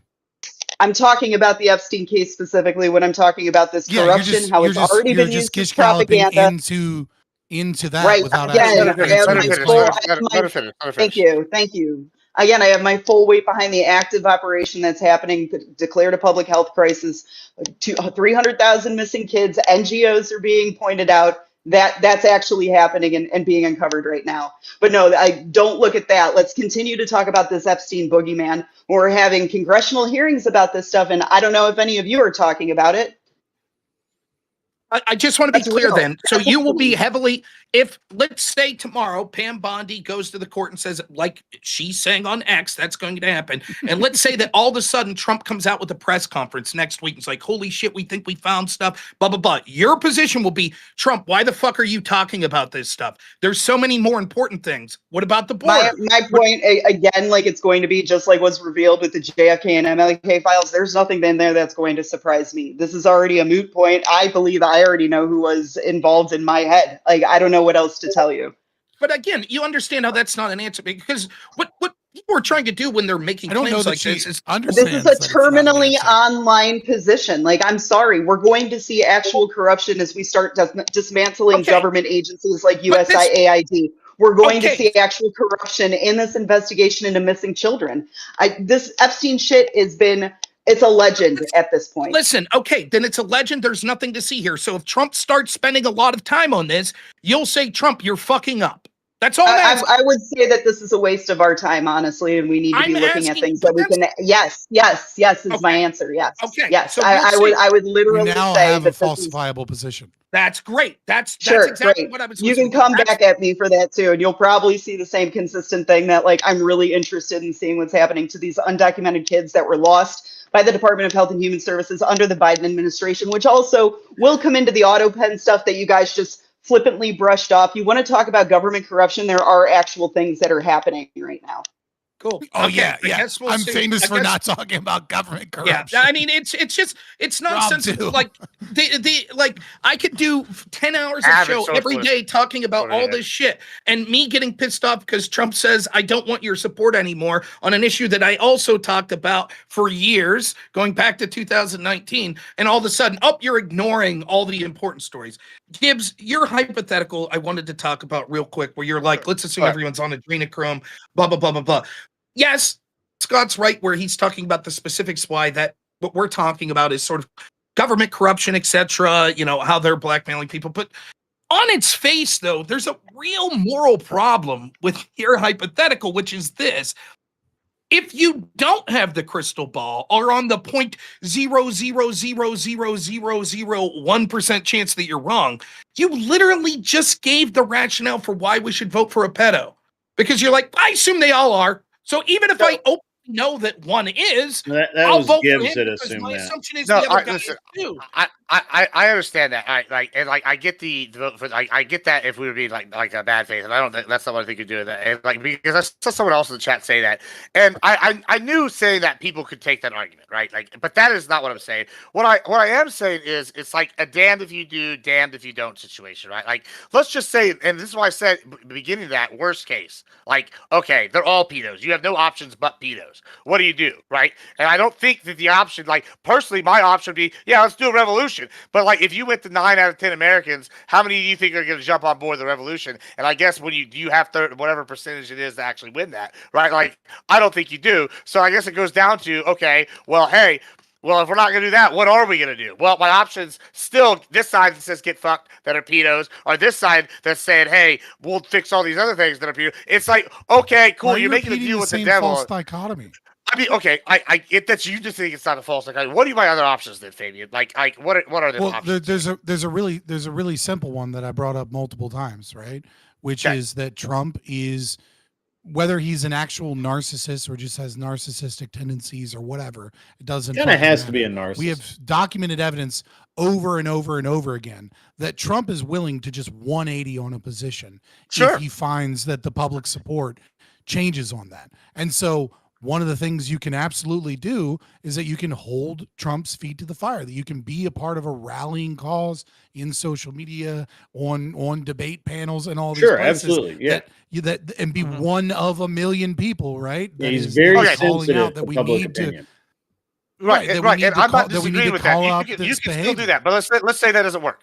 And he's dying on this hill. What's like? And maybe I'm being like he's not going to die on this hill. I mean, I'm not trying to be a dick or like just like whatever your argument. Like, because I agree that's a good tactic. Trump does. All right, so we could take that let's out. Let's say he doesn't do it. What's the next option if it's not the three that I said?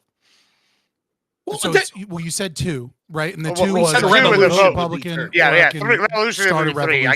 I guess four can be vote third party, but I don't think that's going to be. I think that's. I mean, there are a ton of things that you can do in your life to fight corruption and do things, right? Like one thing that you could do is fucking, vote with your wallet in local communities. You could vote with your feet and move to fucking New Hampshire and be part of the Free State Project. Another thing that you could do is, support libertarian causes and things of that. There's a lot of avenues of your life when the you way say you that, can engage in politics. Yeah, but Fabian, other than just vote for Republican pedo or vote for Democrat pedo. No. All right. I mean, just on a micro, I can already tell you where you're looking at this wrong. Like, I'm not looking at it from that. Like, did you know in Texas, the third party, the biggest one was the Texas Nationalist Movement. They no longer exist. You know why? Because the Texas Republican Party merged and adopted. So now Texas Republicans is, hey, we're working towards independence. Same thing is kind of happening in New Hampshire, right? They're becoming very libertarian. But hold on. My point is, though, we can do all towards that. But what is the solution on the macro, like right now? What can you do? Let me, if I may step in here. Here's where your hypothetical will fail, and I don't think. I think it's a bad hypothetical for you to be using because I think it strawmans your own position, which is. There is a difference between suspecting something to be the case and definitively knowing it. I will tell you what I would do within terms of service to the best of my ability. If I knew that in perpetuity for the rest of my life that my option would be child sex offender 1 or child sex offender 2, then they would be taking me out in a body bag. That's what would happen. If I 100%, if they both came out and was like, here's the videos of us doing it. Here's the 100% proof. There would not be but offender 1's tax policy is slightly better for me. No, morally, then God would judge me because I could not exist by that.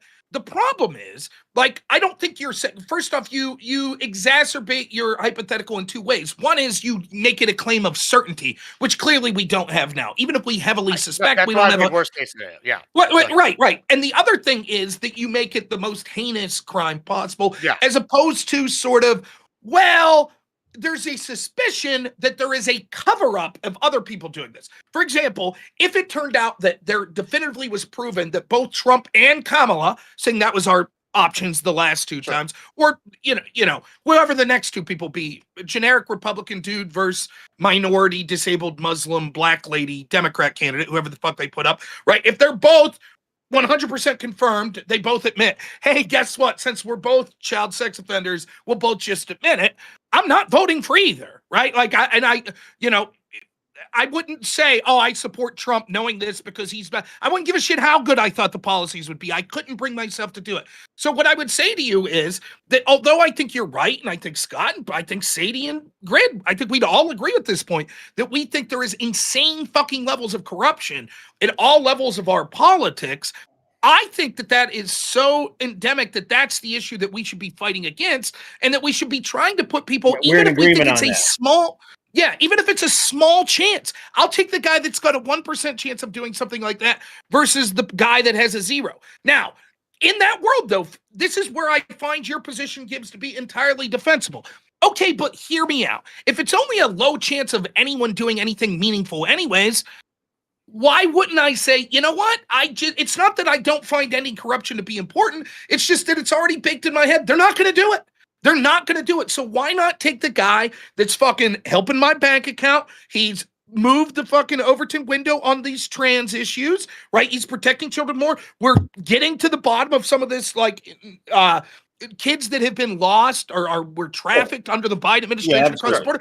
That's a defensible position. I'm not saying that's not. It was just your hypothetical. I think you're doing yourself a disservice because the hypothetical is so fucking ridiculous, you know? Well, yeah, I mean, no, I understand that. And I mean, there's a reason I did that. And the reason I did that is because, the way I run it, we're all Republican or conservative or whatever, right? I feel like when we can talk amongst ourselves, we're not trying to get ducks, but I put that forward because one, I'm trying to be moved on this issue one way or the other, and right now it's really hard for me, right? And so I want to put this horrible no-win situation out here because I know that's what the left is going to do, right? And I want to be able to stand on my own feet with this conclusion, even in the worst case scenario. So the way I'm looking at it, I think I don't know. I just maybe I'm blackpilled. It's all a loss. Is kind of where I'm at right now. I just don't see dying on this hill. Is I guess where I'm at. Why is this the specific hill that you'll die on? Other than it's disgusting. Yeah, I mean and it is disgusting, and they should all be put in wood chippers if they are. You know, I guess that's what I'm at. But I get your point. You keep going back to the concept of pedophile. Deal with Gibbs. Can I? No, I mean I get this argument. I'm not necessarily. Go ahead, Grid. Yeah, can I engage in just a thought experiment with both Rob and Scott? Can I say real quick? I only have 10 minutes. I'm going to be real quick. So, if it were the case that we know that the Democrats and independents and law enforcement, everybody investigated Trump doggedly, exhaustively for the year leading up to the election, the 4 years he was in office, and the last 4 years that he was out of office, and that not one real shred of evidence has put him on a plane, on the island, anywhere, and not one shred of evidence. And they've looked. On the plane, but he's on the plane, right? I don't think he was on Epstein's plane. I think he was on not a to plane. the island. No, not to the island. Yeah, he was on a plane, but I don't think it was that one. But anyway, so they just cannot make this connection, and they've tried. They would honestly, I think they're even willing to fabricate evidence if they thought they could get away with it. But obviously at this point, maybe they don't think they can get away with it. If that is the case, who is Trump covering for? Well, there's a litany of people it could be. First off, right. I'm just saying, who would Trump be willing to stake his entire narcissistic being on besides himself? Okay, I reject it. So there's a lot to say in this. One, I reject the premise because I have to take that theory versus the theory that Trump's put out. And the theory, the claim that Trump has told us is Democrats in James Comey and Obama and Biden put in false information. So that Trump's claim falls victim to the same scenario you're putting forth. Okay, if you're right, if Trump's name was there, they would have released it. If they inserted Trump's name, they would have released it. Why would they insert his name in 2022 and say, you know what, no, we're not going to release it? And any rationale you could come up with is the same rationale you could say, okay, that's why they also wouldn't have released his name if he was legitimately there. So I reject the scenario. But if we say, okay, let's say it's not him. Let's say his name wasn't injected, and let's say his name was never on it. Who could he be protecting? All sorts of people. I think Trump, more than most people, would be sympathetic to this. Hey, Mr. President, some of your donors, wealthy donors, some of your associates, some of the politicians that support you, some of the people that are questioning whether or not they're going to support the big, beautiful bill, whatever, right? They didn't do anything at Epstein Island, but they did show up there.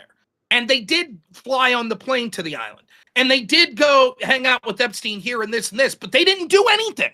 And Trump, you know how it sucked for you when you were smeared under the E. John Carroll thing? And you know how it sucked with you where people showed you with pictures next to Epstein and you didn't do anything? Their lives are going to be ruined, absolutely ruined, if this shit's released. And they didn't do anything. So can you just move on from this? There's nothing there. That's who he could be protecting. So I'll deal with your analogy, and I'll deal with your analogy by presenting purely hypothetical. Sure, yeah, this is all hypothetical. I mean, it's right. Some of it's hypothetical. Well, I mean, what you said is basically reality, but right. Hypotheticals. Who's he protecting? Yeah. But I want to deal with this. I'm just going to put forward a hypothesis, right? I don't know. You don't know. No one knows what happens, exactly what happened on the island, exactly what Trump is or isn't involved with. But if I'm trying to be objective, here's what I'm guessing. I'm guessing Trump partied with Epstein. I'm guessing the guy that says that, talks about grabbing girls by the pussy is a joke and, called him a friend and said that, he likes young girls. He's a good guy, right? I'm guessing that he probably partied with them. And maybe, I don't know if he did or didn't, but maybe he's, been involved in some underage party shenanigans, that was common in Hollywood and common in billionaire parties in the 80s and 90s. Literally, you can just look at music in general in the 70s and 80s and 90s, and you will find a billion examples of like, she's 16 going on 17. You know what I mean? Like, of people that were fucking, what's his name, married teenagers. I mean, Elvis married a 16-year-old. I mean, what do you want to know? I think she was 15 when they got together, but yeah. I was being generous, man. I was being generous. yeah, right. So I mean, I know you're in Tennessee. You got to be careful about saying anything too bad against Elvis. Yeah. You got to be careful. Memphis is going to rise up on your ass. That's right. But anyways, so I think that's what happened. I think he started to see what was going on with billionaires on that island and different connections, and then I think he saw Epstein go out of line, which is he touched a 15-year-old girl, or was it 15 or 16? I can't remember her age now, at Mar-a-Lago, and was like, dude, what we do at the party in the New York City skyrise is not the same thing you do at my fucking establishment, dude. Like, you're weird. I think, and again, all hypothetical, I think then a bunch of people started coming to him and being like, that dude does a lot worse shit than that. You don't know half of what that dude does. And then he found out that he was probably from the rumors and the grapevine and maybe, from other people that were close to him. This dude fucks kids, right? That this dude fucks kids on a goddamn island, and he does it with a bunch of billionaires, and he gets connections and he connects people. Then around 2008 or 2007 comes around, and he offers himself to the FBI and says, I'll work to put this guy away for two reasons. One, because he's implicated only a little bit, but a little bit. Yeah. And at the same time, he hates this guy because this guy has implicated him and he's gross and all this other shit. And then he gets sweetheart deal. Nothing really comes of it. Then he becomes president for the first time. And people come to him and he's like, okay, fuck this guy. What are we going to do about this guy? And then he gets the documents that none of us get that says, hey man, this guy's an intelligence asset. This guy, he's not doing a lot now, but in the past, he would implicate a lot of countries and a lot of different things. And sometimes dirty deals are made. That doesn't mean that they're fucking kids there, right? Maybe some of that is happening on the island, and some of it is, totally not with blackmail, but he's connecting billionaires with different intelligence assets and different people so that he can be inculcated and protected so that he can do whatever the fuck he wants to do and they'll protect him. Or maybe he is blackmailing people. It's hard to know whether or not all these billionaires were blackmailing. Sure. I mean, and we're guessing, right? Like we're just drawing conclusions. Let me just do this. So make this your closing, maybe, and then give an outro. Yeah, I'll make it my closing, right? And I think now he's in a position where he played with people and Epstein and that story and that salaciousness partly because of the way that they tried to use it to smear him. So he projected it onto other people. And now he's in a position, the same position, which is that if he releases the documents, all of everything that they have, it will ruin the intelligence agency to some degree in their reputation, like the other 20 things the CIA has already openly admitted to. This one would just be the CIA is horrible, man. CIA right? Is horrible. Yeah. Right. Like, but it will, and like there will be people plenty of people that are still alive, a lot of bad billionaires, a lot of bad people, a lot of people will be, and there's not enough proof maybe to connect each individual to the actual crime. There's just proof that they're doing all this dirty shit together, and maybe there's some emails and some things like that, and the DOD and all these other people come to him and says, dude, you can't release all of this shit because it's hard to prove who did what.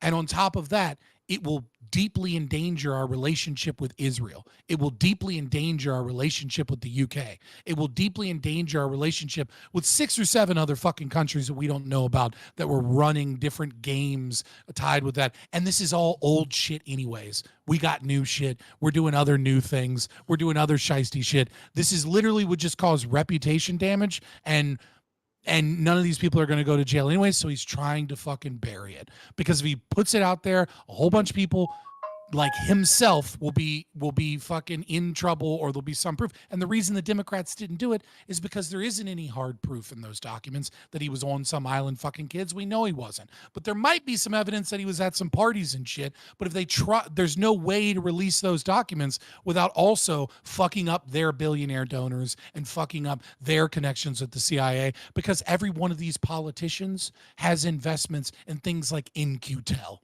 right? CIA front companies where they reward people and politicians for playing nice. And sometimes if you play hardball enough, you get killed by a crazy lone gunman who mysteriously is going to take out some Democrat politicians, but for some reason is wearing a fucking skin mask and his fat ass evades the cops, and he totally doesn't have a handler in a shed somewhere, even though he's a millionaire, even though he was doing CIA work in Africa, and even though and then gets caught the next fucking day. Oh, fucking, like, this shit happens to people that buck the system too much. And all right. And I'm Fabian Liberty. I'm an anarcho-capitalist libertarian. You can find me on Twitter or YouTube predominantly by searching Fabian Liberty. My friends call me Scott, so come over and be my friend. Scott, that was awesome. Thank you. Great, go ahead. Yeah, Scott, that was awesome. I agree. I mean, that's certainly a very probable version, right? That's yeah. I'm Grid One Motorsports. You can find me at an Unreasonable Man on Twitter, or not. Yeah, I guess Twitter too. Whatever the fuck, Twitch, and on YouTube. I do. Old man, he's tired now. I'm fucking. I've had a long day, brother. I have had and a long night last night. Yeah. I'm tired, and the mental energy of dealing with both you and Rob at the same time is it's taxing. But it was good. It was a great conversation tonight. Really enjoyed it. Rob, I could go on back and forth with you because I think that we're close enough that we will agree on a lot, but we have just enough of a difference to be spicy. And I'll reach out to you next week. Yeah, I think tomorrow's night's going to be tough for me, but yeah. Well, tomorrow night I do my debate game. Oh, I do a debate game show on Friday nights. Come and hang out and maybe win some money talking shit on the internet for fun and profit. It is a good time unless you're Rob Knorr, who can't sit still, and he can't. He wasn't able to hang out because he can't sit still long enough. Tell us the time that it starts. Yeah, yes. We're actually going to start early tomorrow night. We're going to start filling up at 7. I'm going to go live at 7. We'll try and start the stream at 8, or the actual debate show at 8. And we're going to really try and be done by about 12:30, 1 o'clock in the morning. Eastern or Central time? Central time. Central. Okay, Central. There you go. Yeah, Central. Because I never know when takes a village, baby. Takes a village. When I tried to jump on the 1 week, you guys were already like an hour in, and I screwed up the time. Yeah, so it's just but it's easy to do, and it's a great show. I mean, it's a great format. It really teaches you a lot about how to debate and go back and forth. So I really like it. Come hang out, be cool, and watch Rob and Scott. They're legit dudes. So thank you. Appreciate you. Thanks, Grid. All right, Rob, go ahead. Yeah, so look, here's the thing. Like, me and Scott were fucking calling each other fucking idiots and shit last time we were on here. I have no hard feelings for anyone on the panel. Sadie, Grid, Fabian, Gibbs. I know we've all yelled. Me and Gibbs have yelled at each other many times. I hate Sadie a little bit, but that's just because she's a woman. Well, of course, the misogyny, right? That's fair. Misogyny is always worth misogyny too. So no, it's nice that we can have people on here, despite the fucking narrative that, like, okay, I guess you wouldn't put some of the people that were in here. Fabian, I think, has always been a little more critical of Trump, but I think you could say me, Grid, and Sadie have been Trump supporters. And the fact that we're capable of having such varying opinions on this, I think shows that there isn't monolithic support. And so I think that's a good thing, and that we're not going to fucking bitch and moan and cry and when things get heated. I think it makes for a more entertaining panel. And so I really appreciate these back and forths. If I could just give a final thought in this, like, listen, I don't regret my vote for Trump. I think he's better than Kamala in about every way. If my primary issue is outing corruption, there was no chance that Kamala was going to do that. I'm disappointed that I see with this Epstein story, this with Trump. This does not mean that I would not still support the things he does good. In fact, I support the things that Biden did that I think was good, despite not liking him at all. Any president, any politician, I don't give a shit their party. If they do something I think's good, I'll say that's good. So when it comes to victories that Trump has, yeah, I think that the securing of the border, I think a bunch of other things, particularly like the trafficked children that we're starting to find out about, I think these are all impactful victories. I think there's some things I'm disappointed in, and I think there's some things I'm pissed about. This Epstein one being, the tip of the spear and the most important one. But I think that what you're seeing is, despite the fact that I'll always remember Trump saying this, that there could be some amount of course correction on it. Now, the course correction is probably going to be bullshit. It's probably never going to get to the bottom of the issue. It's probably going to be a face-saving device. But at least there's that. And so you have Anna Pauline. I'm just looking as we're ending here tonight. Anna Pauline Smith's out like, yes, this was always the plan, phase 3. Bullshit, but whatever, right? Like you have Trump saying, we're going to release all the grand jury shit. You have Pam Bondi posting that out there. That shit doesn't happen if huge swaths of his base don't get fired up. And the narrative that it's like, oh, well, it's just online people. I'm telling you right now, Trump's internal polling probably showed, particularly with independents, that he wasn't doing so hot. And they want to nip this in the bud as soon as possible. And the other thing is, we didn't get much into this, but my goodness, you know what Trump's superpower is? You know what the absolute fucking best power he has is? That his opposition are the fucking worst and dumbest people in the world. This Wall Street Journal story is going to unite everyone that was like, yeah, trust Trump, and people like me that are like, what the fuck are you doing, Trump? Because it's so ham-fisted. Trump drew a stick figure of a woman who was naked, signed his name under her breast line where it would be, and said like, hey, wink, wink, Jeff, we got secrets, don't we? In a birthday card in 2003, if this is what the big bombshell that Trump was worried about, because I think we didn't talk much about this, but I think that part of Trump's visceral reaction was, Mark Halperin was saying this on his show this morning, that like, look, it's been going around media circles and Trump's inner team for about a month now, that there was this story breaking, that one of the major newspapers was about to break this big story. This is it. And so if Trump was laying the groundwork so us, his supporters, aren't seeing this story, and we're like, okay, what the fuck are you so aggro about? What do you mean that the Biden team planted a fucking story? We're looking at this shit. What did they plant, right? That Epstein was this really bad dude, that there was possible connections to Intel. Why would they plant that? We don't get it. And I think that Trump, I mentioned this last night, saw that there was something that was going to be leaked and was like, no, this story is bullshit. And he doesn't understand that his supporters don't see that. They don't see that, and so it's coming across. And he just is such a fucking narcissist. He can't understand what it's like. The people that actually deeply support him, that care about this issue, which again, I'm saying is maybe 15 to 20% of his core base. Like, it comes sounding really shitty to them. But check out this story after the show if you're watching on anyone's channel here. It's a fucking joke. And that's not to say that there won't be more that will come out, but I think Trump can course correct, and I think that I'm happy that there are enough people that will stand up when they think Trump did something wrong, that support him and say, what the fuck are you doing? And I hope that's one of the cases here. And I think that, I hope that same effect comes when it comes to other things like Doge cuts or promises on deportation and things like that. But anyways, I'm rambling on. I just want to thank Gibbs for inviting me here. Thank everyone else. Please, please, please, from the bottom of my heart, check out everyone's channel.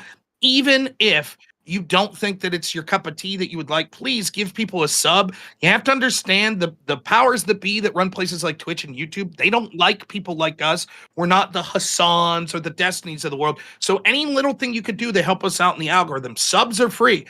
a thumbs up free. Go over to these channels, give a sub real quick. And you'd be amazed if enough people do that over time, sort of how it could get the snowball rolling. And you'll see more panels like this with more guests and more ability for each of us to stream because we're getting more views on our videos. So I really, if you want to do one thing for us all, I think we would all appreciate that. So thank you so much, everyone. I appreciate it. All right. Appreciate it. And he's absolutely right. Sadie. First of all, thank you guys so much for having me on. Thank you, Gibbs, for having it. I did have a really good time, regardless of maybe not seeing eye to eye with everybody on the panel. But again, this is a story I've been watching for a very long time, and I do believe that it's worn out. It's probably compromised at this point. I think the Wall Street Journal drop that just happened is more evidence of it. I do believe that the alleged 13-year-old victims of Trump that came out during his first term that was shuffled away or thrown out of court, all of that would be something that would be added to these files, whatever. It's just when it comes to Epstein, again, this is something that's been going on for 30 years. We have real stuff that's happening today. And I hope that these are the things that are really going to show what kind of corruption goes on in the United States. I'm Pentuple TV. We do politics, poker, and men's league baseball. So give a follow on Twitch. But again, I'm subbing for him till the end of the month. I'm Sadie Girl. You can find me on X, Sadie Girl 216. And thank you again. Yeah, thanks everybody for being here. Yeah, I mean, I could be moved on this. I don't know. I'm not moved yet. I also that last exchange we had where I was involved. I just want to say I wasn't dismissing any arguments there. I just, like I said, I don't know if I'm moved yet. I mean, they seem valid. I just, I don't know. I'm not sold yet. But on that note, thanks everybody for coming. Next Blood month, sports. Yeah, next month the speaking of blood sports, DCS continues. We are going to have the contender series establish a regular season champion, and after that, the algorithm is going to start making matchups. I'm pretty excited. There's going to be some other cool things too. So check it out going forward. And bye, everybody. Thank you so much. See you, everyone. Bye. Bye, Everyone, everybody. DM me if See you you guys around. ever want to do anything one-on-one. Absolutely. I know, Scott, we talked. You're going to put a PowerPoint together. I can't wait for it. So, Yeah. You know, I've been sick with my autoimmune I know. disease here lately, but I actually want to DM you later. I'll DM you one or two things that I'm working on. Rob, Sounds I good. just want Grid, to same chat to you. with you, Sadie, man. same to you in Pentuple, by the Thank way. you. Gibbs, you as well. Thank you. Rob, I just want to chat with you, man. I have a lot every time, and even though we get a little heated going back and forth, I really enjoy just chatting with you, man. Just Yeah, man. Fuck, man. What? Who the hell wants to watch it? But like, how boring does it sound? Like Gibbs is putting together a panel of basically conservatives. Sounds like the most boring thing in the world. Yet every time you watch, we're like, "Fuck you!" Like, you know, like you're I love dominating me, motherfucker. Yeah. So I enjoy it thoroughly. You know, it's no. Yeah, it is what it is. But I'm gonna go talk to my audience and try to raise some money. But you guys are the best. I'm gonna Gibbs, be anytime, man. Like if I know both of you have the debate shows, both of you, if you ever want me to participate, to judge, or just like absolutely. details, I'd be happy to help out. So Yeah, I'm not always available. Like, absolutely. yeah. I'll try and I'll put Granted, I together would show up something for you. tomorrow, but just to let you know, I'm single dadding it, so I don't even know if I could stream tomorrow. I'm gonna try to take my laptop downstairs in the kitchen so that I could, if my son wakes up who's 4, he's gonna freak the hell out because mom's not here. So I can't be upstairs with my headphones on yelling at you like, "You fucking idiot, Gibbs." Like I can't be doing that or my son's gonna freak out. So I can't join anyone's panel tomorrow or anything. But normally Fridays I'm available. So yeah. Yeah, absolutely. I'll definitely that's all check in the good near stuff, future. man. I'm always need people for stuff. So yeah, let me know. So all right, guys, you take it easy. Yeah, man. We'll Rob. see you, buddy. All right, Gibbs. Yeah. I gotta go too, man. I'm gonna Do you go think? hang out with my chat and make fun of people. Absolutely. and shit. Go All right. for it. Go for it. See you, Later, man. Bob.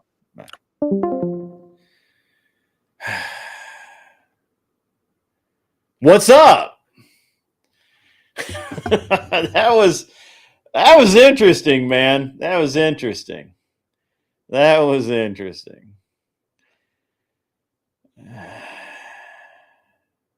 I'm going to bed. You know, the thing is that I knew the thing about Rob and Scott is I think that we were just different enough to have some sparks, because and the weird thing was that they tried to call me out on the raid Rob. I can raid Rob. Am I still on Twitch? I am still on Twitch. Where's my Twitch at?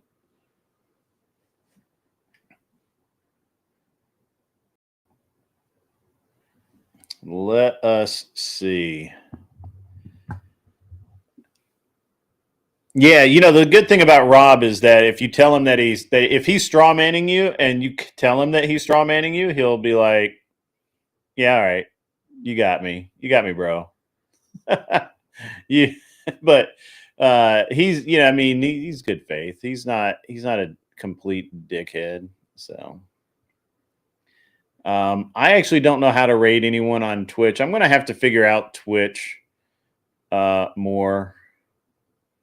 What the fuck is shield mode? The fuck is that? All right, I'm gonna have to get some fucking people to help me with the Twitch stuff.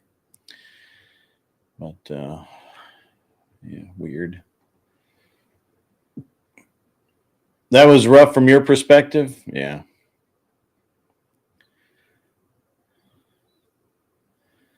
Yeah.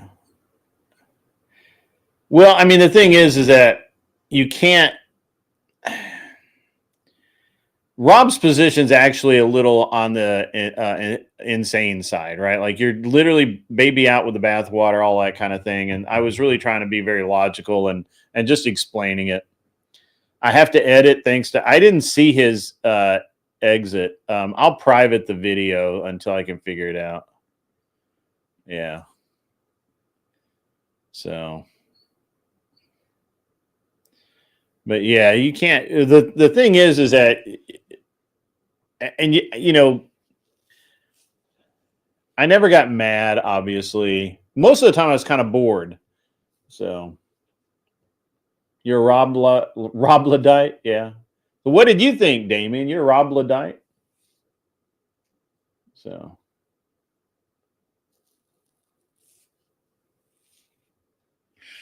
I can blur that. If somebody, I wish somebody had maybe Gibbs time stamped it, and I'll be able to just find it really quick.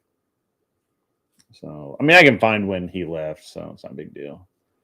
What did you think, Damien 97? What do you think about the back and forth between Rob and Scott and I?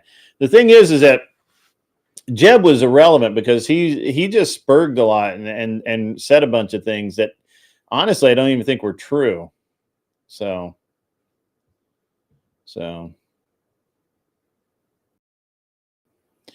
yeah, I think that's true, Damien. Look, yeah, Scott is Fabian Liberty. Yeah. So, look, I support Trump, but I can support someone and not support all of their positions. And I can call somebody out. Look, the best friend you can possibly be in life, and I maybe I'll do some cover this on my show tomorrow night. The best friend you can be in life is someone that calls out your friend for doing the wrong thing, but not, losing that friendship because your friend's doing the wrong thing. I can't think of anything more based than just doing the right thing because it's the right thing. So, whether or not, I don't know, guys. I don't know. Anyway, yeah, Rob calling me out, that's, I understand why he thinks my position is a wishy-washy position, because I honestly do not care at all. And I've never cared about the Epstein file. My problem is the lack of evidence. My problem is lack of finding. It's all kinds of, really, it's really irrelevant shit. Like this is literally fake news. I consider Epstein at this point to be right there with fake news until we have evidence, until we know something, and we really don't know anything. Damien says, hold on. throw that up there. I think you're right about Rob being quick to kind of overreact and throw the baby out with the bathwater. Yeah, I think so. Hopefully, I didn't straw man. No, you were fine, man. I didn't care. I can see him kind of spurging about. Nah, it's fine. You're cool.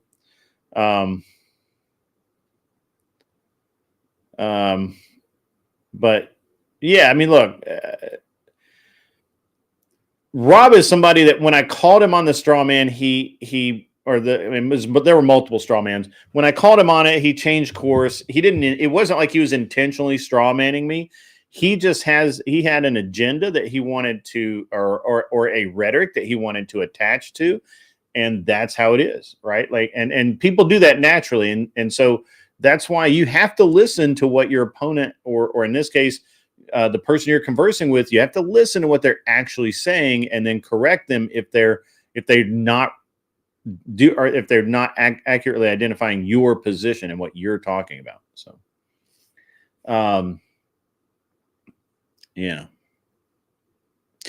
Anyway, I think I'm gonna get the fuck out of here. I'm gonna throw you guys over to Sarah the Raging Tomato, if that's cool.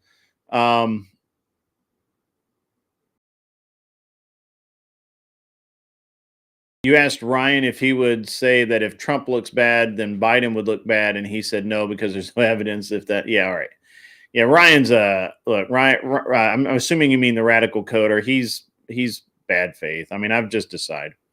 All right, guys, you're going to go over to the Raging Tomato. I'm going to go get some sleep. I've got a long day tomorrow, a lot of shit to do. I'm going to go shooting tomorrow, actually. Debate show starts tomorrow night at 7 p.m. Central Standard Time. We're going to fill up. We're going to come in.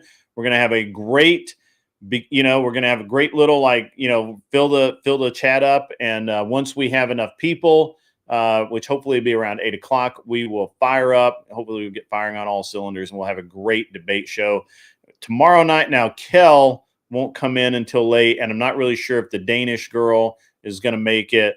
So who knows? We'll find out. If you know anyone that likes a good debate and thinks they can win some money at it, bring them on. Tell them we welcome everyone to come by. It is a legit, it is a very legit debate show. In the meantime, ladies and gentlemen, I will see you mañana.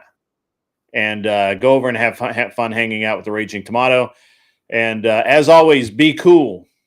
Wear glasses if you need them.